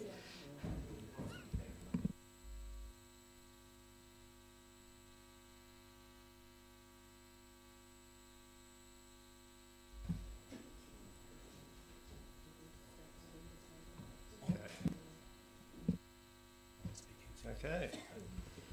Hi. I'm here to speak about the Aramoana Road and the seawall, because I live on the shores of Otago Harbour, and suggest that it's an important asset and it really needs to be looked after a wee bit better. We've got some photos will pop up shortly. So I'm sure you're sick of hearing about people coming along wanting you to spend lots of money on lots of things. So I'm going to suggest that it might be a much better way if you could save some money by doing the stitch in 9 that saves time. That's the one. Here we go.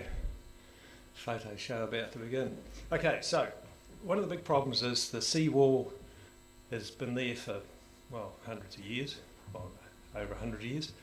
So here we have, can we maximise that? Is it possible to make it a bit bigger? Okay, right. So what you see here is a slightly fuzzy photo of a collapse of a seawall on Waipuna, the Taylor Point. So that's November 2015.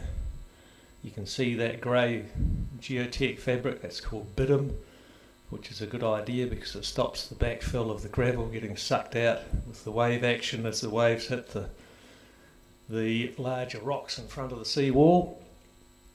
Taylor Point's reasonably exposed, so it gets a lot of damage. So there we go, there's another bit. You can see how it's reasonably close to the edge of the road surface. There we go, there's another one, November 2015. That particular piece of seawall has been fixed, I think, 4 times in the last 6 years. So quite clearly, maybe there needs to be a slightly better plan to make it a little more permanent. And here we have yet another collapse in January 2017. So just go back, November 2015, January 2017. Basically it keeps happening. And I would suggest that a lot of the reason it keeps happening is because there isn't really, there's no institutional knowledge getting saved.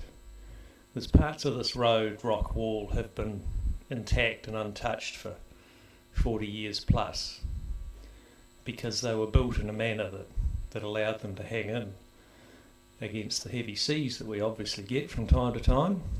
So looking at this photo in a little detail, you'll see there's none of that geotech material. So the time they fixed this one, they may not have put it in. You see the grey material there, the fabric? Okay, so what happens if the guys repairing the seawall don't have the benefit of lots of knowledge? They might just tip some rocks in, stick some gravel behind it as backfill, and leave it alone. The beauty of that geotech material, that grey fabric, it stops the gravel getting sucked out, which undermines the back of the seawall, and not surprising it collapses. There's another technique too that adds to the life of the seawall, which hasn't been happening of late. And the lesson that I mentioned before, the seawall that's been there untouched for 40 years or more, that's got this feature, which is probably why it's still intact and it's lasted. So here we go. This is February 2018. This is mislabelled. It's not Waipuna Bay. I got that one wrong. That's actually Hamilton Bay. It was a big storm. This is the corner. It's exposed to the sea, exposed to the southerly. You can see this is after the clean-up, initial clean-up. All the backfill that's there by the road cones was thrown all over the road, pretty much full width of the road. Lots of vehicles travelled over it when the stuff was 50, 100 mil thick. Wrecked the road surface, so the road surface had to be resealed. Of course, all the backfill for the seawall had to be fixed. There's another photo. You can see the damage to the asphalt road surface. And hopefully here's the next one. Okay, you can see all the backfill's been sucked out. This is after some more repairs. You see that black bitumen capping on the rock wall? That's why the rock wall's still there, because it's held together, it's stitched together by the bitumen capping. So Does that happen anymore? No. Haven't seen that for many years. There was a repair just last week. Oh, there we go, yes. That's another reason why we need a bit of work done. I'll come back to the ice photo later. Not too much later though, so That's your all time right. is up. Oh no, okay, right, here's the message. Learn the lessons of the past. Is it more than a sentence? Yeah, okay. Learn the lessons of the past and you'll save yourself a lot of money in the future. There is no plan B for that road. We don't have any alternatives, there's nothing. Short of swimming. So it's an important asset. It's not being properly looked after. There's some damage that occurred in that February 2018 event in Waipuna Bay. It was fixed properly last week. Thanks, Gordon. You happy to take questions? Yeah, sure. Councillor Benson Pope. Thank you. Obviously, there's a great deal of experience currently around about this work elsewhere. In those photos you showed us, pretty much all of them, the original material, rock, the bluestone, etc., was on site for reuse. Is that the case generally? It's not damaged enough that it gets dispersed? Not majorly. I mean, they're heavy rocks, they're not going to go too far. Yeah, I know. Because the wave action's pushing them in. What you've got to remember is we're on the exposed side of the harbour. So on the peninsula, you're not going to catch the southerly very often, okay? On the western side of the harbour, it's full force. One of the photos I didn't put in was you could see the sea debris on the white line in the middle of the road. So that gives you some idea as to how far the sea's pushing over. Right. It also indicates, I would suggest, that the seawall in a number of places, and a small number of places, relatively small distance, needs to be raised. The damage in Waipuna Bay that got repaired last week, they didn't raise the seawall. It's crazy. I mean, do it once, do it right. It's our money, ratepayers' money, that's getting wasted by doing a half-baked job. One of the other problems is a lack of institutional knowledge. I remember I had a meeting with Richard Saunders some years ago, and he was trying to build up a database of how to do certain jobs so that one contractor might learn lessons, and that could then go into the database, and that is available to all future contractors. It's simple, just build up a body of knowledge that lets people benefit from other people's experience. Now, whether that's happened, I don't know. Okay. Councillor Minimus. You suggested that it's largely a lack of institutional knowledge that's a problem. Have you considered that, in fact, roading contractors are quite knowledgeable about gravel cloth and about capping with bitumen, and that it's simply that contractors can get away with doing a half-bottomed job because the oversight is simply not there? Well, I must admit, because I work from home, I quite often see the contractors or their consultants, or the consultants to the consultants coming out to review things. That Taylor Point job, and case in point, I think I've seen at least 3 parties there looking at it, trying to figure out what to do. They're all different.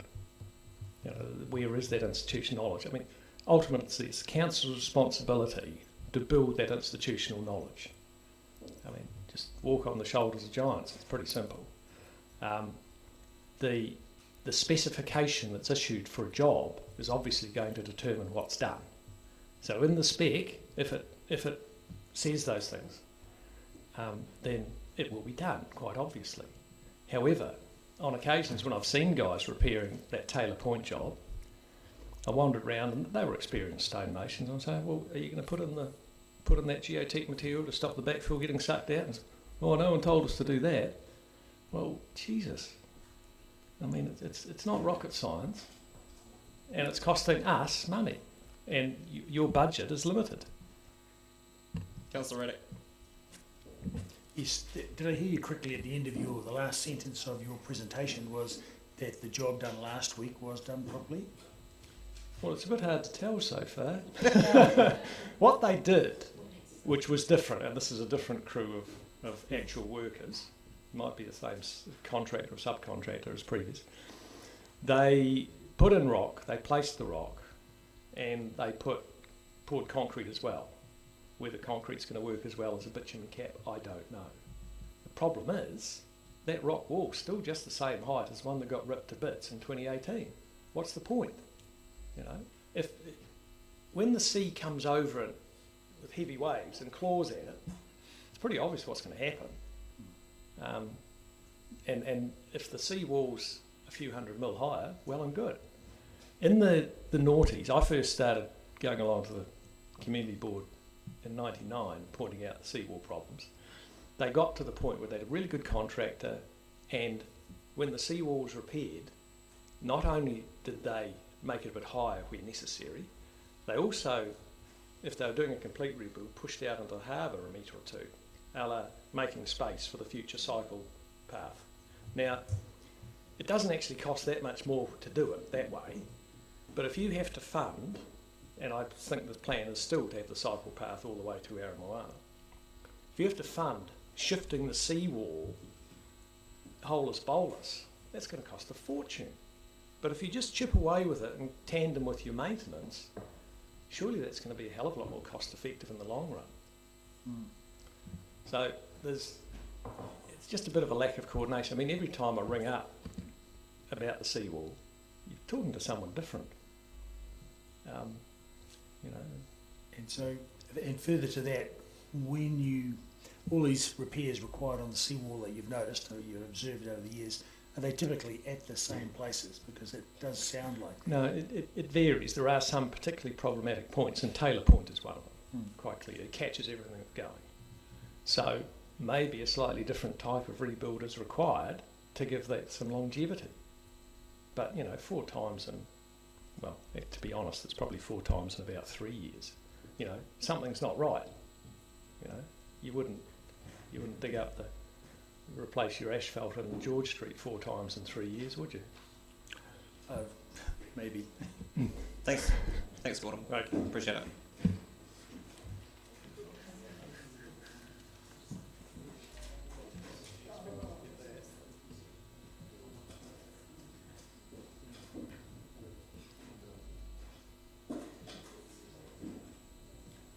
Just waiting for Mr. Pickford to eject the USB. And we're done. Thank you, sir. Karen Anderson.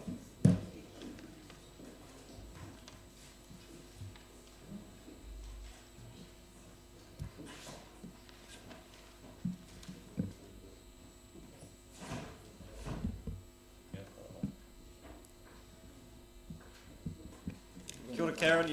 You have 5 minutes. You'll get a warning with 1 minute remaining. I timed it for 4.5 minutes. Sir, so We do appreciate the preparation. 4 points on dog fees, of course. Now, the Dog Control Act creates public welfare regulatory offences, not private benefits. So your premise for this year and the 10 years is wrong. Number 2, the apportionment between dog owner and general contributions to the cost of dog control is a fee-setting policy that by law must be in the dog control policy, not buried in 10-year plans. Number 3, dog control is not all animal services. As with previous years, you have not separated the dog account and you have no evidence to substantiate the dog control costs or fees. Now, on that point, you cannot charge a boarding fee. If it's meant to be food, $25 a day to feed a dog, that's not reasonable. Karen, it would be easier if you talked into your microphone. By policy, I'm used to talking to people, not microphones. By policy, the highest fees are for the high demand, non-compliant dogs. It's not believable they are the second and third working dogs. And finally, poo bags. You eventually told us these are 44 cents each a roll. Down 1/3 for buying in bulk. You didn't tell us you also reduced the number of bags on each roll by a third from 15 down to 10, which seems a more likely reason for a 1/3 cost reduction. You didn't reduce the cost to dog owners. They are still charged in their fees $1.50 each for their 6 rolls. 44 cents for the bags. The remaining $1.06 per roll is, and I quote from your written statement, the actual cost per roll to provide them at all Dunedin City Council locations. So that means over 2/3 of what you force dog owners to pay to you is your charge to dog owners for distributing the rolls around the service centres. When you also tell us you already know 68% won't be collected. But that adds up to a charge to the dog revenue of just under $120,000. You then transfer into the general account, where it's no longer subject to the spending restrictions imposed by the Dog Control Act. Now, you have been emphatic that the money remains within all animal services, but dog control and revenue is not all animal services, which means you would already be using dog revenue to fund over 95%, rough figures, of all animal services. Not to mention the bags come from a country, or at least some of them definitely have, that holds an annual festival to celebrate killing and eating dogs, and your written statement to me that is justified because you took the cheapest tender is not adequate given New Zealand community values, given New Zealand animal welfare legislation. It's just not an adequate justification. So in closing, we have 3 complaints already with the Ombudsman about dog control management. They've been assessed as disclosing serious legal breaches, and they are awaiting assignment of an investigator to be investigated. The office is aware of the others and the topic nature of the ones that are being drafted. You are going to be investigated. So right now, and this is the go forward, right now you can decide not to make things worse. Don't change the apportionment. Don't increase the fees. Do pause the poo bag scheme. Decrease the dog fees by the roughly $9, but that's a round figure, that's being charged for this, round figures, so it doesn't exist to be laundered out of the dog revenue. Do save the Ombudsman's time, all of our time, by appointing a competent, independent external advisory panel, as you already agreed to do in 2016. To correct the dog control issues you've already admitted in 2016 exist.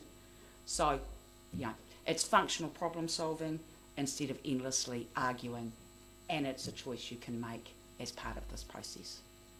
That's it, sir. Not particularly this process. This process is about hearing from submitters, but the 10-year plan process in general.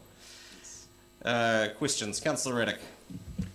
Yes, you've got a very long and extensive list here of the various problems, but you had a short list of solutions. Did you provide that in writing with this? Or have I missed it? Got the verbal solutions, the written problems. Well, no, I didn't, and in my introduction to my written submission, I actually explained why I hadn't included them. I just simply decided between the written submission and now that I'd front up with some do's and don'ts. Thank you. If you would like them, I can get them through to you. Sure. By email. Thank you. Thank you, Karen. Appreciate the submission and the presentation.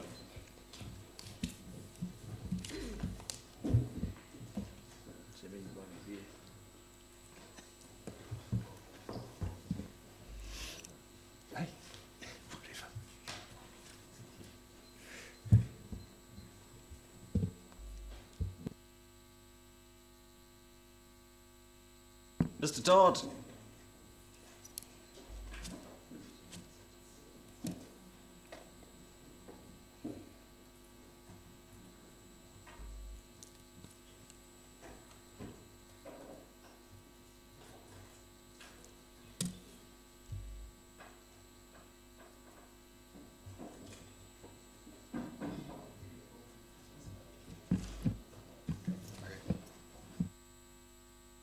You have 5 minutes, sir.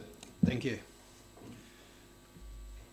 Kia ora, tēnā koutou katoa. I'm Gary Todd, an architect with an ecological conscience. I am part of a network of people from throughout New Zealand in both the private sector and the public sector. The 10-year plan to me is an opportunity for a vision.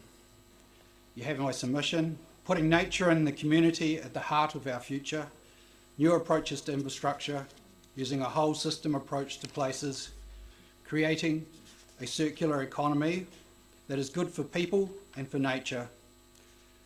Green transport priority, rail for freight rather than trucks. A port strategy. Dunedin could have an inland port as common in many other cities. These are related to emissions. New thinking for South Dunedin. South Dunedin could be developed to meet housing demand with a mix of social, community and private housing, for social cohesion, for a diverse mix of people on brownfield sites, with whole neighbourhoods, repurposed circular resources and economic systems, rather than urban sprawl and added infrastructure to greenfield sites.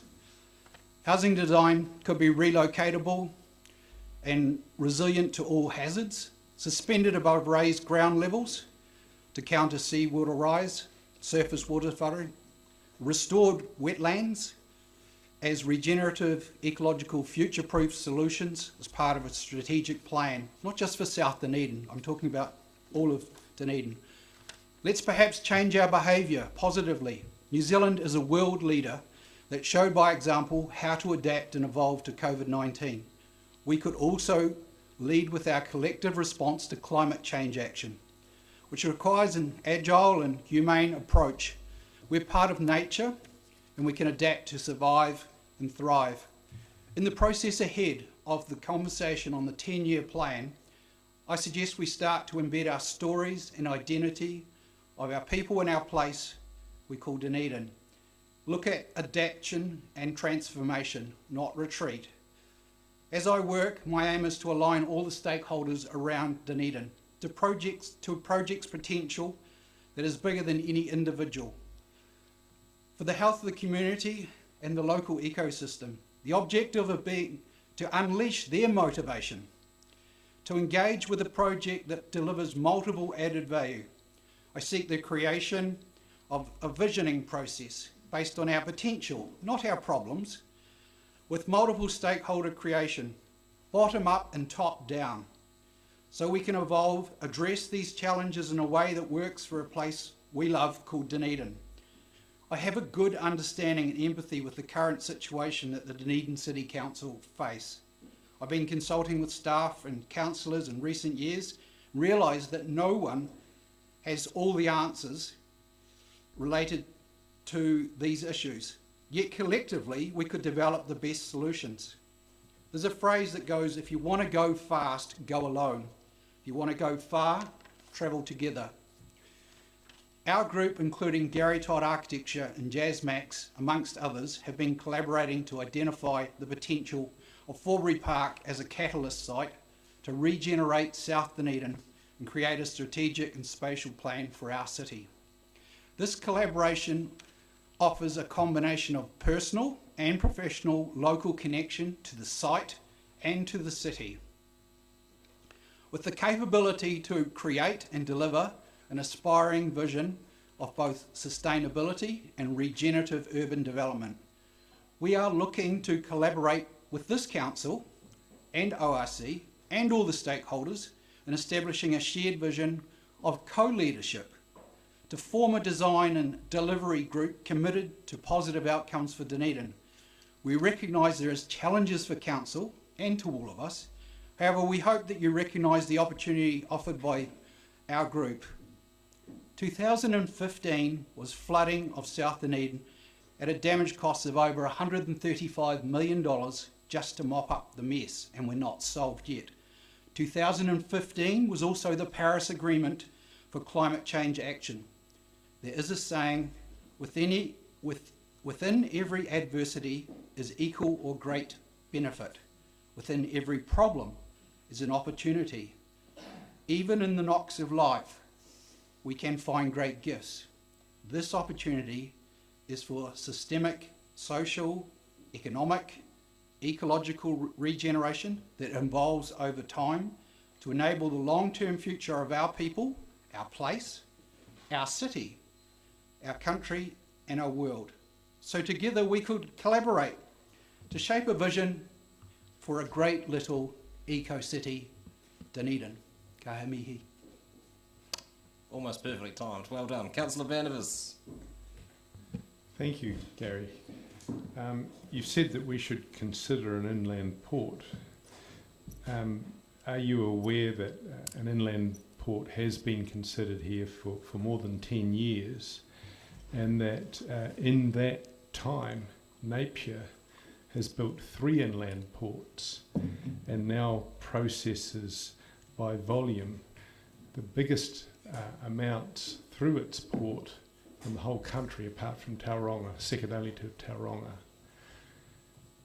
The inland port that you said that we should consider, what do you think we should actually do and when?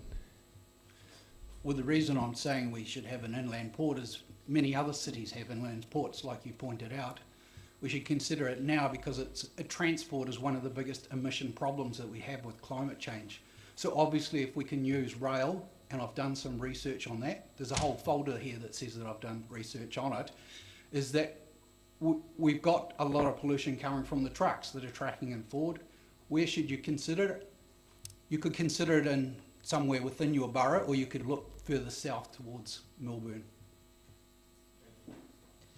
Councillor Walker. Yeah, thank you for the submission. I did have questions on the written one, but I'll go to your verbal one because it seems, just so I'm clear here, you're suggesting a high-level collaboration here to redevelop the Forbury Park area, yep? Yes, it's a high-level collaboration. Okay. And from what you just said, I presume that a 5-minute presentation is probably an inadequate forum in which to cover that off. Absolutely, it's too short a time, okay. But it's got to be fair to everybody. Okay. Would it, I guess in the context of what you've just said, it would be helpful if council, I guess, met with you so you could elaborate on the vision, I guess? Absolutely, I think that would be really useful. This is an awareness. So this is the 10-year plan. I'm making all the councillors aware. I mean, to put it in perspective, 6 years' work turned into 6 pages, turned into 5 minutes is not going to do it justice. But I want you to all be aware of the level of thought that's gone into this submission. And I really wanted you all to hear it from me. I mean, my consultations have gone to the highest levels. So lots of people will bring ideas, but essentially the people I've been involved with are the government ministers, the members of Parliament, the members of this council, the Otago Regional Council, Mana Whenua, the South Dunedin Community Network, and the professionals throughout New Zealand. I'm blessed to be able to call on all of these people, consult with them, get their feedback. There's a lot of legs to this vision. It's not just an idea. And I really want council to be able to run with this. I could see cross-sector collaboration is somewhere where we could go with this. It's nothing new. We could just do it a lot better. I hear ORC and DCC could work a lot closer together. That would be fantastic. Why can't public and private sector work closer together? I really think there's an opportunity here. Central government are looking to you to see if you can be part of this cross-sector collaboration that I'm trying to facilitate. Sorry, I've just mentioned something. So, again, not being obviously cognizant of what you're talking about here at a high level, you've just mentioned cross-sector. Does it have legs if it's not cross-sector? Short answer is no. I don't believe you can't ignore cross-sector. It's a very positive business model going forward. So we really need that cross-sector collaboration to happen. Asking slightly differently, is the development feasible privately, or does it require public investment to make it feasible? The preferred option is that it needs public investment as well. This is not something you really want to do on your own, whether you're government or you're private. That's why I've come to the table here to make all the councillors aware of it, because you really need to bring everybody on the journey with you. You need to take Mana Whenua, you need to take the community network with you. Eleanor Doig, for example, when I consulted her and she wrote a letter of support, has dedicated her life to this moment. She will be the most delighted person to hear that there's hope for all of her people. There's 10,000 people in South Dunedin that are at risk, our young, our old, our disabled. We really need to be council stepping up and saying, central government, come with us help these people. They're great people. If you went along to their fair when they had, there was 5,000 people there. It was fantastic. Did you not feel that way? These are aspirational ideas, but they are things that we can do ourselves. The reason I say that is because we're Dunedin people. We can probably run with this vision and do it together. Thanks, Gary. Thank you so much. For your submission, for your presentation. Thank you. Hope to talk again. Mr. Pogue.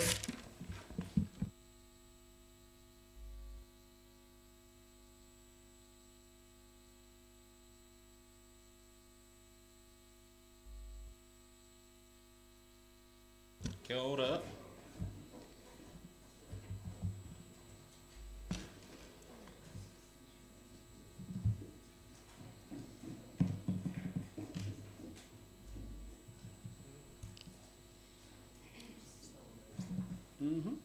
Cool. Up to slideshow, and we're away. Okay.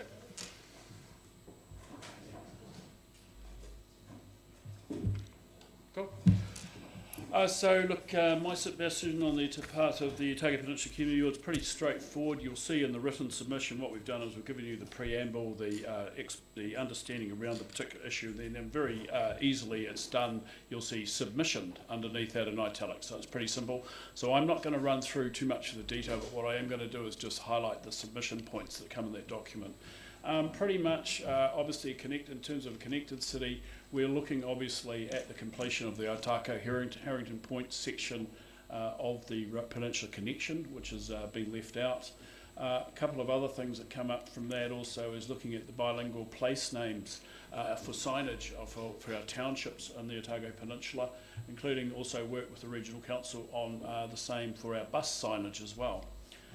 The other thing that's come up from our tourist operators, is particularly in the townships, is also better tourism around service signage for townships, so that they know what the services, people know what the services are in those particular areas. And of course, Harwood and Stepney Ave, Tidewater Drive, needed urgent attention in relation to flooding, but also in relation to conditions of their roads. As going on with that, McAndrew Bay, we've got 3 pedestrian areas, residential areas that are key in our community. McAndrew Bay, which is partially completed. Pukahiki and Highcliffe, which come up through the community there.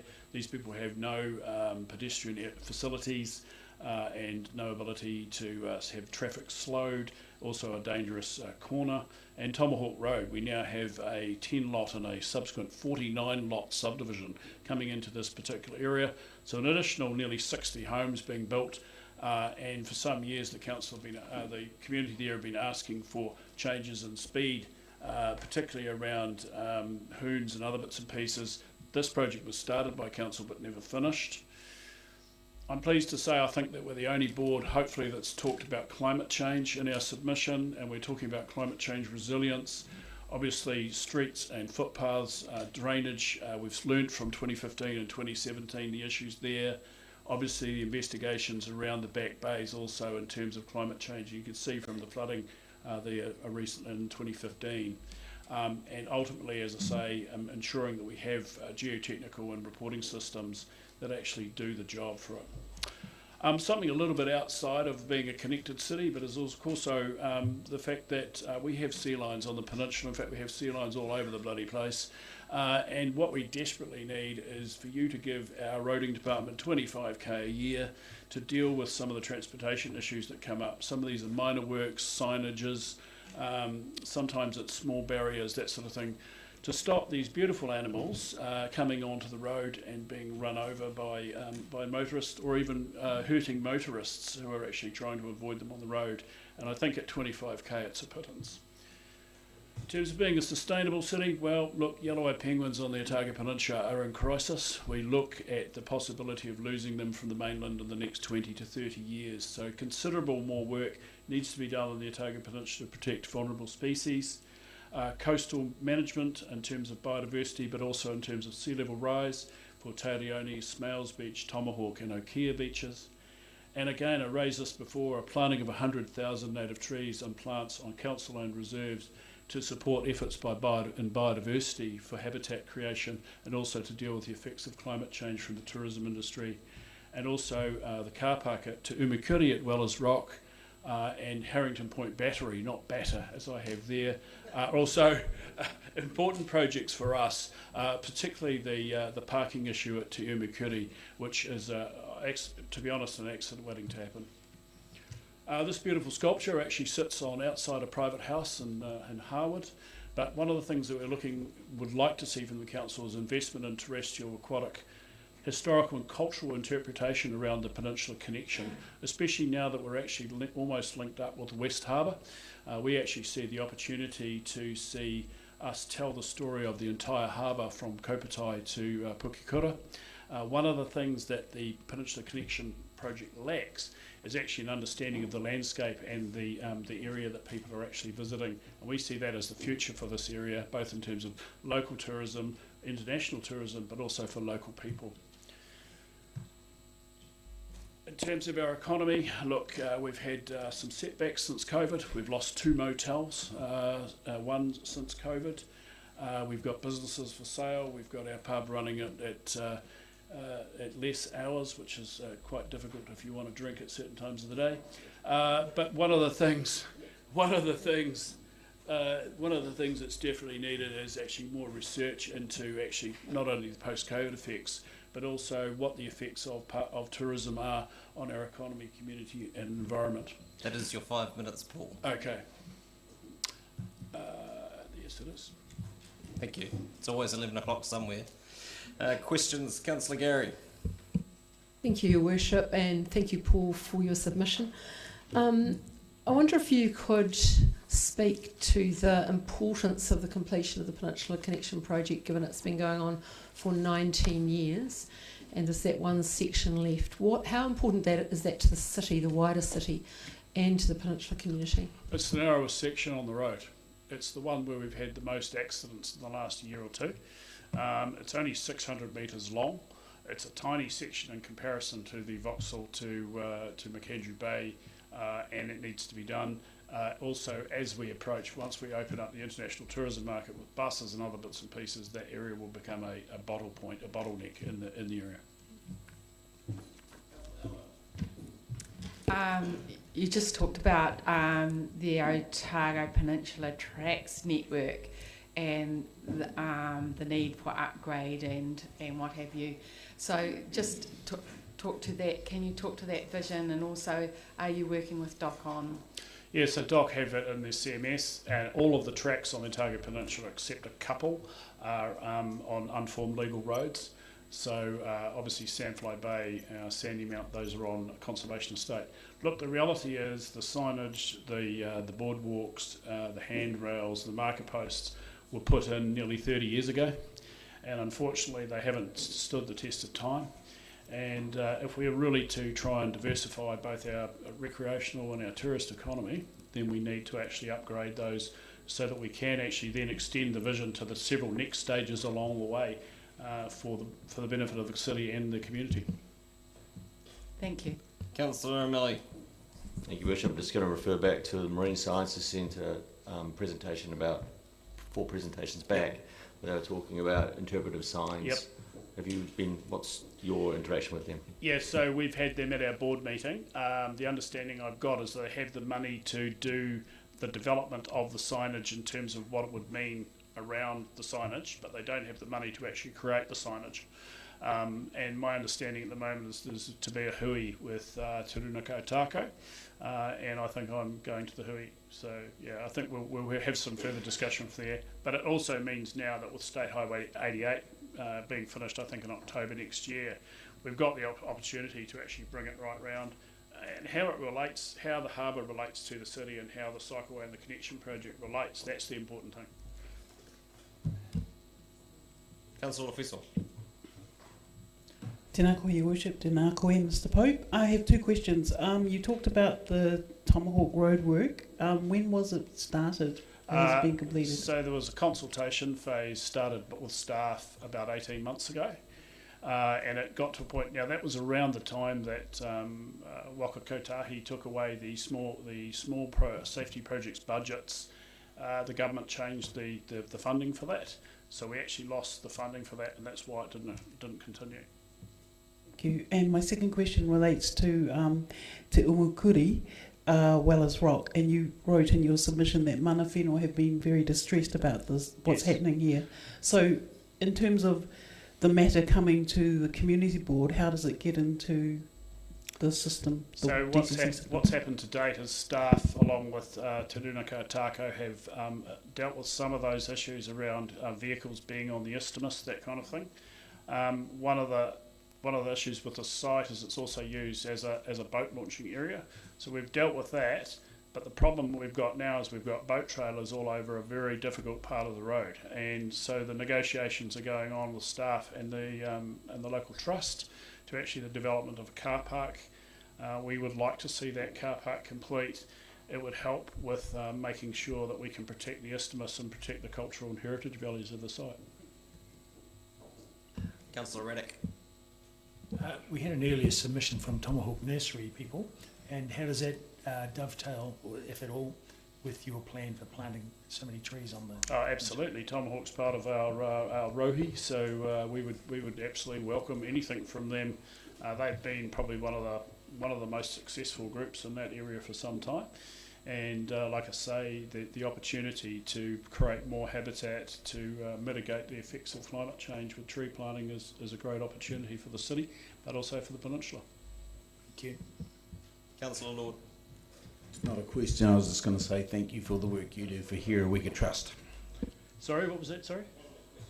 I just said thank you for the work you do for the Here We Could Trust. You're going above and beyond. Thank you. Paul, our Dunedin Rotary, I think, which is my Rotary Club, did quite a few of the West Harbour interpretation panels and things. And I'm just wondering if you're wanting to see which makes sense to have it right through, would you want the same sort of look? You know, like, because I wonder. I think that's a detail. I think the concept that we want to be able to interact, one of the things I'd love to see is I'd love the Runaka to tell their stories around the harbour. I would love us to tell our settler heritage stories around the harbour. I would love to tell the stories around the movement of people around the harbour. So I think, and I know that the work that you did at West Harbour, that was done very well with Edward Ellison. And at the moment I think that's a detail. I'm not really, I don't really care what it looks like, I just hope it happens. Put it that way. Just needs to be bigger than a bread box.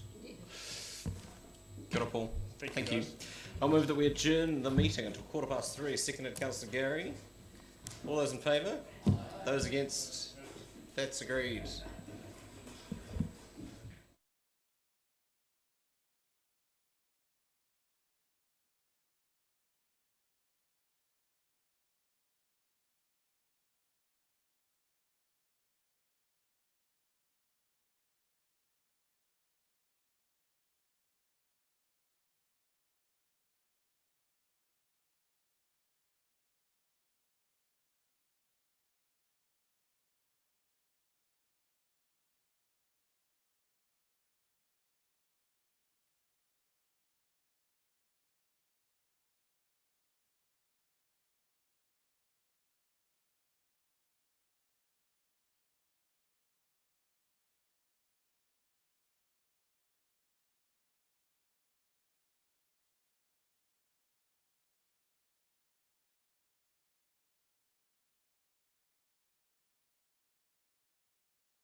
turn mine on, shall I?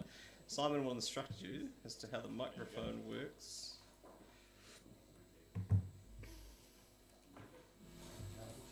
Councillors all, thank you very much for the opportunity to speak here. I applaud the process and I'm really grateful to be involved in it, so thank you very much. I have just a few points that I wish to make. I have some experience in traffic. Being a previous life, I was a traffic officer back when we had them. Ooh, and was involved in a number of national traffic conferences to do with traffic management plans. So I have a little bit of experience with it. I just wanted to bring some observations since coming back into the city the last couple of years that the flow seems to have been stilled or slowed quite dramatically from when I left 10 years ago. I did, in my submission, I mentioned that I feel that a bus lane, while admirable, might be a bit of an error until such time as bus usage reflects the necessity, and that overall, from the 80s, when we studied the idea of traffic management, that slowing traffic, while again seems to help with safety, tends to kind of exacerbate a lot of other knock-on effects with traffic flow. You'll probably know all this.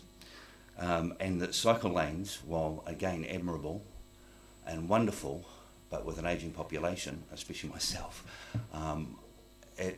they seem to be counter-indicated when it comes to effective movement of traffic through a city. And because of the restricted main arteries in the city, and especially the higher order arterial roads and thoroughfares, whether they be primary or secondary through the city, seem to be having cycle lanes within those seems to be counter-indicated. Curb intrusions are another thing that, while studied in the 80s and discussed at length, everybody went ahead with them, but they tend to exacerbate make it very difficult to make effective decision making as a driver. So they kind of have knock-on effects when it comes down to traffic flow as well. The thing about parking, that I mentioned in my submission, is that the idea of actually removing parking from primary arteries might be beneficial to traffic flow through the city unless a motorway or freeway that avoids the city and bypasses it is considered. And the fact that you've got two major arteries running through the city that have parking on them also restricts flow. It's just something that I observed. And the lack of parking buildings in the city, especially with the proposed hospital, might again make traffic flow very difficult. So the idea of traffic management has always been quite often people try to adjust traffic management to the offenders rather than the majority user. And I've always found that to be somewhat, again, counter-indicated when it comes to effective movement of traffic through a city. And the last little thing is, for me, is about the management of historic trees in the city. And that there's I've noticed quite a few in the area that I live, of large trees that are not effectively managed and protected, or managed to make so that things don't fall off them quite so much, or that they don't shade large areas of properties.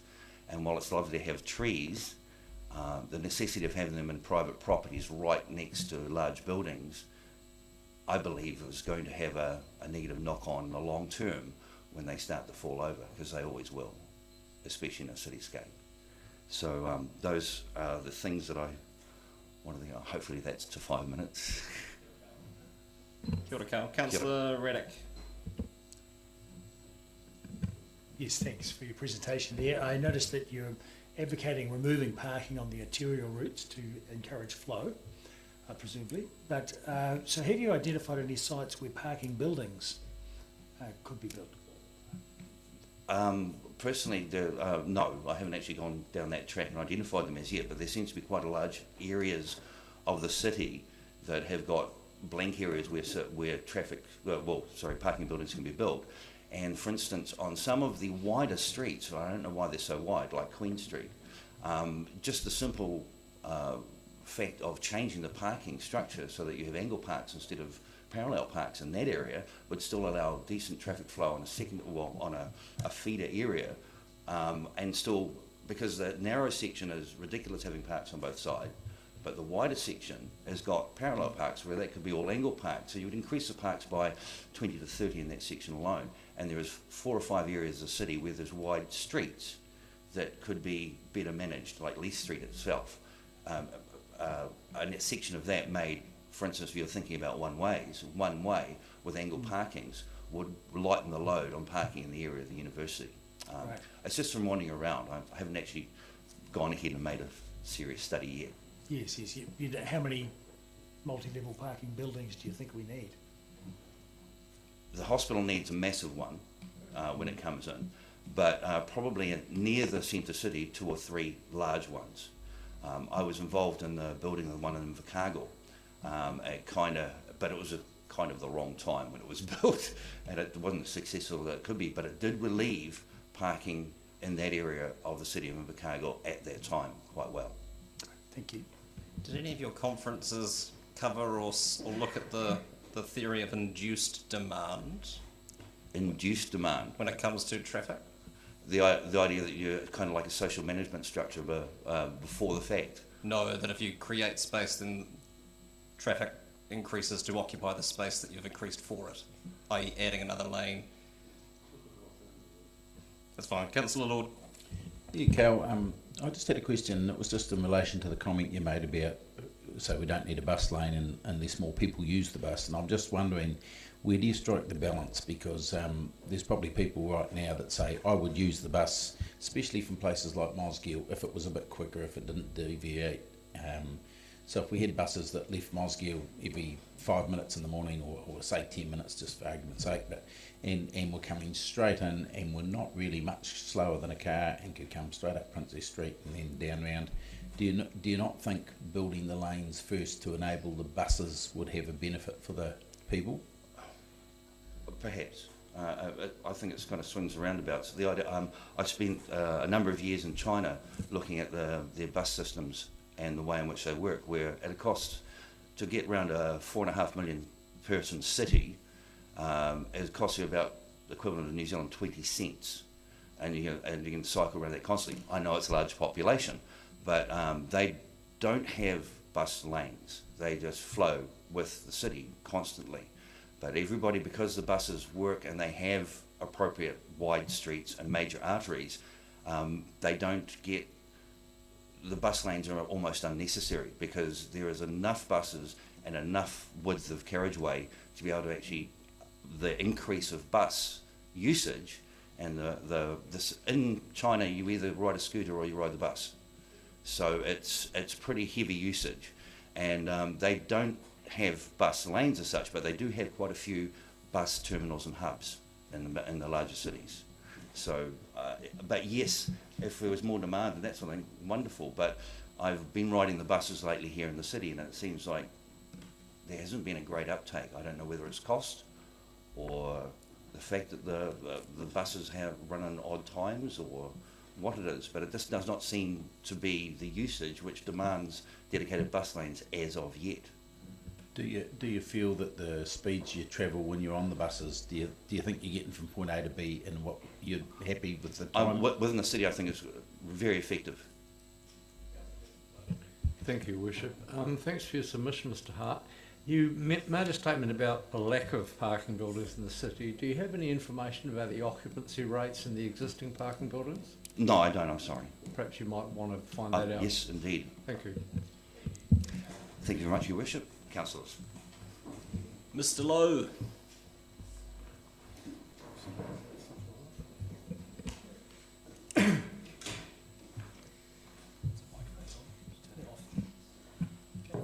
Good afternoon, Your Worship Aaron, and good afternoon, councillors. Lee van der Vis, my old junk auction competition. And I'm here to say that I want to pay more rates. I'm retired. I have savings. That money could go into paying rates. It could go into paying rates ahead of time. I live up near the St Clair Golf Course, a good suburb. My rates are only $500 more, at around $2,700. They're only $500 or $600 more than miserable little cottages on tiny sections in South Dunedin. That is clearly wrong, and people like me with assets should be paying more rates. So I'm strongly urging you to ensure that the way rates are raised is progressive, and the people that have wealth should be using it to support the city. I've really enjoyed having the new walking track along Hillhead Blackhead Road to go to Tunnel Beach. I've really enjoyed the sewage being reasonably well treated now. I enjoy having the cycle lanes. I enjoy those things, and the easy way to do them is through paying rates. There's a crisis with infrastructure. We've got to pay for stuff to get fixed. There's the stadium. What a debt burden. Let's somehow clear that debt from people like me. I didn't ask for it, I protested against it. But it is my class of people that wanted that stadium. We should be paying for it, not borrowing money from the future for it. So that's my major submission. There's some fine points. I'd certainly like to see the Tunnel Beach to Cargill's Castle walkway started and completed. I was part of a group that's advocated that. Some of you know that I run a seabird conservation program on those cliffs. I think it's an asset that'll be up there with the Kaikoura Peninsula Walkway in attracting people to passive recreation and all the things that come from that for our city. I think I've probably said enough. Thanks, Graham. Appreciate your efficiency. You happy to take questions? Yes. Questions? Councillor Gary and Councillor Walker. Oh, thank you, Mr. Lowe. And I just want to ask you about a question that was in your written submission about more ability to launch boats and kayaks around the harbour. Could you give us some more detail around that? Well, I've been an active scuba diver, and I am still an active sea kayaker and snorkeler. I have been used to launching a small boat at Pilots Beach. I've been used to launching a small boat at Aramoana. I've launched boats at St Clair before they built the new breakwater, or the new foreshore there. All those places have now been closed off for good reasons, or have become physically impossible. And there's quite a lot of demand for that, and some of that means that people go to much bigger gas-guzzling boats and operate all the way out from Port Chalmers. Currently I launch at Wellers Rock both for kayaking and for small recreational boating. But many of our launch sites are quite dangerous, and I believe there's some opportunities to make some of them available, some shore sites available. Councillor Walker. Thank you, Graham, for your positive thoughts, and with my wildlife hospital hat on, thank you for your work in the Ferry Prions. It's much appreciated. You said in your submission there's community support for the completion of the walking track from Cargill's Castle to Tunnel Beach. I'm just wondering, just from your perception of that support, how fulsome is that support? Well, I've made my own path to the Ferry Prion predator-proof exclusion. I regularly meet people coming out there for walking recreation, even though the track is rough. And last night was a big Aurora night. There were people down at this place and also at Tunnel Beach appreciating the Aurora. You look at Tunnel Beach, what is the numbers? 40,000 a year, I believe, go down to Tunnel Beach. I think that speaks for it. Thank you, Worship. Thanks for your submission, Mr. Lowe. In terms of the comment you make about strip malls, are you talking about the area on the old railway land? That's right, yes. Okay. I recently went there, asked to use someone's... There's no public toilet available anywhere in that? No, and they said I'll go down to the BP station. Okay, thank you. That's useful. Thanks, Graham. Thank you. Appreciate it.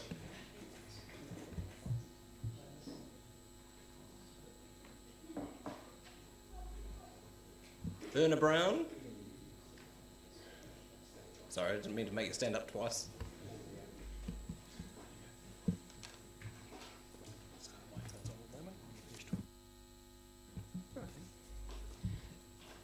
Hello, Mayor and Welcome. everyone else. Hello. Right, I wish to speak about waste disposal and the rate rebate. There's much talk about the reduction of waste and of recycling plastics and paper products, but it seems to me that your words are a form of pacifying, and behind them is the extra taxes we will have to pay. I put out one plastic bag every 6 weeks, the yellow bin maybe 2 or 3 times a year, and the blue glass bin once every couple of years. I put the blue bin out because it gets more leaves in it than jars. People who do not create a lot of pollution are subsidising those who have large amounts of recycling going to landfills. It behoves you to come up with a much fairer system. Rate rebate. The rebate subsidy should be increased to help offset the never-ending rate increases and would help single people on a very low fixed income to remain in their homes. That's it. Thank you. Thank you. On that last point. Do I turn it off now? Yeah, turn it off. Yeah. On the last point, the rates rebate scheme, well, it's confusing because we administer it, but we do that on behalf of government. So the threshold for who qualifies and etc. isn't set by us. It's set by the Department of Internal Affairs. I mean, the point's well made. I just wanted to make sure that you... Yeah, absolutely, that's fine. Councillor Elder. So would you like us to write a letter to central government asking them to increase the threshold and the amount for the rates rebate, given the current housing crisis and increased rents and what have you? Yes, I would. It hasn't been increased for quite some time, but the rates have certainly gone up every year. And it would help single people because single people pay the same rates as a married couple and people on much higher incomes. So we're stuck. And I bought a house for $450 and I'm now paying close to 2,000 rates, which seems to me absurd. Thank you. Given the outlay. So that would help. Okay, yes. Thank you. It's an I can't comprehend that. Councillor Benson Pope. Thank you, Richard. On that first point you raised, Ms. Brown, about how little rubbish you put out and so on, one of the things that has come up in the conversation about the changes is the idea or the desirability of incentivising people to reduce their rubbish and recycling, and by having a way of recording and charging when you put the bin out, not on a weekly or annual basis. Is that something you would support? Yes, because it would be much fairer, wouldn't it? Yeah, because it might be a reader of some kind that reads the bin. Yeah. I understand that system is in place in other places. I don't know about New Zealand, but well, we're advised that technology like that is under development, so that may be something that we can take advantage of. Yes, because I feel that, like myself, I am subsidising people because I hardly use the landfills. Right, that's all. Councillor Vandervis. Oh, you're not done yet. Pardon? Councillor Vandervis has a question. Oh, you are done. My apologies. Thank you for your submission and for your presentation. I appreciate it. I spy Ms. Mathurin. You ready to go? Sorry, assuming you don't want to wait until your allocated time.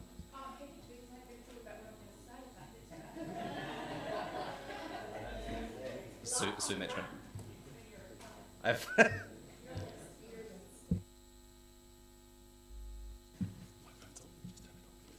Thank you, and it's lovely to be here, and it's great to be partaking in democracy because it's so important.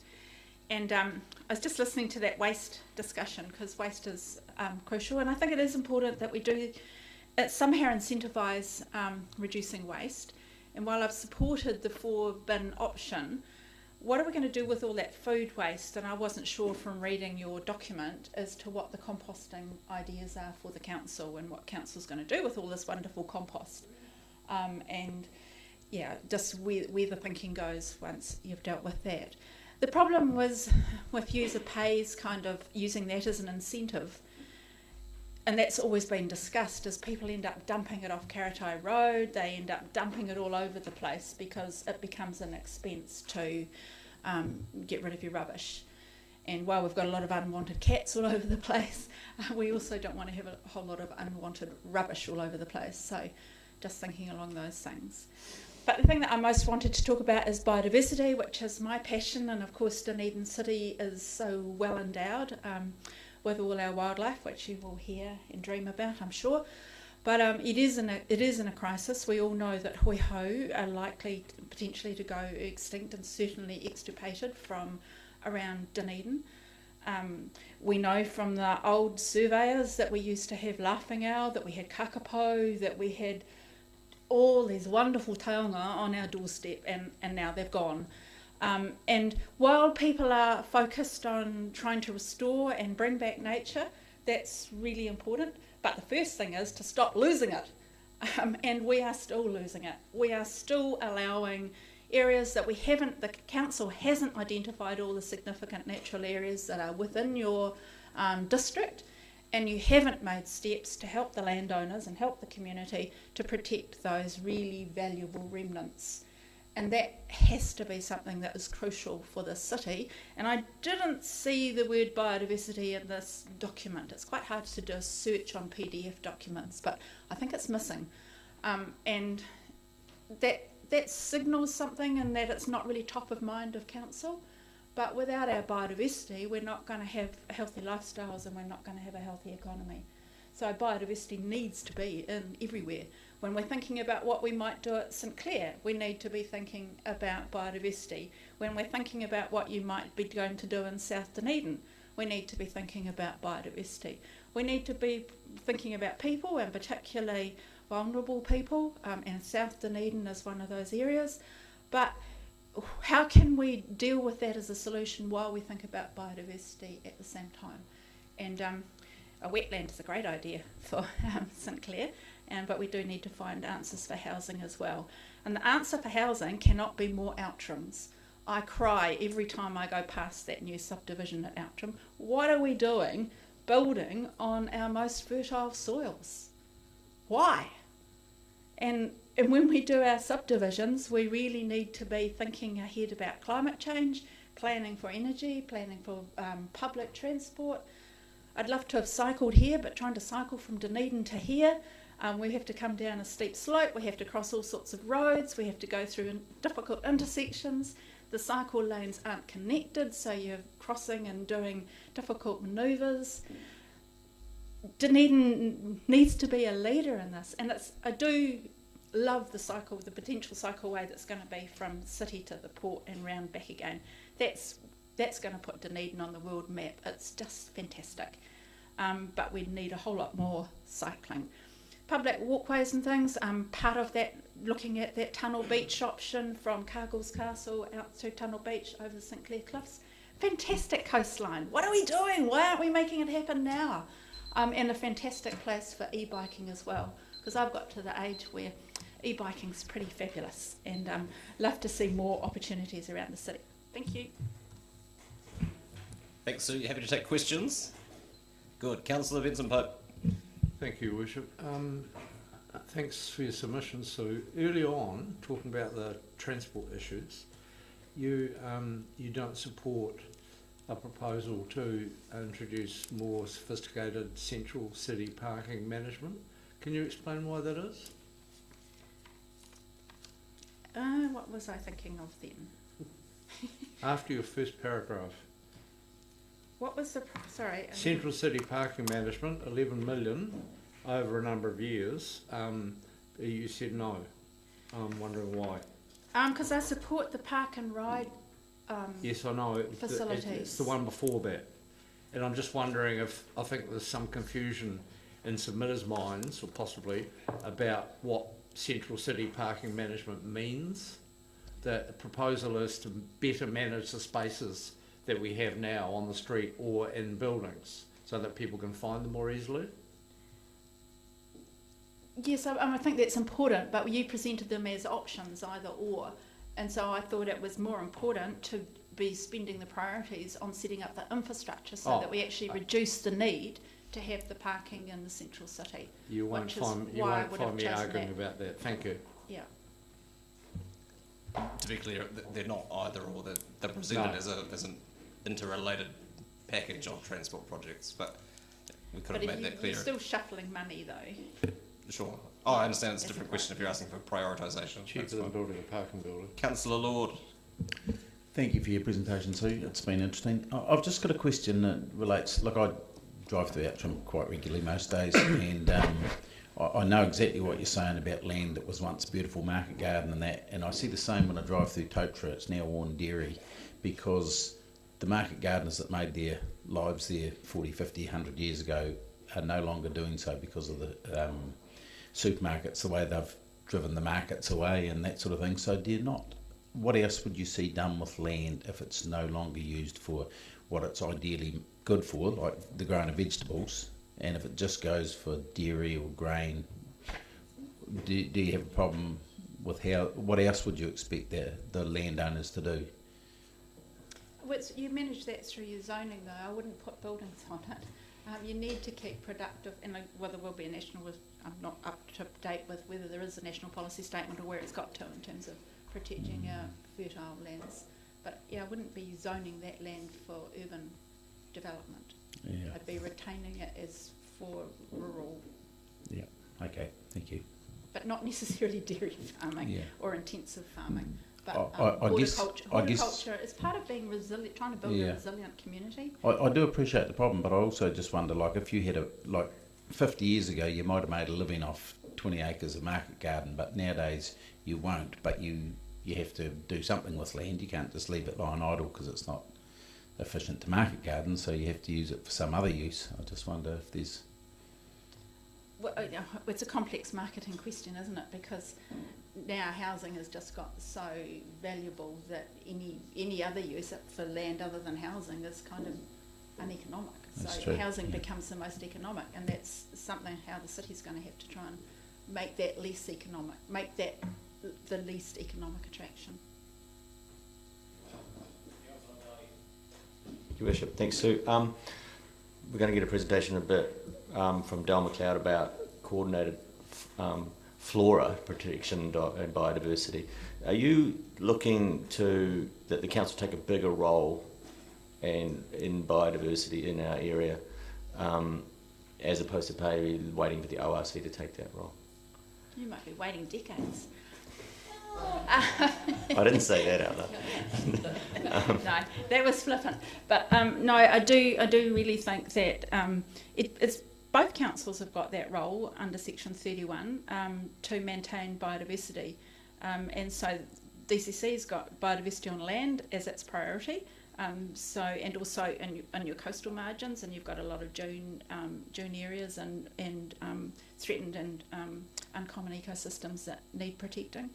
So yes, it is a priority for the city, and I mean the city does offer rebates for farmers to protect their significant natural areas, and I know you're going through 2G at the moment, and a lot of that gets sorted in planning, but part of the problem with that was that there's a feeling that the city shouldn't regulate to have areas protected, but over time we've seen that our biodiversity is just shrinking and shrinking and shrinking, so that lackadaisical hands-off approach hasn't worked, and then so there needs to be your regulation that's done through your district plan, but also in your annual planning. What kind of community and other incentives are you able to provide the landowners? What help can you provide from staff, from your biodiversity staff, in terms of and supplying traps, supplying poisons, supplying other things that make it easier? And I guess also that brings me to the idea of having a hub with the regional council and the district council, having a biodiversity hub, and part of that hub might be that you are providing for the administration for all the local groups, so that they don't have to do all their own individual treasuries or their own individual funding applications. There's a whole lot more coordination so that you're reducing the duplication. And that could be something that the DCC and ORC do together to have it as a biodiversity hub. Thank you, Sue. Thank you for Thank you. presentation and your sooner than anticipated submissions. Thank you, Your Worship. Thank you, councillors. Thank you for doing the job that you do. I know it's tireless and I appreciate it.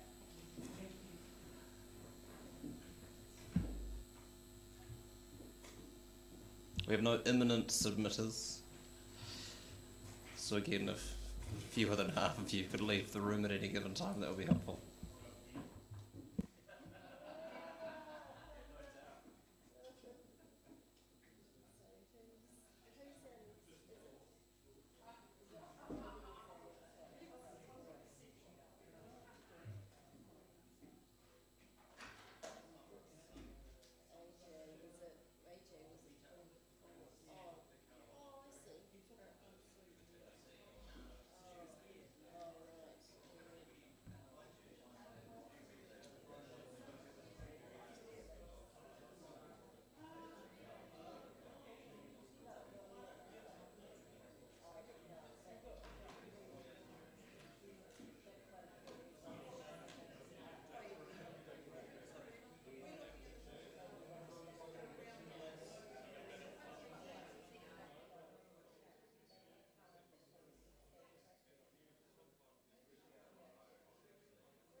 fine.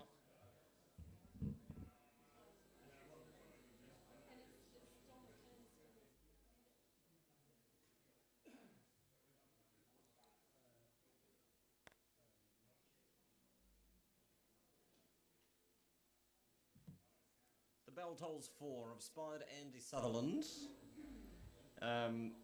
We're in the middle of a faux adjournment, Andy, so I'm just waiting for a couple of people to come back, and then we'll get underway.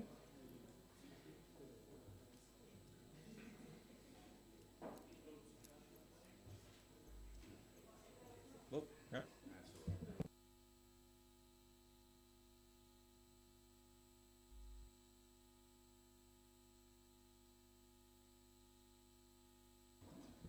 Councillor, if you'd like to hover closer to your seat.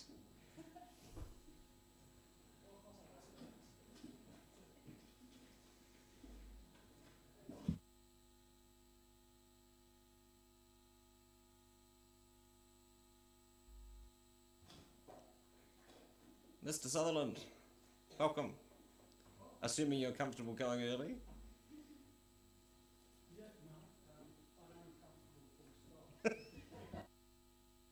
Had unexpected gaps in our schedule, so we can take you now. Cute, but no.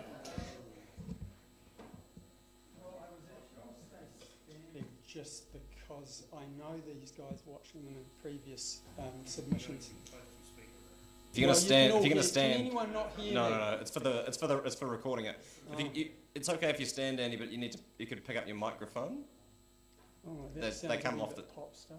No, the reason I was going to stand people is just so that if you get bored with what I'm trying to say, you can at least read my T-shirt, which is why I'm here, really. So,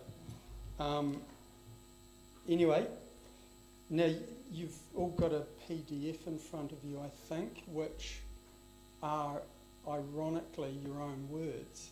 So it comes from a submission that the local government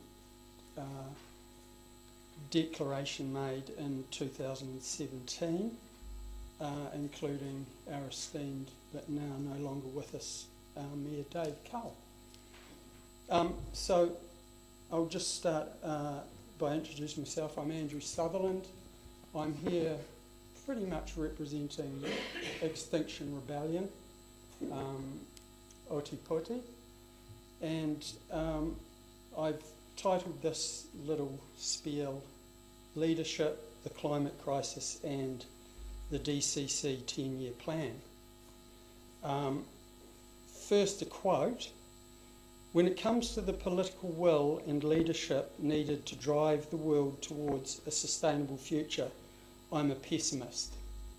Now, these are the words of a very esteemed scientist by the name of Dave Lowe, who is also a Nobel Peace Prize recipient through his work with the IPCC. Now, hands up anyone who knows what the IPCC is. And I'm not meaning to be patronising, but I think that perhaps illustrates what I'm also trying to communicate here, which is just that you have to be informed by the knowledge and urgency of the science that surrounds us today with the climate crisis. So the IPCC, for those of you that don't know, is an independent collection of climate experts like Dave Lowe, brought together by the United Nations to tell us what's going on with the climate. Summer here in Dunedin has just ended about 3 days ago. Now that's about 3 bloody months over its normal due time. That's an extraordinary change in the weather, and I'm just saying that because I'm sure some of you will have noticed that extraordinary change that's starting to occur. So the IPC has said that we've got 10 years to halve our greenhouse gas emissions as a global species. And the DCC is now attempting to put together a 10-year plan. So also, the DCC has declared a climate emergency, which I think is admirable, and I was, along with a lot of people, thrilled and excited by that declaration.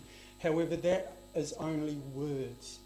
Words are easy, as is the declaration made by the local ministers, or councillors and mayors. These are fine words, and I think we can all probably agree that they make a lot of sense. However, words aren't enough, and action is, my belief, what needs to really be shown now by all of you. You're our leaders, you know. I'm not sitting here in a chair getting paid. I'm standing up here being intimidated by a group of people who I voted for, some of you I didn't. However, I'm expecting you to show leadership, not complacency, not thinking about your holiday in Rarotonga next year because you can afford it, or your fancy car, or your fancy house. I'm here to challenge you and plead with you to actually make some genuine changes for this issue, which is absolutely catastrophic for us and, of course, all the other animals on the bloody planet, you know.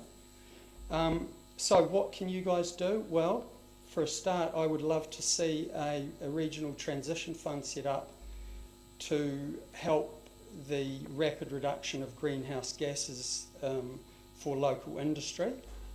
I would also like to see the DCC support or lean very hard on the ORC. I know you're separate bureaucratic entities and you don't want to soil each other's efforts, but I'm sure you can lean on the ORC to electrify their bus fleet.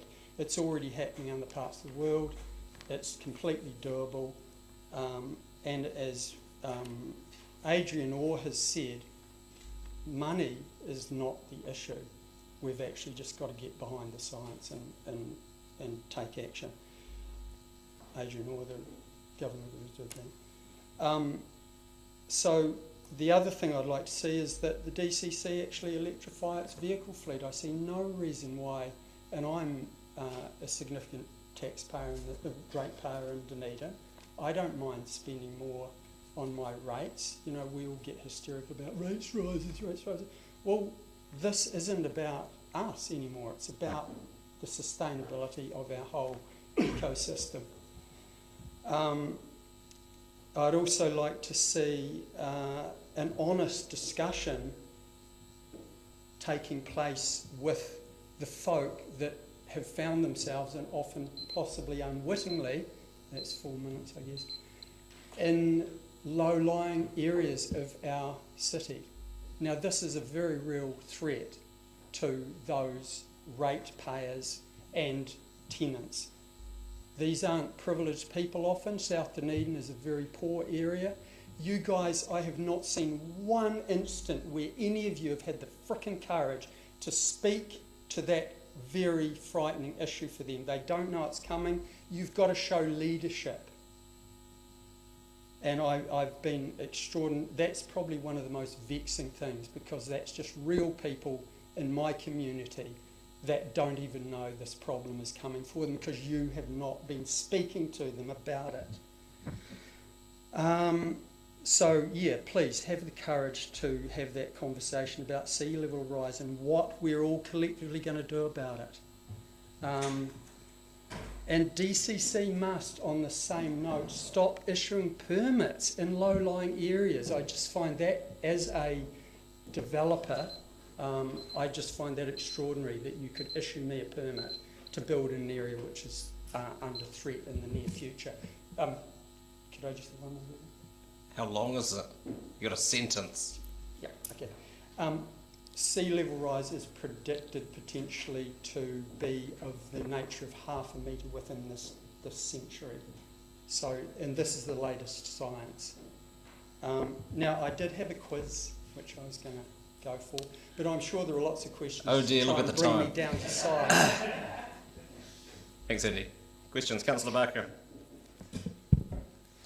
Thank you. I have a question. You mentioned setting up a regional transition fund, and I just wondered if you could tell us a little bit more about that. What I can say is that I feel that a transitional fund would be something that we could structure based on other regional transitional funds, and that we could look at using local body reserves to fund such a body. I mean, I'm not an expert in any of these areas. I'm sure you're. I was just going to ask, is there an example of one that would, because I haven't heard of this before, and if you're asking, I can certainly come back to you with multiple examples, I'm sure. Yeah. Thank you, Councillor Benson-Pope, and then Councillor Vandervis. Thanks for your submission. I'm concerned by the comment you made about permits being issued. If there's a situation there is a permit that's been issued to you where a property is captured by a hazard maps in the plan, I'd like to know about it, and would you contact me separately to this process, please? Well, I wasn't speaking specifically. I was just saying there is a clear and present danger for future permit holders should they be issued. And well, they won't be issued if they don't comply with the rules of the second generation plan, which prohibits that sort of activity. That's all I'm making. You made a statement that you had got a permit or one had been issued. No, I misheard you. I apologise. You did. No, well, I may have misled you, David, so I apologise. But the point is, we can no longer pretend that it's business as usual in these low-lying areas. The science is clear. Let's start acting on it. Councillor Vandervis. In a different vein, what do you think of the idea that it's new technology that drives social change and not activism? I won't comment on that, Lee. I'll just say that new technology or existing technology is already here and available to solve all these problems around climate change. Primarily, it's about greenhouse gas emissions. There's no magic, there's no wonderful technological fix. We have within our means right now to reduce our emissions. The fact is we have not even started to reduce our emissions as a nation or in fact globally. Global emissions are still rising, and in fact they've continued to rise more rapidly in the last decade or two, when we're supposed to be tapering off and reducing our emissions. New Zealand is one of the worst culprits, by the way, in the OECD. New Zealand ranks one of the highest continuing emitters of greenhouse gases. So shame on us all. I'm not blaming any of you, but I'm just imploring you as our leaders, you know, like I said before, I voted for some of you. I want to see you lead, not just wince about with rate rise issues, you know. This is bigger than all of us. Given that the sea level rise, you're talking about 0.5 metre this century, is going to be perhaps 80 years to come, should we not, as councillors, be looking at Dutch engineering options, given that 60% of the Dutch live well below sea level and do so quite happily? Well, that is just, frankly, Lee, rearranging the deck chairs. I know one of your colleagues at an earlier meeting last year talked about groins and this and that holding back the sea. In my opinion, this is just trying to obfuscate the real issue, which is us all taking a pay cut. Doug's got to stop driving that massive vehicle of his. It looks great, it sounds great, but I'll tell you what, you come for a drive in my little EV and you will be blown away. In fact, I'll blow you away at the lights. Not that I would, because it's illegal. Challenge.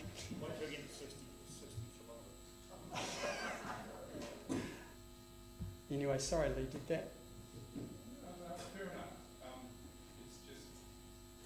Sorry, having looked at social change over a few centuries now, it's all very, very clearly linked to new technology. And the way I look at it is that you're right, we haven't done anything about reducing CO2, and that's because we can't. And what we should be looking for is given that technology has created issues, and it always has, we should look to further technology to deal with those issues. Because that's something we can do. The Dutch have done it. As much as we could probably sell tickets to the two of you having this debate, that's not really the purpose of this forum.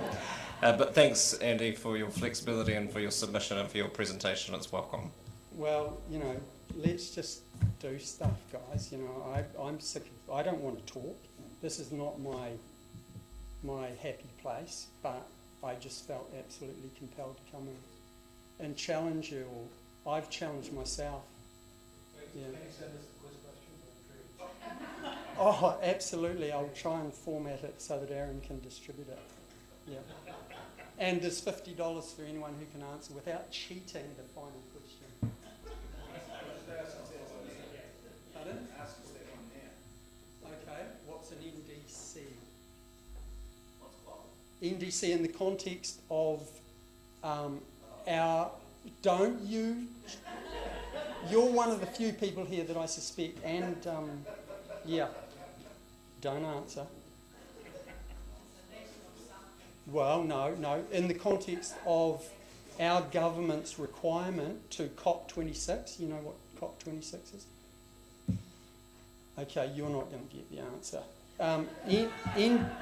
No, I'm joking. NDC, nationally disclosed contribution. So it's the amount of greenhouse gas our country has pledged at a 2005 amount for the COP26, which is a conference being held in Glasgow in November this year, initiated by the UN. It's one of a series of tragic conferences, frankly, that have been held over the last 3 decades, and nothing has happened. This is a final point where a nationally declared contribution is what our government has said they'll contribute to the lowering of greenhouse gases. We've currently given a 30% reduction over 2005 levels. Now that's pathetic, frankly.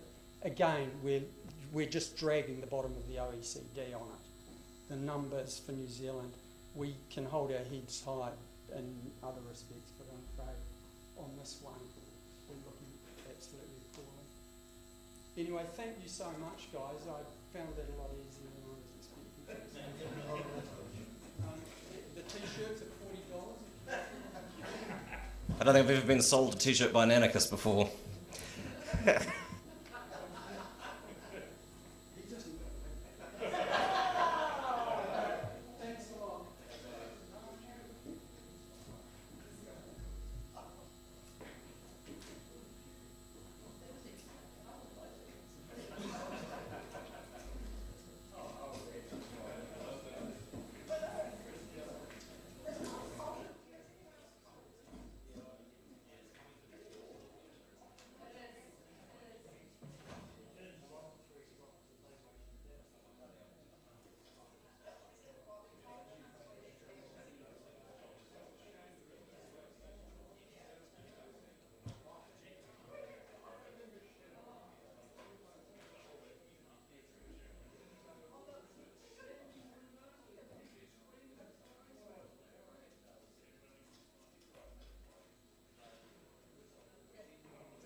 could have some order, please, in the gallery. Welcome. Thank you. Great that you can make it. The next 5 minutes are all yours. Well, thank you very much.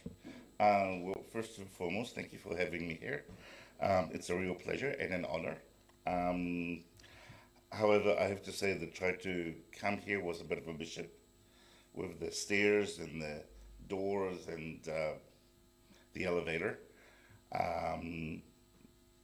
If I were to give it out of 10, I'll give it about a 3. So, yeah, I guess that's why I'm here. It's about the accessibility of not only the buildings, but also accessibility around town. It's, I mean,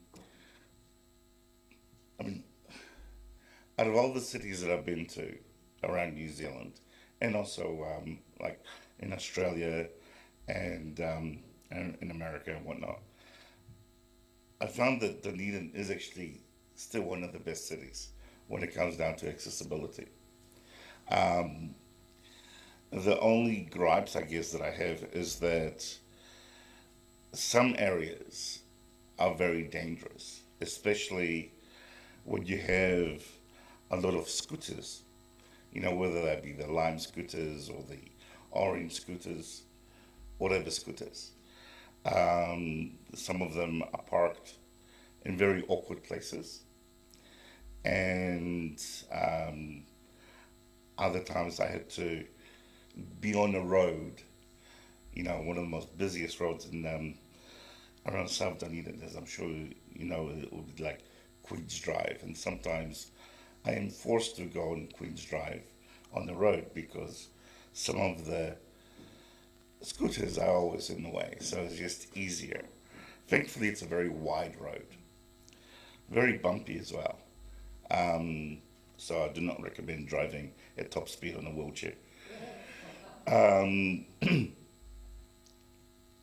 I can tell you that around the university area, it's beautiful. It's probably one of the most easiest accessible areas that you can go on a wheelchair or on a pram. The worst areas would be like around Serpentine Avenue, Stewart Street. Now, I'm sure you're probably wondering, what is a guy in a wheelchair doing up and down Stewart Street and Serpentine Ave? Why not?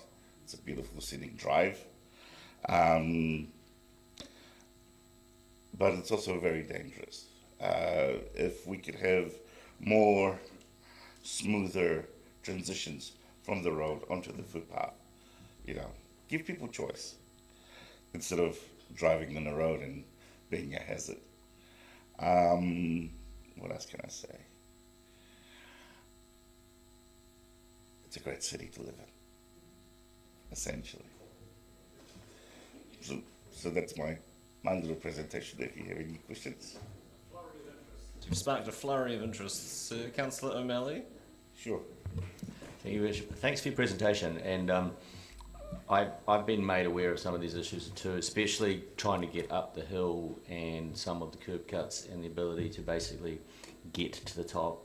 There has been an effort to create safe journey pathways in the area, but it hasn't come to fruition in the last 4 or 5 years that it's coming forward.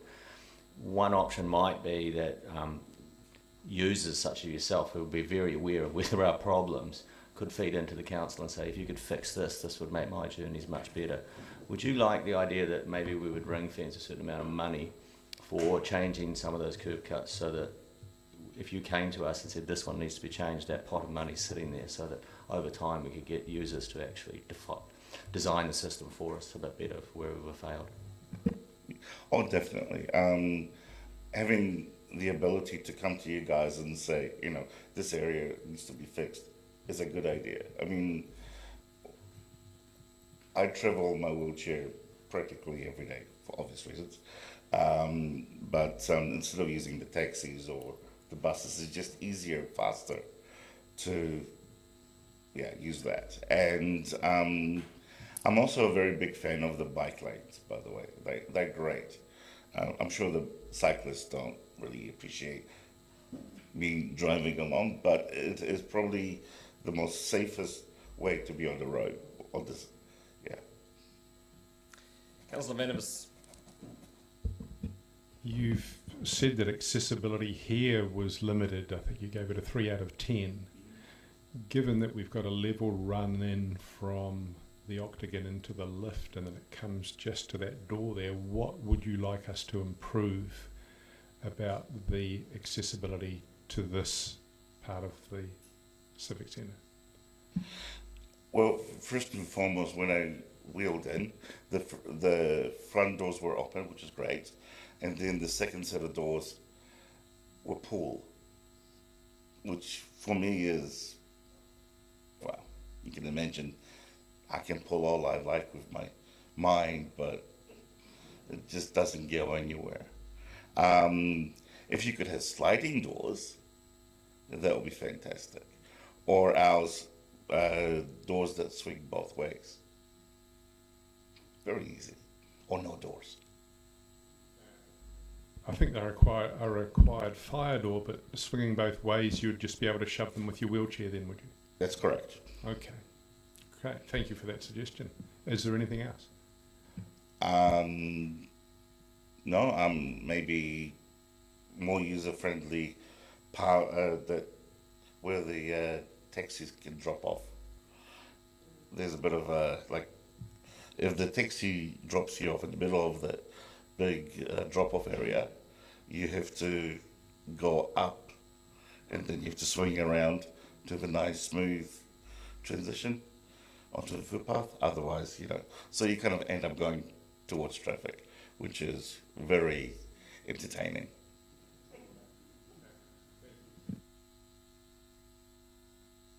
Thank you, Peter, and go for your life in the bike lanes, by the way.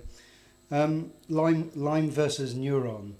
I was in a meeting with you recently when one of those companies, got to be careful with litigation here, presented to the group and seemed really amenable to listening and acting on certain issues you raised. Have you got any comments around the other company and its attitude? It's non-existent. Yeah, I mean, there's no consultation in regards to that. I mean, it's great that Neuron did what they did, but at the end of the day, they're still reliant on the public will to move things out of the way and make things more user-friendly. But, and I'm sure you will all appreciate, everyone is busy. So, you know, they'll get to their destination and then, oh yeah, just move on. So yeah, I mean, yay for Neuron for doing it, but as far as I'm concerned, if those scooters would just stay away from the footpath, it would be even better. Thank you for your submission and your presentation. It'll be a push door on the way back out.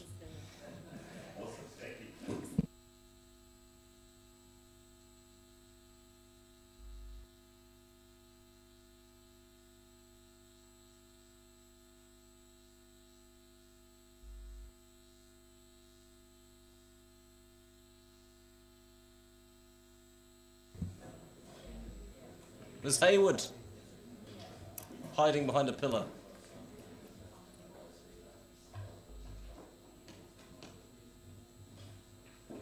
Kia ora. Kia ora, Heidi. You got 5 minutes. Go for it. Can you use your microphone? I sure can. I probably don't need 5. Oh, it's on. I see. Got I really just wanted to, I mean, I'm assuming you've read the submission, so I just wanted to front and see if you had any questions that I could answer. And I guess the only thing I'd like to say is we appreciate that the pool issue is tricky and through nobody's fault it has just come to the end of its natural life, but the issue is that there is not enough facilities to swim in Dunedin. So if it closes, which is imminent, there's a bigger problem on your hands in that you just simply cannot get a booking at Moana Pool. So those kids won't be swimming. Thank you. For clarity, you're asking for a contribution towards the repair work. No, a contribution to a rebuild of the structure of the capital work. Yeah. You're not asking us to take over the pool. No. So we manage specifically I manage the pool, and I'm happy to keep doing that, albeit that we don't use it. But for the general good of the North Dunedin community, that's the easiest way for it to continue. But I can't manage a pool that's falling down, which is I have a question just out of curiosity. How is it that the school came to own a pool that isn't fit for the... were children just smaller? I think kids are bigger. Okay. Yeah. Because you don't use it at all, right? Yeah. Councillor Benson-Boat. Thanks for raising the concern. I'm peripherally familiar with the long-running tragic saga of what the ministry doesn't do. Do you continue making approaches to the ministry about those facilities? You're not the only school in this position, after all. We're not the only school in there are schools across New Zealand with the same problem. Yeah. So the ministry have a zero priority on pools. They will allow them to close. And I can see that that's not a council issue per se, but it will become one because schools are going, it's still in the curriculum, and this is an argument we have over and over again with the ministry. That said, we have found a loophole, we think, and that's going to allow that $125,000 worth of funding that we otherwise wouldn't get from the ministry. Well, thank you. I think you're supposed to call it something other than a loophole. Further questions? Councillor Walker. Yep, thank you, Heidi. From the submission, you make it clear you want 375 made up, 375k and 187,500 from us. And you mentioned others, and one of the others you mentioned was OCT. Have you had conversations with them, and what is their response? So at the moment, it's all a bit chicken and egg, and I appreciate that you're hearing that same issue too. But we need a figure. We need to kind of work out. Everybody wants to know the same question. So what are they doing? What are they doing? What are they going to do? We've got a group of really keen people in North Dunedin to put those submissions to the Otago Community Trust, and also set up a further fundraising effort. But they need a target. Yeah. Very clear. Thank you. Oh, Councillor O'Malley. It's a question that sort of, strategically speaking, if we're going to have to fill in the gap that the Ministry of Education is not going to fill in anymore, we'll be facing this across the city for a number of schools. Do you know how many school pools there are? I'm looking at Rob because this is a constant conversation we have.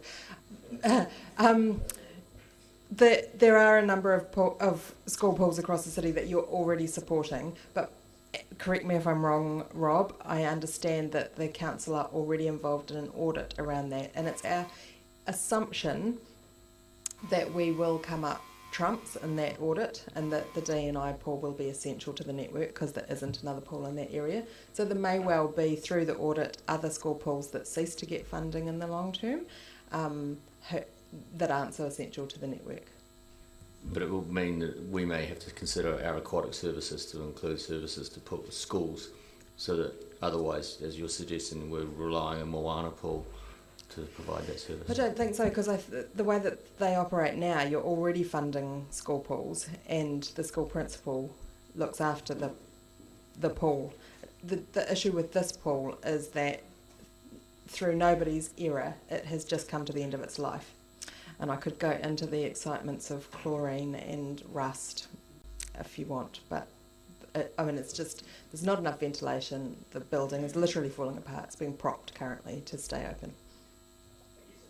That is what I'm saying, is that if no one else is going to step up, we're going to have to, or we're going to have to let them go, and those are going to be the two options. Yeah. Thank you. See you.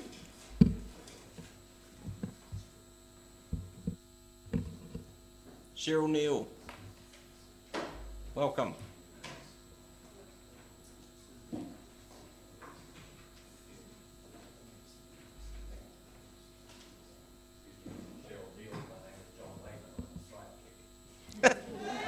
Side tech's always welcome. Tēnā koutou, Mr Mayor, councillors. Thank you for the opportunity to speak today. Ko Cheryl Neal Tuku Ingoa. I have been asked by the residents of Harwood to present a submission towards the 10-year plan. I'm also a member of the Otago Peninsula Community Board, and as John said, he is with me also and as a community member. Sorry, Cheryl, can you move your microphone? Yeah, that. Thank you. I'm sure you've read my submission. Seawall damage and erosion of the roadway are a major concern for the ratepayers of Michael Avenue. Numbers 16 to 26 of the street's access has been threatened by wave action that is undermining the roadway and is threatening access to their properties. The last time any maintenance was carried out by the DCC was several years ago, and as a result the small subsidence was backfilled with rock material. This rock is still in place and appears to be working somewhat. However, as you'll see from the photos, and John has more to present to you, however, as you'll see from the photos presented further along the road, a large section of the wall and roadway has been severely undermined by wave action from strong southwesterly winds, creating erosion of the seawall and creating a hazard to vehicles using the road. Road signage, plants, off-street parking is disappearing into the sea because of this problem. Also, the small rock breakwater wall situated a couple of metres in front of the seawall has been damaged by wave action, causing the wall to break up, spreading the rocks onto the beach. This situation has occurred because of a lack of action by the DCC in maintaining the infrastructure.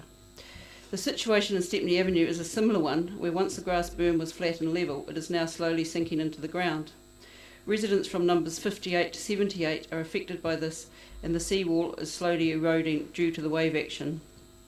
We are asking that this problem is looked into sooner rather than later, and the rockfall or something similar is added to prevent the seawall to prevent further erosion. Hopefully you've managed to read my submission, look at the photos and see from the number of signatures on the petition that this is a serious issue for the residents of Harwood. And John and I are happy to take any questions.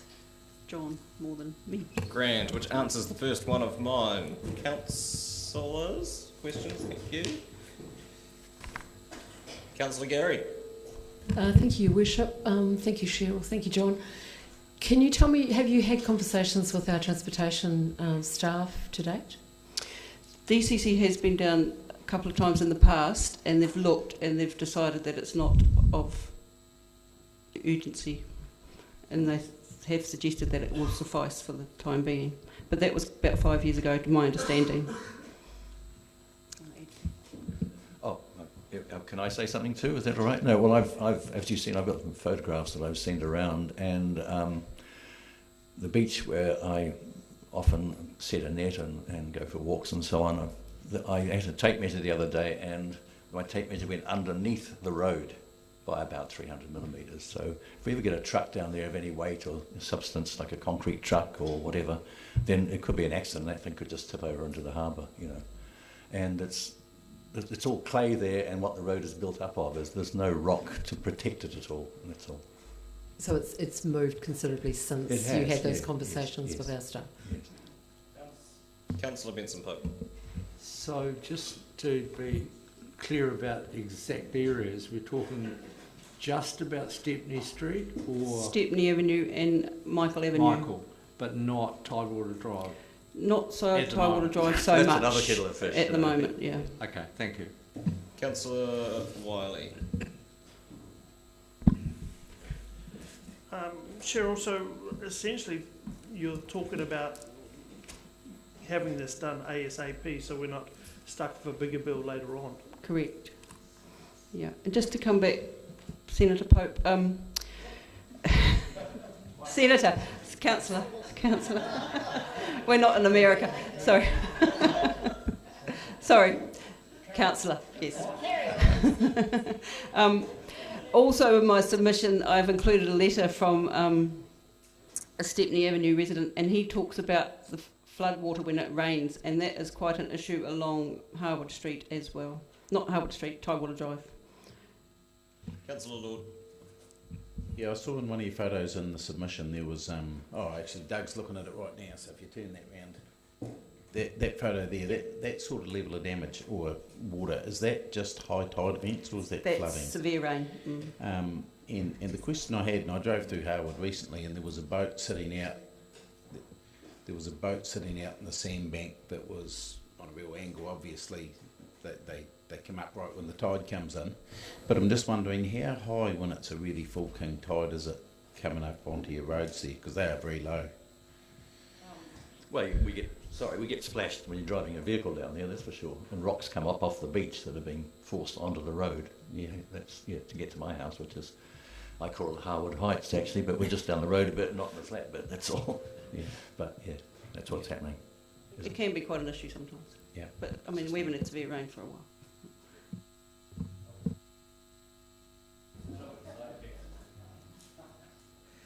Thank you both for your submission, very clear, and for your presentation. Thank you. Councillors, that brings us to the end of day 4. I'll move that we adjourn the meeting through until 9:10 tomorrow. Seconded Councillor Gary. All those in favour? Those against? That's agreed. Thank you.